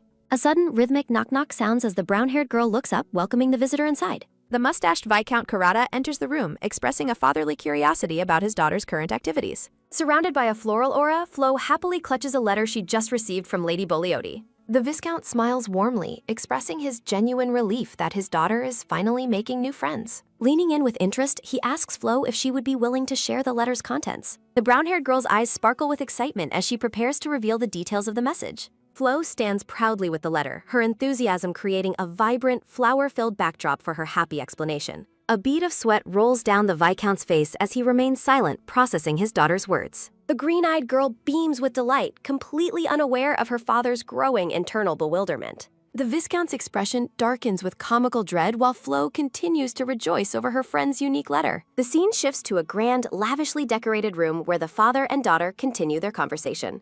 A soft swish sound echoes as a pair of hands carefully unfolds the pages of the correspondence. Seated amidst a sea of roses, the black-haired Duke adjusts his glasses while intensely focused on the document. The mustached Viscount stands respectfully in the background, waiting for the Duke to finish reviewing the papers. From behind his desk, the Duke issues a stern order to continue delaying the delivery of specific goods. The black-haired man notes the Viscount's silent compliance, questioning why he hasn't asked for a reason. Standing before a floral background, the Viscount remains stoic and professional, despite the unusual nature of the request. A soft clack sounds as the Duke removes his glasses, acknowledging the positive influence their children have on each other. They stand together in the sunlit office, discussing how their respective daughters are learning from one another. The Viscount reflects on his daughter's transformation from a timid child to an energetic one, thanks to Leonia. The Viscount's expression suddenly shifts as he recalls the startling contents of the letter Flo received earlier. A sharp, sudden "huh" sounds as the Viscount's composure momentarily breaks under the weight of a shocking memory. The Viscount struggles to find the right words, eventually describing the girl's writing style as disturbingly mature.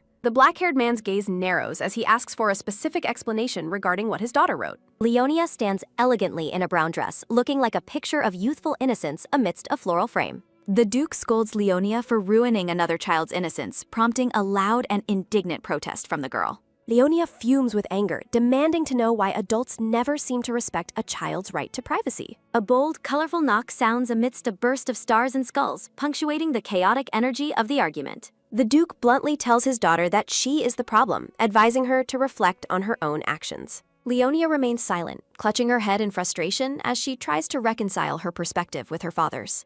A frustrated huff sounds as the Duke questions her definition of purity, specifically regarding her violent self-defense tactics. A text-filled transition emphasizes the family's brutal philosophy, suggesting that lethal force is a valid alternative to etiquette. The Duke's handsome features are bathed in soft light as he remains firm in his stern parenting approach. The black-haired girl maintains a look of steady focus, absorbing her father's intense and unconventional advice. Framed by roses, Leonia begrudgingly agrees to be more careful with her choice of words in the future. Lifting her up, the Duke learns that Flo actually read the letter to her father of her own volition. A soft ah sounds as the father and daughter share a brief moment of quiet, mutual understanding.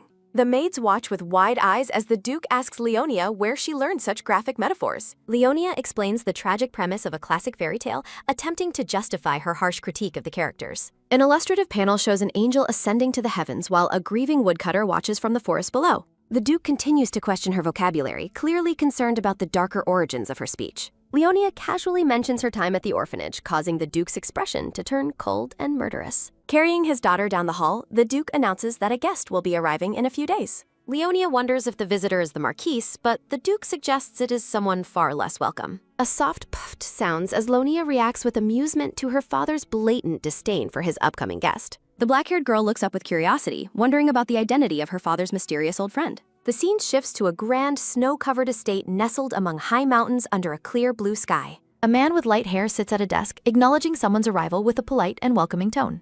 A woman in a dark, ruffled dress enters the room, reporting on her recent trip and the children. A soft clack sounds as tea and tarts are served, setting a calm mood for their private conversation. The brown-haired woman teasingly asks the man if he is pretending to be ignorant. A light-haired man is visibly shaken after hearing that the Duke adopted an orphan. Count Rene and the woman discuss rumors regarding Duke Bogliotti in a lavish office. He listens in shock as she details gossip about the Duke's supposed bastard child.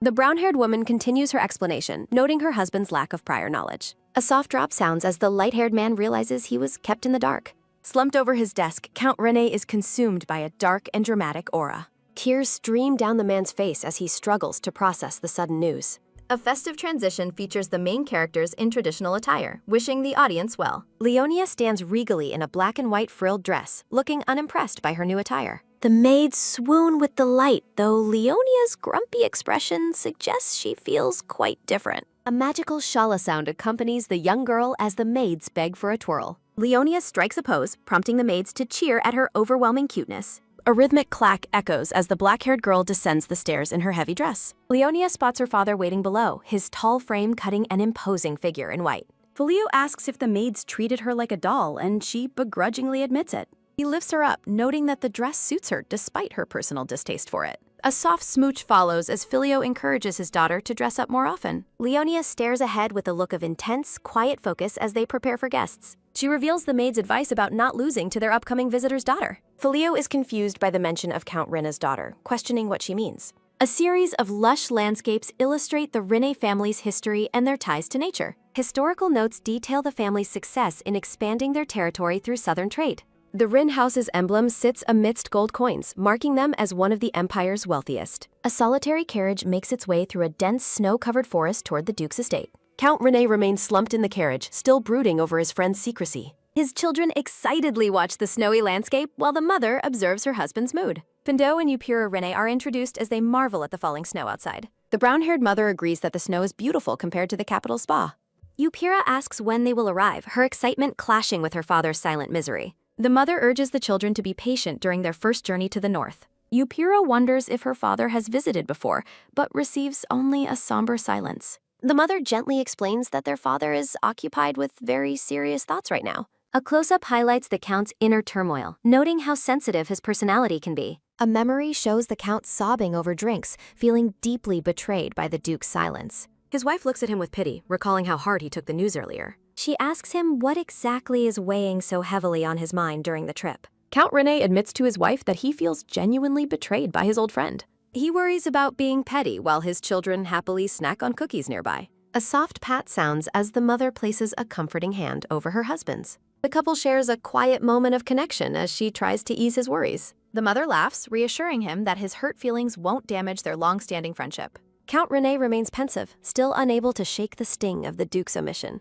A nostalgic frame shows the two men in their youth, dressed in formal military uniforms. He looks down with a faint, sad smile, remembering their past dons. In a flashback, a younger Filio bluntly acknowledges their friendship in a casual tone. The younger, light-haired man looks on with a mix of shock and admiration. A loud wah erupts from the carriage as father and son both start wailing. The scene at the estate is pure chaos as the visitors wail on the floor. Leonia asks her father why he never mentioned his friend was such a strange man. A sharp throb sounds as Duke Filio clutches his forehead, clearly suffering from a massive guest-induced headache. The black-haired man watches in exhaustion as his friend, Count Rene, continues to wail on the floor. Eupiqua Rene curtsies politely, introducing herself and thanking the Duke for the multi-day invitation to his home. Filio acknowledges the young girl's arrival, offering a brief word of recognition for her long and arduous journey. Framed by elegant white lilies, Leonia stands with her arms crossed, looking remarkably unimpressed by their new company. A soft sob sounds as the peach-haired Eupiqua watches her parents' emotional breakdown with a look of quiet concern. A sudden ba-bam sounds as the two girls lock eyes, a spark of competitive energy igniting between them.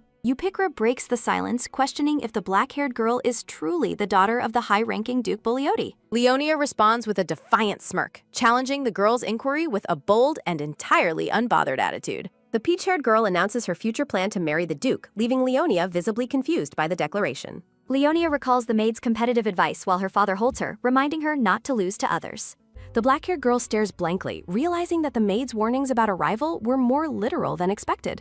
A playful energy radiates from Leonia as she declares her own plan to become the other girl's mother instead. The girls' chaotic conversation continues with Leonia demanding respect in exchange for her future role as a maternal figure. Eupiqua reacts with wide-eyed shock, finding her new acquaintance's bold and nonsensical proposal to be completely shameless. A decorative card features a small, gray-toned version of Leonia, signaling a brief pause in the estate's drama. Amidst a floral border, Eupiqua remains stunned by the sheer audacity of the black-haired girl's strange marriage logic. A sudden, sharp realization strikes Leonia as she processes the bizarre turn their first meeting has taken. Count Rene and his wife remain frozen in a state of comical distress after witnessing their daughter's interaction. The black-haired man stands in stunned silence, his composure shattered by the ridiculousness of the children's argument. Eupiqua stands her ground, her expression turning into one of focused determination against the black-haired girl's claims. Leonia maintains a look of steady focus, her mind clearly racing with more unconventional ways to handle the situation. A sudden glup sounds as Filio quickly muzzles his daughter to prevent her from finishing a very inappropriate sentence. Holding his hand over Leonia's mouth, the Duke politely suggests that their guests should rest after their travels. Under the cover of night, snow falls gently over the grand, illuminated spires of the Duke's massive northern estate. As she is prepared for bed, Leonia learns that Eupiqua was severely scolded for her behavior earlier that day. A loud, fiery memory shows the peach-haired girl's mother berating her family for causing such an embarrassing scene. Leonia reflects on Count Rene's kindness, acknowledging that his help was the reason she finally met her father. A sepia-toned memory highlights the misery of Leonia's old life, emphasizing the escape the Count helped facilitate. A framed portrait illustrates the Count's deep devotion to his family, showing a moment of warmth and affection. Historical records show the Count was once a great military supporter and a loyal friend to Duke Filio. A dramatic panel explains the Count's tendency to become an inconsolable crybaby the moment he sees Filio's face. A sharp zing sounds as Leonia's thoughts take a dark and suspicious turn regarding her father's close friendship.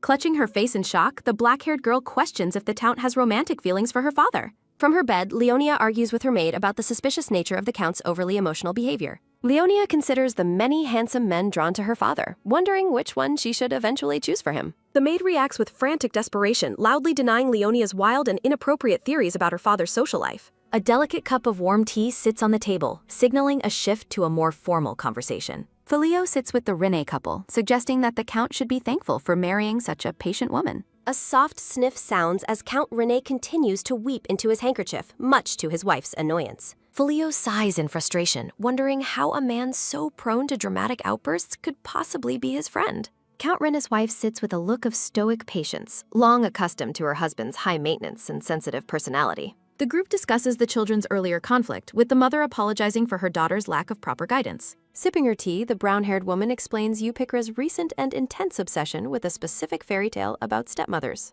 An illustrative panel shows a crying girl being bullied by a frightening stepmother, explaining Eupikra's warped understanding of family. Eupikra is shown declaring her intent to be a different kind of mother, hoping to avoid a tragic fairy tale ending. The peach-haired girl's earlier proposal to become Leonia's mother is revisited, highlighting her naive but well-meaning intentions. Filio sips his tea in quiet contemplation, admitting to himself that the young girl is surprisingly intelligent for her age. The Duke reflects on the situation, concluding that while Eupikra is smart, she is still no match for Leonia. The brown-haired woman stares ahead with a look of deep, quiet contemplation on her face. In a memory, the blonde man presents his fiancée, Avafer, to his friend, whom he calls Fario. The black-haired man recalls his first meeting with Avafer, noting her intense and overpowering pressure and how he forgot fear in her presence. Duke Filio closes his eyes, a small, subtle smile playing across his face during the discussion. Framed by elegant white lilies, the Duke sips his tea while sitting in his lavish chair. Countess Renee offers a gentle smile, noting that Filio's current state is thanks to his daughter. Noticing her expression, the blonde man calls out to his wife with a look of concern. Countess Rina asks her husband if he has finished crying as she gently dries his damp face. The blonde man looks down somberly, reflecting on his recent emotional and dramatic outburst. The black-haired man asks what there is to be disappointed about, while his friend wonders when things turned out like that. The Duke ponders if he should tell his old friend about the truth regarding Leonia's actual birth. Count Rene watches his friend with wide eyes, his expression full of silent hope and vulnerability. A stylized portrait features a young Leonia surrounded by bright roses and soft pink flower petals. Filio decides that asking Leonia for her own thoughts on the matter must be his first priority. A loud shout sounds as the blonde man cries out, accusing his friend of being incredibly irresponsible for having a secret child. The Duke feels reduced to a trashy person as he sits quietly,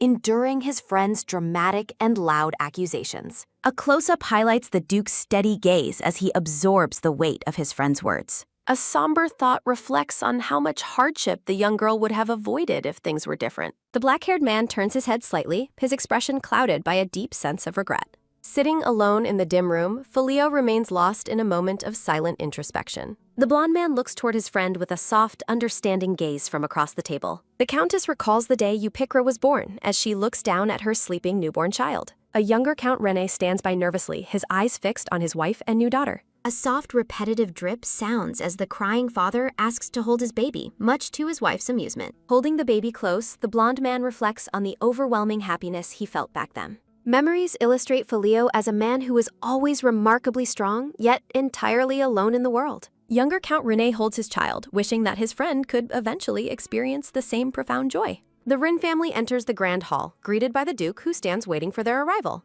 Duke Filio approaches his guests while holding Leonia, who rests comfortably in the crook of his arm. Count Rene looks on with a moved expression, struck by the sight of his fatherly friend. Surrounded by blooming lilies, the black-haired man looks down at the young girl with a soft expression. Filio admits he was deeply moved by his friend's face, which bore the look of a father. A faint, appreciative smile touches the blonde man's lips as he listens to his friend's admission. The black-haired man expresses his sincere gladness that his friend's entire family is doing well these days. Filio admits he was worried after receiving news, but feels relieved now that they have finally arrived. The blonde man sits back, a look of profound relief and quiet joy washing over him. Count Rene smiles as he points out that the young lady bears a very strong resemblance to Filio. The woman remarks on how tender their conversation was and how comfortable the child appeared in his arms. Leonia laughs happily in her father's arms, proving to everyone how incredibly close the two of them are. The black-haired man looks ahead with a calm and satisfied gaze as the tension finally fades. The blonde man and his wife share a quiet moment of happiness while sitting together. The scene shifts to the fireplace as the Duke asks about the specific reason for calling. Filio's expression turns sharp and focused as the conversation shifts toward more serious and political matters. The Duke informs his shocked guests that the newborn seems to be spreading a parasite toward the west. Count Rene looks troubled, realizing that the news explains many of the strange things they observed. The group notes their growing suspicion regarding the various issues they have encountered at the warehouse. Filio questions them specifically about the warehouse located at the boundary between the north and west. The Count explains about a fussy Baron Heracus and his mercenaries, while Filio considers the lack of sanctions. The blonde man looks toward his host with a sense of unease as the mystery deepens. Count Rene remains focused on his friend, waiting to see how the powerful Duke handles this. The blonde man explains that the warehouse falls under the management of Marquis Hespery, the sole owner of the West. The brown-haired woman wonders if Baron Heracus fabricated his reports, but the blonde man notes he lacks that power. A comical chibi scene shows the blonde man sweating as his wife wonders if someone is controlling the Baron. Closing his eyes, the black-haired man states that someone must have convinced the Baron to act this way. Framed by dark roses, a silhouetted figure is suggested to have offered territory in return for the Baron's help. The blonde man mentions the Baron visited the south where a relative of the Empress lives, sparking Filio's anger. The blonde man concludes that it is clear Marquis Hespery stayed quiet despite knowing everything about the situation. The group ponders if the Marquis's silence is due to his daughter's high-ranking position as the Empress. A dark thought bubble warns that tigers have gathered in his den, signaling a dangerous situation unfolding. Duke Filio looks ahead with intense focus while the Count and Countess watch him with serious expressions. A white tiger walks into a dark cave, emphasizing that the Marquis is currently unable to take action. The scene shifts to the grand, empty drawing room where a large chandelier hangs over unoccupied chairs. Leonia performs an elegant curtsy as the wavy-haired woman reacts with a look of delighted surprise. The black-haired girl happily mentions that Countess Bosgruni is her etiquette teacher as she smiles at the woman. Laughing, the woman explains that the teacher is famous in the capital for her incredible grace and social standing. Leonia maintains a polite smile while internally screaming about the teacher's terrifying reputation for being a social killer. The wavy-haired woman notes her intense first impression of the family, recalling the earlier scolding of the husband. Framed by blooming flowers, the woman offers a warm and gentle smile as she reflects on the family. Leonia stares ahead thoughtfully, deciding that the woman isn't scary because she reminds her of a previous acquaintance. As she carries a yawning blonde toddler, the woman approaches Leonia while a maid follows closely behind them. A sudden greeting sounds as Leonia startles the group, looking up at them with a bright and curious expression. The woman holds the blonde toddler close as he begins to fidget shyly in her protective arms. A soft peek sounds as the blonde toddler stares out with wide, curious blue eyes from his mother's shoulder. Eupichra stands with a downcast expression in the hallway as Leonia and the woman watch her dejected posture. Looking at her new acquaintance, Leonia reflects internally on how completely lifeless the peach-haired girl looks after being scolded. Standing amidst a border of lilies, Leonia approaches Eupichra to apologize for her behavior earlier in the day. Leonia admits that while her first impression was intense, she wants to clear the air between them both. Eupichra looks on with wide, confused green eyes as she tries to process Leonia's sudden and blunt apology. A happy energy fills the room as the woman and the maid watch the two girls interacting peacefully. Leonia explains to Eupichra that she was about to tell her that she had gone crazy earlier. Eupichra shouts in shock that crazy is a bad word, while Leonia dismisses it as her reason for apologizing. Leonia explains the hardships of being a stepmother to a stunned Eupichra, who struggles to understand the logic. Clutching her face, Eupichra reacts with horror as she is told that harsh is considered an adult word.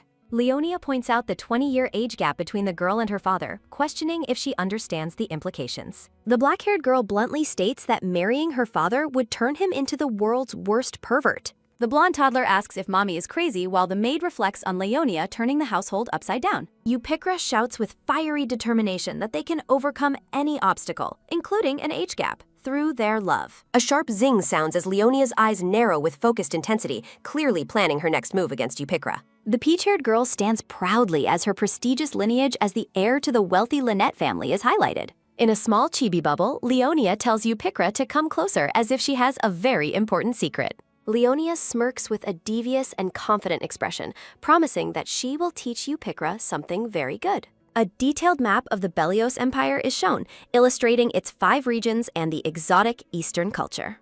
Illustrations describe the beautiful forests of the west, the southern ocean, and the perpetual snow of the north.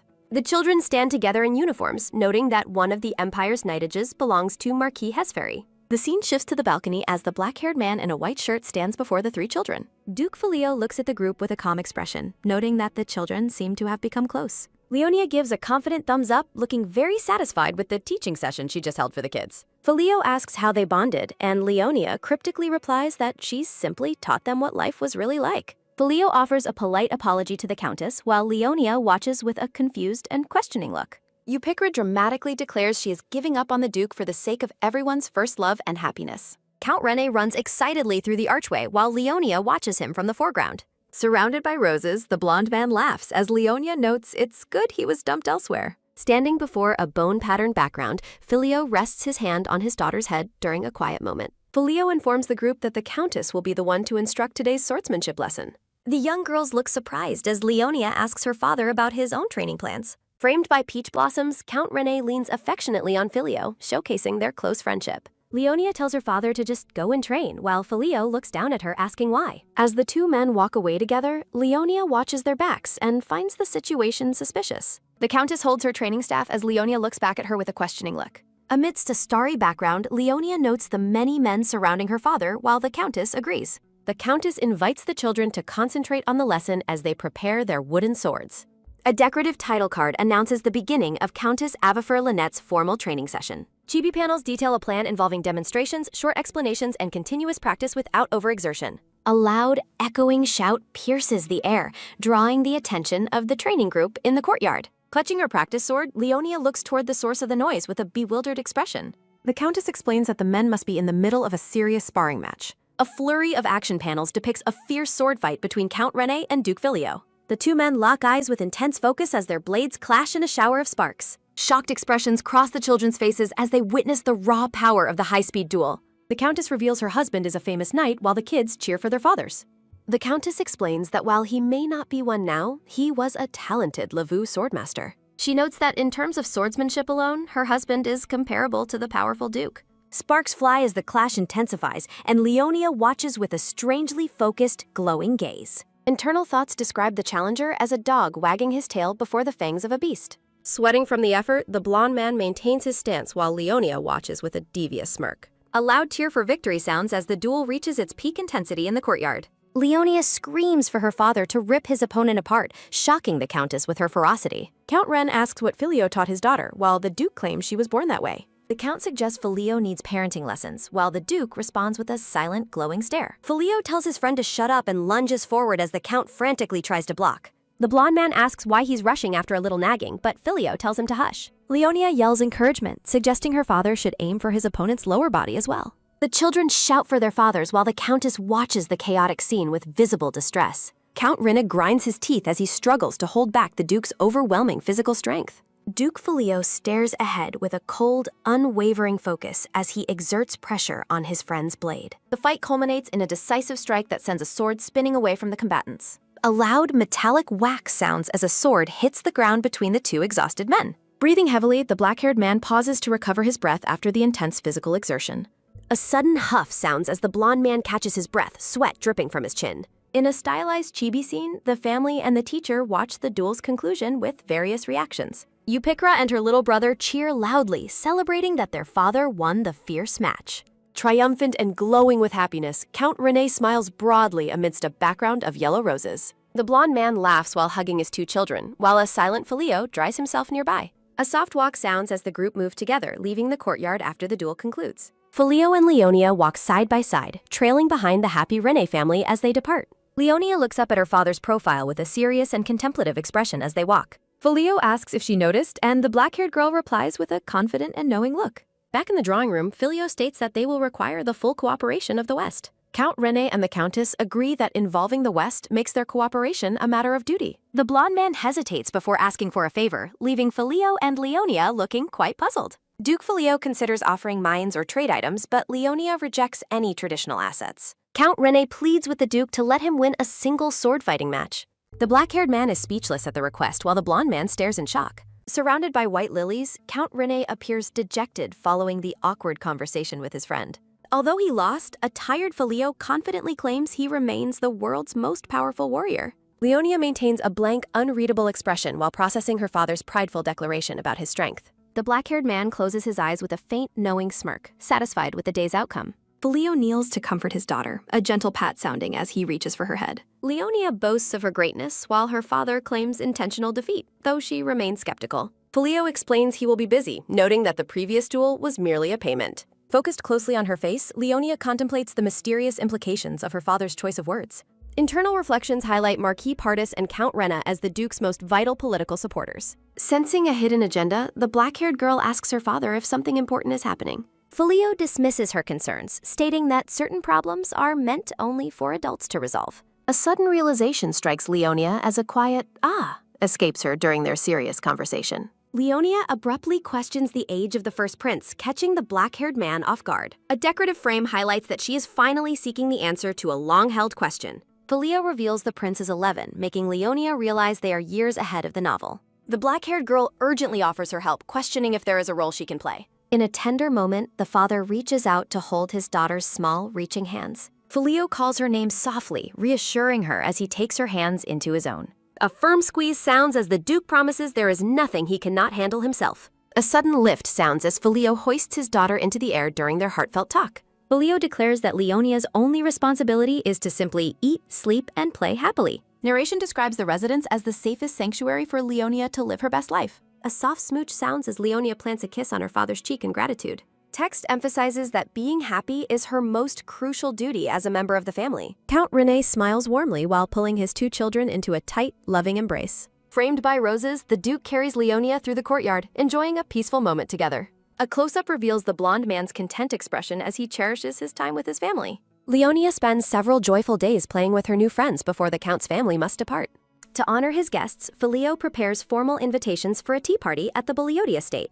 Guests flock to the snow-dusted palace, unable to refuse the rare invitation from the reclusive Duke. A loud shout of shock sounds as Leonia demands her father show more consideration for others. Filio dismissively questions the need for empathy, while Leonia accuses him of lacking a conscience. Sipping his tea, the black-haired man sarcastically remarks that her insult is truly the worst. Filio remains unappalled. Surrounded by roses, the Duke proudly states that as Bogliotis, others should be bowing to them. Leonia internally sighs, deciding that her father is simply a very rude man at his core. She notes that his perfection in wealth, looks, and strength makes his arrogance almost understandable. Leonia admits she admires his confidence, and her father encourages her to live just as boldly. After yawning, Leonia claims she has a conscience, while Filio internally calls her a fool. Count Rene and his wife observe that the father and daughter share the exact same personality. The black-haired man stares ahead with a sharp, calculating gaze, focused on his upcoming plans. Count Rene offers a gentle and knowing smile, contrasting with his friend's intense and cold demeanor.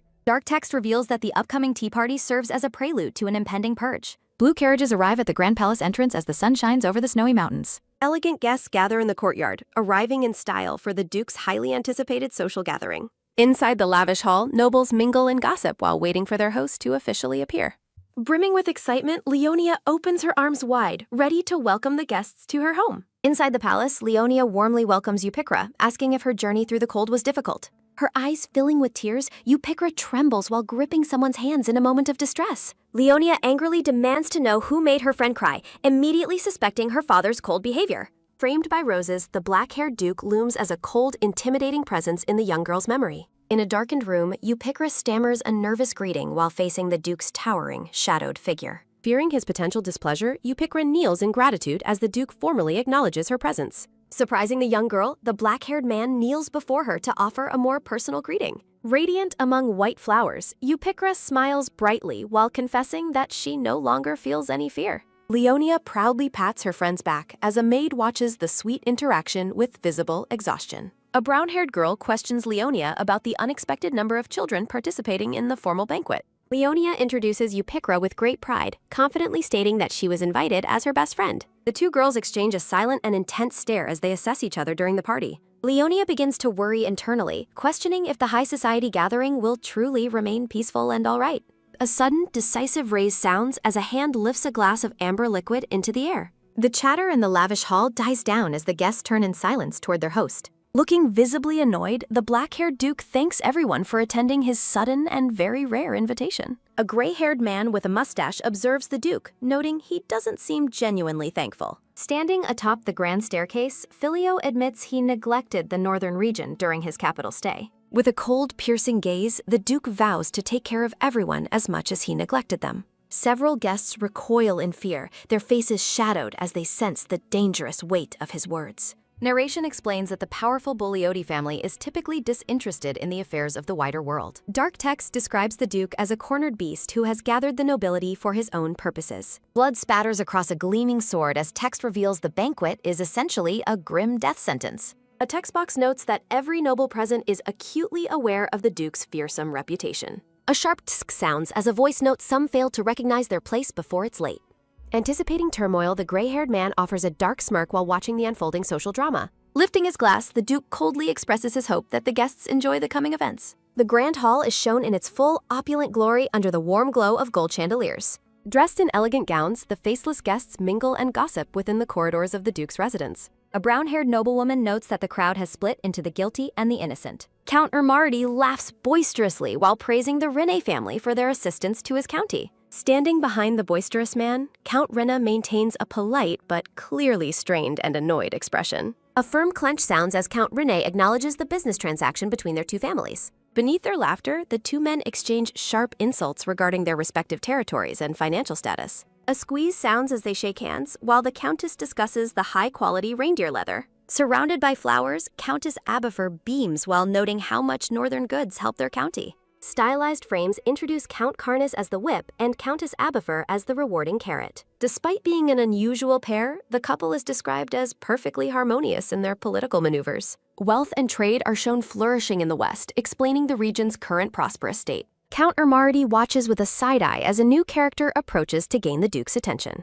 Duke Filio reacts with sudden confusion as a guest approaches him with unexpected and unearned familiarity. Looking quite bored, the black-haired Duke questions why the old man is acting so friendly. A gulp sounds as Baron Glees and Count Marioka freeze under the Duke's freezing, icy aura. The Duke looks down with a blank expression as the persistent noble continues his introductions. A green-haired man with a neutral, calm expression is presented as a new arrival at the party. Count Ermarty introduces Musca Thebanus, the eldest son of Count Thebanus, as an amazing, dependable man. Unimpressed, the Duke internally notes that the son resembles the father, lacking any real merit. Musca Thebanus introduces himself formally as a hand reaches out for a traditional social greeting. Framed by purple roses, the Duke and the green-haired man engage in a formal handshake. A clench sounds as the Duke closes his eyes, maintaining his calm despite the repetitive introductions. A firm squeeze sounds as Duke Filio and Musca Thebanus maintain intense eye contact during their handshake. Looking visibly bored, the black-haired Duke stares back in silence, seemingly unimpressed by the green-haired man's greeting.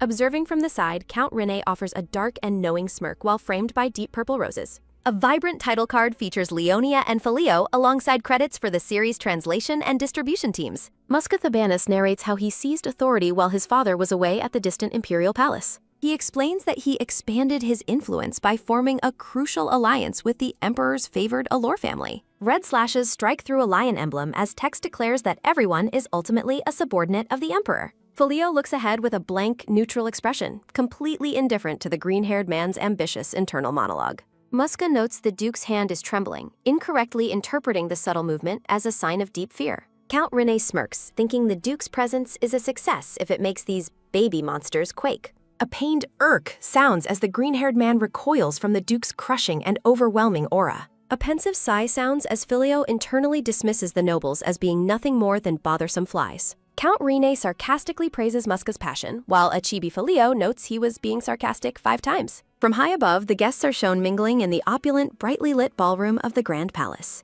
Outside in the snow, Leonia and her friends marvel at small, cute ponies wearing bright, colorful ribbons. Leonia warmly remembers that a pony was her very first gift upon arriving at the massive Voliati mansion. A close-up shows Leonia's determined and serious expression as she prepares for her afternoon riding activity. Frobe, the silver-haired guard, nervously asks the young miss for her opinion while holding a pony's lead. A sudden, sharp rustle sounds as the group moves toward the pony enclosure under the snowy mountains. Looking visibly nervous, Frobe tells Leonia to alert him immediately if she ever starts feeling scared. Leonia impatiently asks to go faster, noting that the other children are already far ahead of them. Frobe worries about her safety, fearing the Duke would literally take his head if she got hurt. Leonia dismissively tells Frobe he should be able to block her father's sword swing with his magic. Frobe laughs nervously while Leonia thinks that riding a pony leisurely is actually quite a dignified experience. Upikra and another young child smile brightly as they enjoy their snowy pony ride together. Framed by blue flowers, a young girl with brown hair looks back with a joyful, content expression. Leonia maintains her dignified composure, internally concluding that this slow pace is indeed quite regal. A flashback shows a younger Leonia alone in a dark, freezing orphanage room, staring out a window. Returning to the present, she wonders what her father is currently doing during the intense tea party. She notes that her presence has already significantly altered the course of the original novel's set future. Leonia wonders about the female lead, Varia, and if the story will eventually return to its original path. A sudden realization strikes Leonia as her eyes widen in shock at something she just sensed nearby. A sudden, sharp halt sounds as Frobe stops walking, questioning why the young miss looks so alarmed. Leonia urgently commands Frobe to take the other children and run away from the area immediately. She shouts that she'll hold back the approaching danger, leaving Frobe completely stunned and confused. Frobe refuses to leave her side, shouting that he cannot abandon the young miss under any circumstances. Sensing something highly suspicious that no one else has noticed, Leonia looks back with growing concern. A sudden, sharp crack sounds as Leonia prepares to use her power, her boots glowing with magical energy. She insists on going alone, ordering Frobe to protect the children and call for the other knights. Ignoring his protests, the small black-haired girl sprints across the snow toward the distant perimeter fence. Frobe watches her run, his face pale with shock and worry at her unexpected and dangerous behavior. A sharp, rushing wind sounds as Frobe struggles to comprehend the sheer intensity of the young girl's resolve. Leonia pants heavily while running, trusting that her father's training will allow her to handle the situation. She wonders why only she and Frobe were able to sense the presence that's currently bothering her. In the distance, a large white snow leopard sits calmly in the snow beneath a bare, frost-covered tree. Framed by a decorative border, the majestic white beast stares forward with sharp, piercing blue eyes. A soft crunch sounds as Leonia stops, staring in bewilderment at the unexpected sight of a snow leopard. She stands frozen in the snow, internally questioning if the majestic creature before her is actually a monster. A close-up shows Leonia's eyes sparkling with wonder as she takes in the beautiful, powerful animal. A bead of sweat rolls down her cheek as she continues to stare, completely captivated by the snow leopard. A sleek white snow leopard with dark spots prowls across the soft, glittering winter landscape. Frobe and the knights rush toward Leonia, urgently asking if the young miss is all right. Frobe informs Leonia that the other children were safely returned to the mansion with Melisse. Reassured, Leonia rests in the silver-haired knight's arms and calmly tells him she is okay. Gazing back at the woods, Leonia wonders about the true nature of the animal she encountered. During nap time, Leonia watches over the other sleeping children while remaining deep in silent thought. Deciding she is not sleepy, Leonia successfully sneaks away from the group to find her father. Walking alone, Leonia recalls that the snow leopard in the original novel had a specific role. Peeking into the room, Leonia struggles with the door handle and wishes she brought a maid. A silent scream escapes Leonia as she spots the snow leopard already waiting inside the office. Tuck! A quick sound rings out as Leonia slams the door shut and leans against it. Squeezing her eyes shut, Leonia struggles to process the confusing appearance of the creature inside. A man's shoe appears as he notices Leonia's black hair and realizes who she is. The green-haired man rudely demands she move, but Leonia insults him for trying to enter her father's office. As the man questions if it's just a cat, the leopard looks on from inside the room. Filio asks if the children are safe, while Frobe confirms their location and discusses the suspicious presence. Frobe notes that the other knights failed to sense the presence that he and Leonia felt. Filio listens to the description of the large cat, internally noting its arrival was unexpectedly early. Filio jokes about raising a monster for his daughter, prompting Frobe to ask if he is serious. Filio asks if Frobe recognizes the animal, reminding the knight of his noble Eastern family origins. Realization and shock wash over Frobe as he exclaims in disbelief at the animal's true identity. Crack! A sharp sound echoes as the scene focuses on the confrontation between Muska and Leonia. Standing in the grand corridor, Muska questions what the young girl is doing in his way. Soft white clouds drift peacefully across the bright blue sky above the cold northern territory. The massive Voliati mansion stands as an imposing fortress against the backdrop of snowy mountain peaks. Sunlight illuminates the Duke's private office, highlighting an empty desk and a plush leather chair. Tap! A soft sound follows the leopard's heavy paw as it walks across the polished floor. The majestic beast prowls through the quiet office, its tail twitching as it investigates the room. Leonia stands her ground in the hallway, loudly declaring that this room is her father's office. Spreading her arms wide, Leonia defiantly commands the green-haired man to stay away from the door. Muska Thabanus offers a sinister smirk as he looks down at the young girl's stubborn resistance. He mocks her small stature and asks what she thinks she can achieve by blocking his path. Fuming with rage, Leonia wonders about the identity of the bird-brained man currently antagonizing her. Leonia glares up at the intruder with a look of pure disdain and growing magical intensity. Spotting her father, Leonia screams for him as Muska looks on with a surprised and startled expression. Filio catches Leonia in a warm hug, immediately shielding her from the man's arrogant presence. A relieved sigh escapes as Leonia clings to her father, finally feeling safe and protected. Filio maintains a stone-cold expression as he stares toward the intruder while holding his daughter. Filio demands to know why Muska Thabanus is loitering outside his private office without permission. The Duke's aura becomes terrifyingly dark as he threatens the man, making him flinch in visible fear. Leonia reaches out, shouting that she has something important to tell her father about the situation. She explains she came to see him but found this man attempting to sneak into his office. Leonia reports that the man ignored her warnings, prompting her father to tell her to continue. Leonia complains that the man sneered at her, while Muska desperately tries to deny her accusations. Muska lies about needing a restroom, but Leonia shouts that he is a madman for his deception. Leonia reveals the man insulted her vulgar blood and lack of noble origins, causing her deep distress. Filio's face goes dark with murderous intent as the full weight of the insult sinks in. Frobe watches in dread, praying to heaven as he senses the Duke's rapidly escalating northern fury.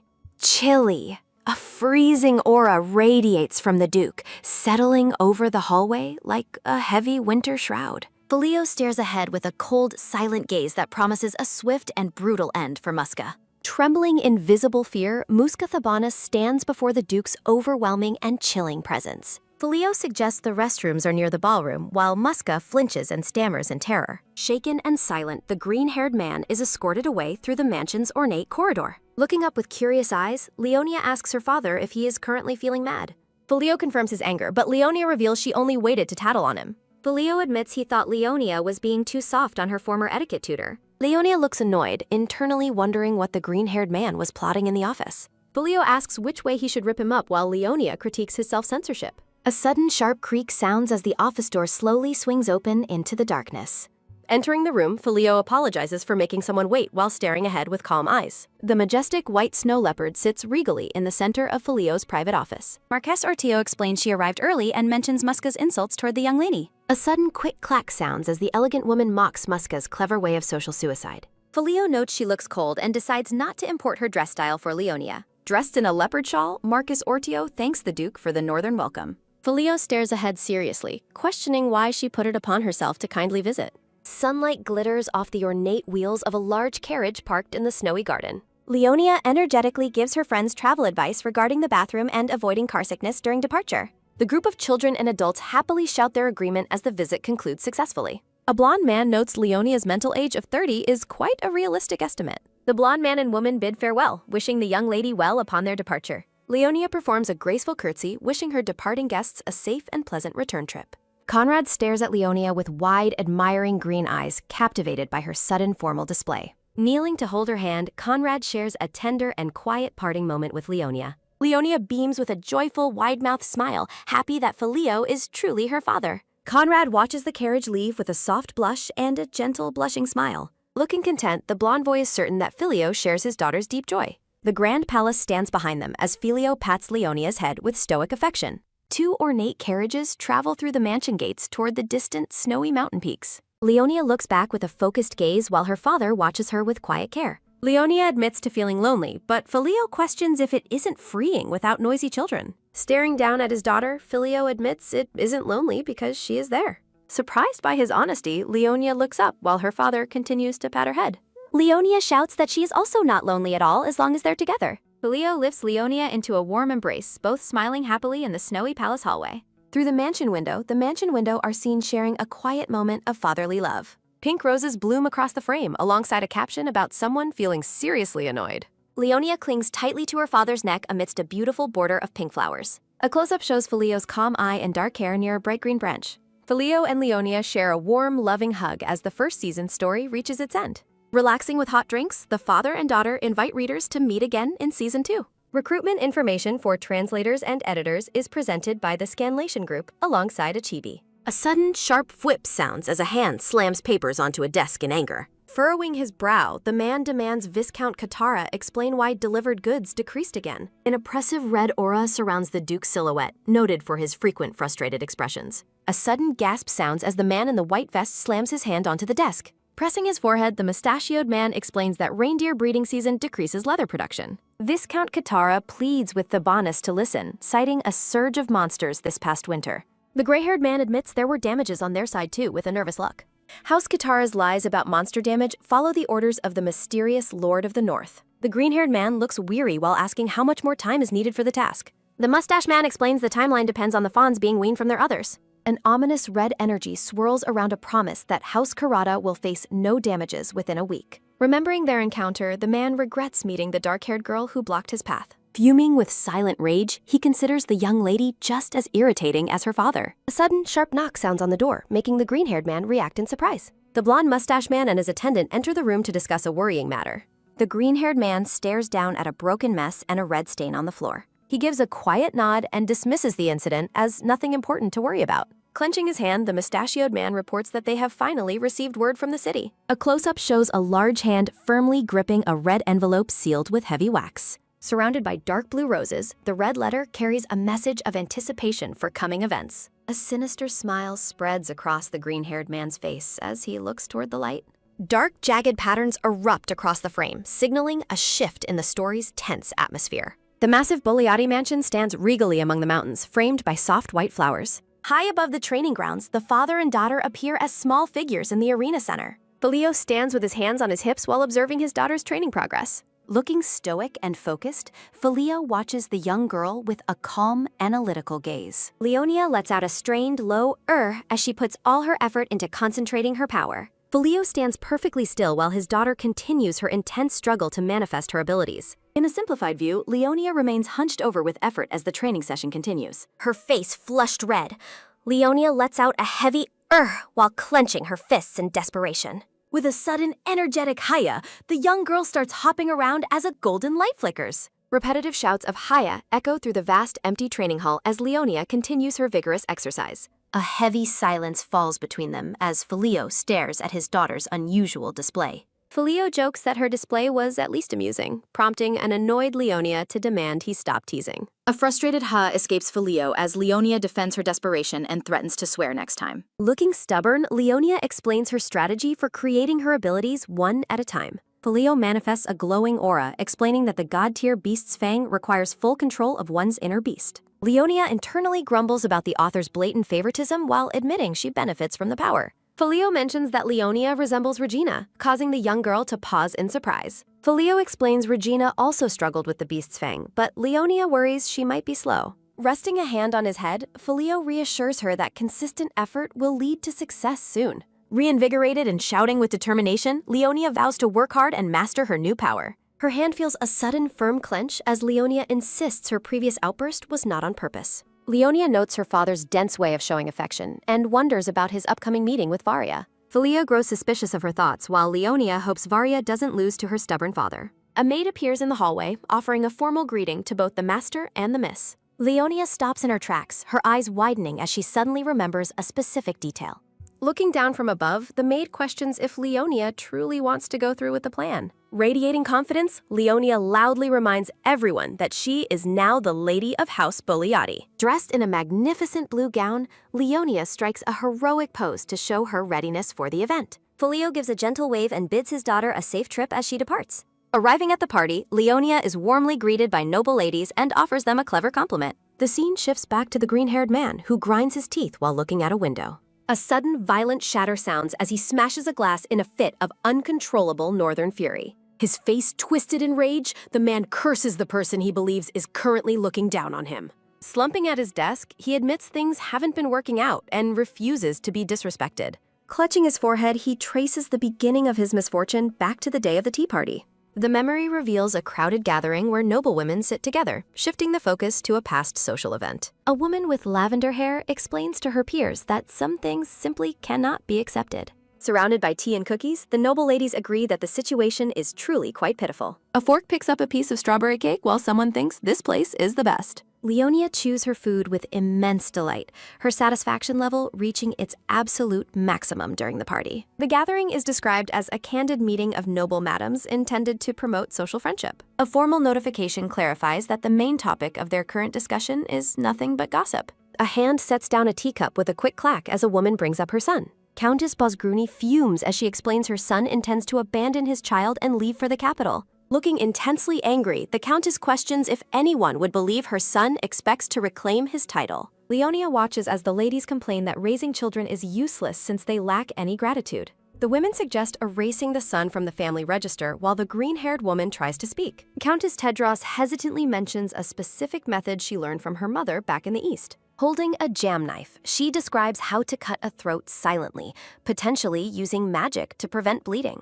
A shocked silence falls over the group as Countess Tedros holds her jam knife with wide eyes. One woman laughs at the dark suggestion while Leonia gives a mental thumbs up of approval. Looking small and dejected, Leonia sits alone on a large red couch labeled as feeling depressed. Conrad stands before the young lady, staring at her with a quiet and uncertain expression. Conrad asks if she is sad the party ended, but Leonia clarifies the ladies are her friends. Letting out a soft sigh, Conrad watches Leonia as she remains deep in her own thoughts. A narrative box suggests that Leonia might be subconsciously seeking maternal affection from the older noble ladies. The text notes Leonia acts mature for her age, yet a void remains from her missing mother. In reality, Leonia is energetically singing a loud anthem in her head to conclude her night. Conrad looks on empathetically, unaware that Leonia is actually singing a second verse in her mind. The massive Bogliati mansion stands silent and majestic under the dark, snowy night sky. Conrad helps Leonia from the carriage while a brown-haired woman waits at the mansion entrance. Noticing the visitor, Leonia lets out a joyful shout to greet Miss Connie. Connie smiles warmly and calls out to Nia, prompting a sudden reaction from the young girl. Conrad looks on with a dark, intense gaze as Leonia runs forward to correct her friend. Leonia loudly insists she is no longer Nia and demands that Connie get used to her title. Connie laughs softly while admitting that breaking her old habit of using the name Nia is difficult. Connie explains she just finished a meeting about the Duke increasing support for the orphanage before leaving. Standing alone, Leonia looks ahead with a proud and satisfied smile after hearing the good news. Leonia bursts into the office demanding food while the aide asks her to please maintain proper decorum. Radiating confidence, Leonia declares that as Lady Bogliati, no one is in a position to criticize her. Filio hands a stack of papers to his aide while his daughter runs toward him excited me. Lifting her into his arms, Filio asks about the party while Leonia wishes for one every day. A close-up shows Filio looking surprised as his daughter suddenly addresses him as her dad. Leonia leans in and gives her father a sweet kiss on the cheek with a soft chew. Looking completely bewildered, Filio stares at his daughter while trying to process her sudden display of affection. Leonia beams with pride, mentioning she heard about his decision to increase funding for the orphanage. Clinging to him, Leonia admits her chest was bursting with pride when she learned of his kindness. Filio gives a small, knowing smile, noting she only treats him like a father at times like this. Filio carries the girl while she dramatically proclaims her deep respect for her dear father. As they walk through the hall with maids, Leonia tells Filio he has no room to gawk. The father and daughter sit together on the sofa, both focused on reading their respective documents. Wearing his glasses, Filio remains intensely focused on the papers while the room stays quiet. Leonia pauses her reading to look back at her father, her eyes blinking with curious interest. A sudden, quiet pfft escapes Filio as he realizes his daughter has drifted off to sleep. Carrying her, Filio notes she falls asleep on the dot every night, much like a reliable clock. An older maid watches with a hesitant look as the Duke carries his sleeping daughter away. A small, ornate glass vial containing a glowing liquid is handed between two people. Filio carries his sleeping daughter through the mansion while softly calling her nickname, Leo. Filio instructs Leonia to drink a potion, which she playfully questions before gulping it down. Leonia licks her lips, noting the medicine tastes like honey as she sits in bed. Leonia questions taking medicine without labels, but Filio reassures her and tells her to sleep. Tucked into bed, Leonia smiles happily because she trusts her father's care for her. Filio kisses his sleeping daughter's forehead and wishes her sweet dreams as she drifts off. A soft blink sounds as Leonia's eyes flutter while she is fast asleep. A credits page features a chibi Leonia shouting determined messages about the next chapter. The grand estate stands silent under the moonlight as snow begins to fall gently. Filio walks through the night carrying his daughter while other shadowy figures wait nearby. A stern man with blonde hair named Mono stands alert, ready for the mission ahead. Looking down from above, Filio asks about the status of their preparations for immediate departure. A brown-haired maid and a blue-haired girl express concern about Leonia waking up alone. Looking stoic, Filio acknowledges that his daughter will likely be very sad when she wakes. The brown-haired maid explains that Leonia's sadness stems from her deep affection for her father. A gentle smile plays on the black-haired man's lips as he hears about his daughter. He turns his head away, his expression obscured as he prepares to board the carriage. From a high angle, the group gathers around the carriage in the snowy night courtyard. A soft sit sounds as the blue-haired girl takes her seat inside the dark carriage. A gentle shake sounds as Filio closes his eyes while holding his sleeping child. Leonia lets out a soft snore, completely unaware of the departure occurring around her. Filio hopes she won't make a fuss this time while looking down at her. An awkward silence settles over the maids as they observe their master's unusual behavior. A heavy thud sounds as the carriage door closes, sealing the group inside for travel. A gallop sounds as the carriage departs from the mansion, leaving the grounds in night. Filio stares intensely, his expression unreadable as the journey into the cold night begins. Standing tall, Filio declares that their hunt begins now, radiating a cold, determined energy. The scene shifts to a bright forest where a carriage wheel rolls through the girt. Leonia sits inside a carriage with a deep frown clutching a large jar of candy. The maids laugh nervously while trying to maintain a cheerful atmosphere during the journey. The maids scramble to explain they are not dating Sir Gable, mentioning rumors from others. The maids glance at each other in silence, feeling the weight of Leonia's intense gaze. Leonia lets out a frustrated pout, her silence speaking volumes about her current mood. A long silence follows as the maids sweat under the pressure of the girl's glare. The brown-haired maid internally laments that Leonia is too perceptive to be easily fooled. Leonia suddenly asks about her father's whereabouts, catching the maids off guard with her question. Clinging to her jar, Leonia demands to know exactly when her father will be joining. A sudden, sharp ack sounds as the maids reel from the child's direct questioning. They nervously explain that Filio has urgent business and will join her later at destination. A close-up shows Leonia's small hands firmly gripping the candy jar during the ride. Leonia clenches her teeth, trying to convince herself that she is mature enough to wait. Filio stands with his back turned, wondering why he feels so worried about the situation. Leonia lets out a heavy sigh, resolving to act her age despite her inner turmoil. A loud sigh sounds as the maids react to Leonia's display of deep frustration. The brown-haired maid looks startled by a sudden exclamation as they continue their trip. They arrive at a grand estate, the carriage pulling up as they announce arrival. Leonia and the maid look out the window, their eyes widening at the estate. A blonde man waves to welcome the visitors to the bright, flowery estate. Leonia lets out a skeptical "phoo" as she observes the overly enthusiastic greeting party. Filio looks serene while Leonia's mental voice angrily vows to kill him for leaving. Rubbing his neck, Conrad notes that Filio's love for Leonia was truly evident this time. Mono asks Conrad if he is just now realizing how much the Duke cares for her. Standing in the snow, the men discuss how unusual it is to send her off alone at night. Text boxes explain that those who dare disturb the Bogliati peace will be eliminated in a hunt. To keep Leonia safe from the upcoming North bloodbath, Filio left 3 guards to protect her location. Conrad observes that Filio has become more human around his daughter, which is a positive change. Mono nods in agreement as they stand outside the mansion during a brief break. Looking off into the distance, Conrad reflects that Leonia will inevitably need to gain her own experience. A guard with green hair approaches, calling out to the Lord to get his attention. A hand holds out a rolled telegram that has just arrived at their location. A rustle sounds as Conrad takes the paper and begins reading the urgent message. Conrad stares at the telegram in silent shock, a bead of sweat forming on his face. Conrad declares that they must also begin to make their move based on the new information. The title page for the chapter is shown with stylized Korean text and a feather. Looking out a window framed by pink blossoms, Leonia watches the petals fall. Leonia notes that the falling petals remind her of the winter snow back in the north. Sighing, Leonia leans on the windowsill and wonders when her father will finally return. A sudden exclamation calls out to Sister Leo, interrupting her quiet moment of reflection. Upi and Finu ask what she's doing, and Leonia replies she is admiring the pretty flowers. Upi asks if her home lacks flowers, and Leonia explains they are just hidden for now. A soft poke sounds as a small finger taps Leonia on the shoulder. Finu looks up at Leonia with a wide-eyed expression, calling her by her nickname again. Finu holds out his hands and demands she give him something with an enthusiastic shout. Finu shouts his request for candy while holding a large jar filled with strawberry treats. An older maid firmly denies the request, startling the children with her sudden refusal. A massive no bubble looms over the dejected group as they react to the denied request. In the background, maids move through the grand estate while the children remain in the foreground. A bright star sparkles as Leonia gets a clever idea to bypass the strict rules. A sudden movement sounds as Leonia reaches out toward the 2 younger children.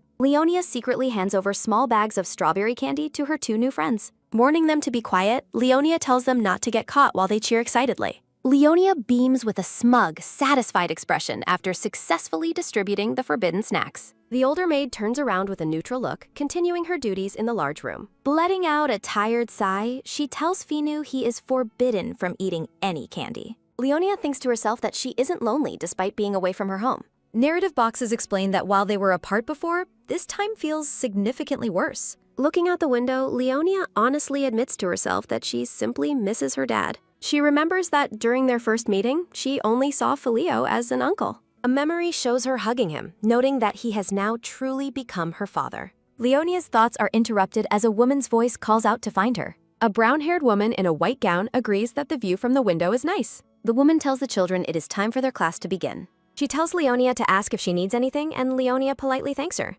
Looking serious, the woman asks Leonia if she feels worried about her current situation. Leonia remains silent, her expression unreadable as she faces the older woman's question. Narrative boxes state that Leonia endured much alone before, causing the woman concern. A close-up shows the woman's intense eyes, fearing the child might get hurt.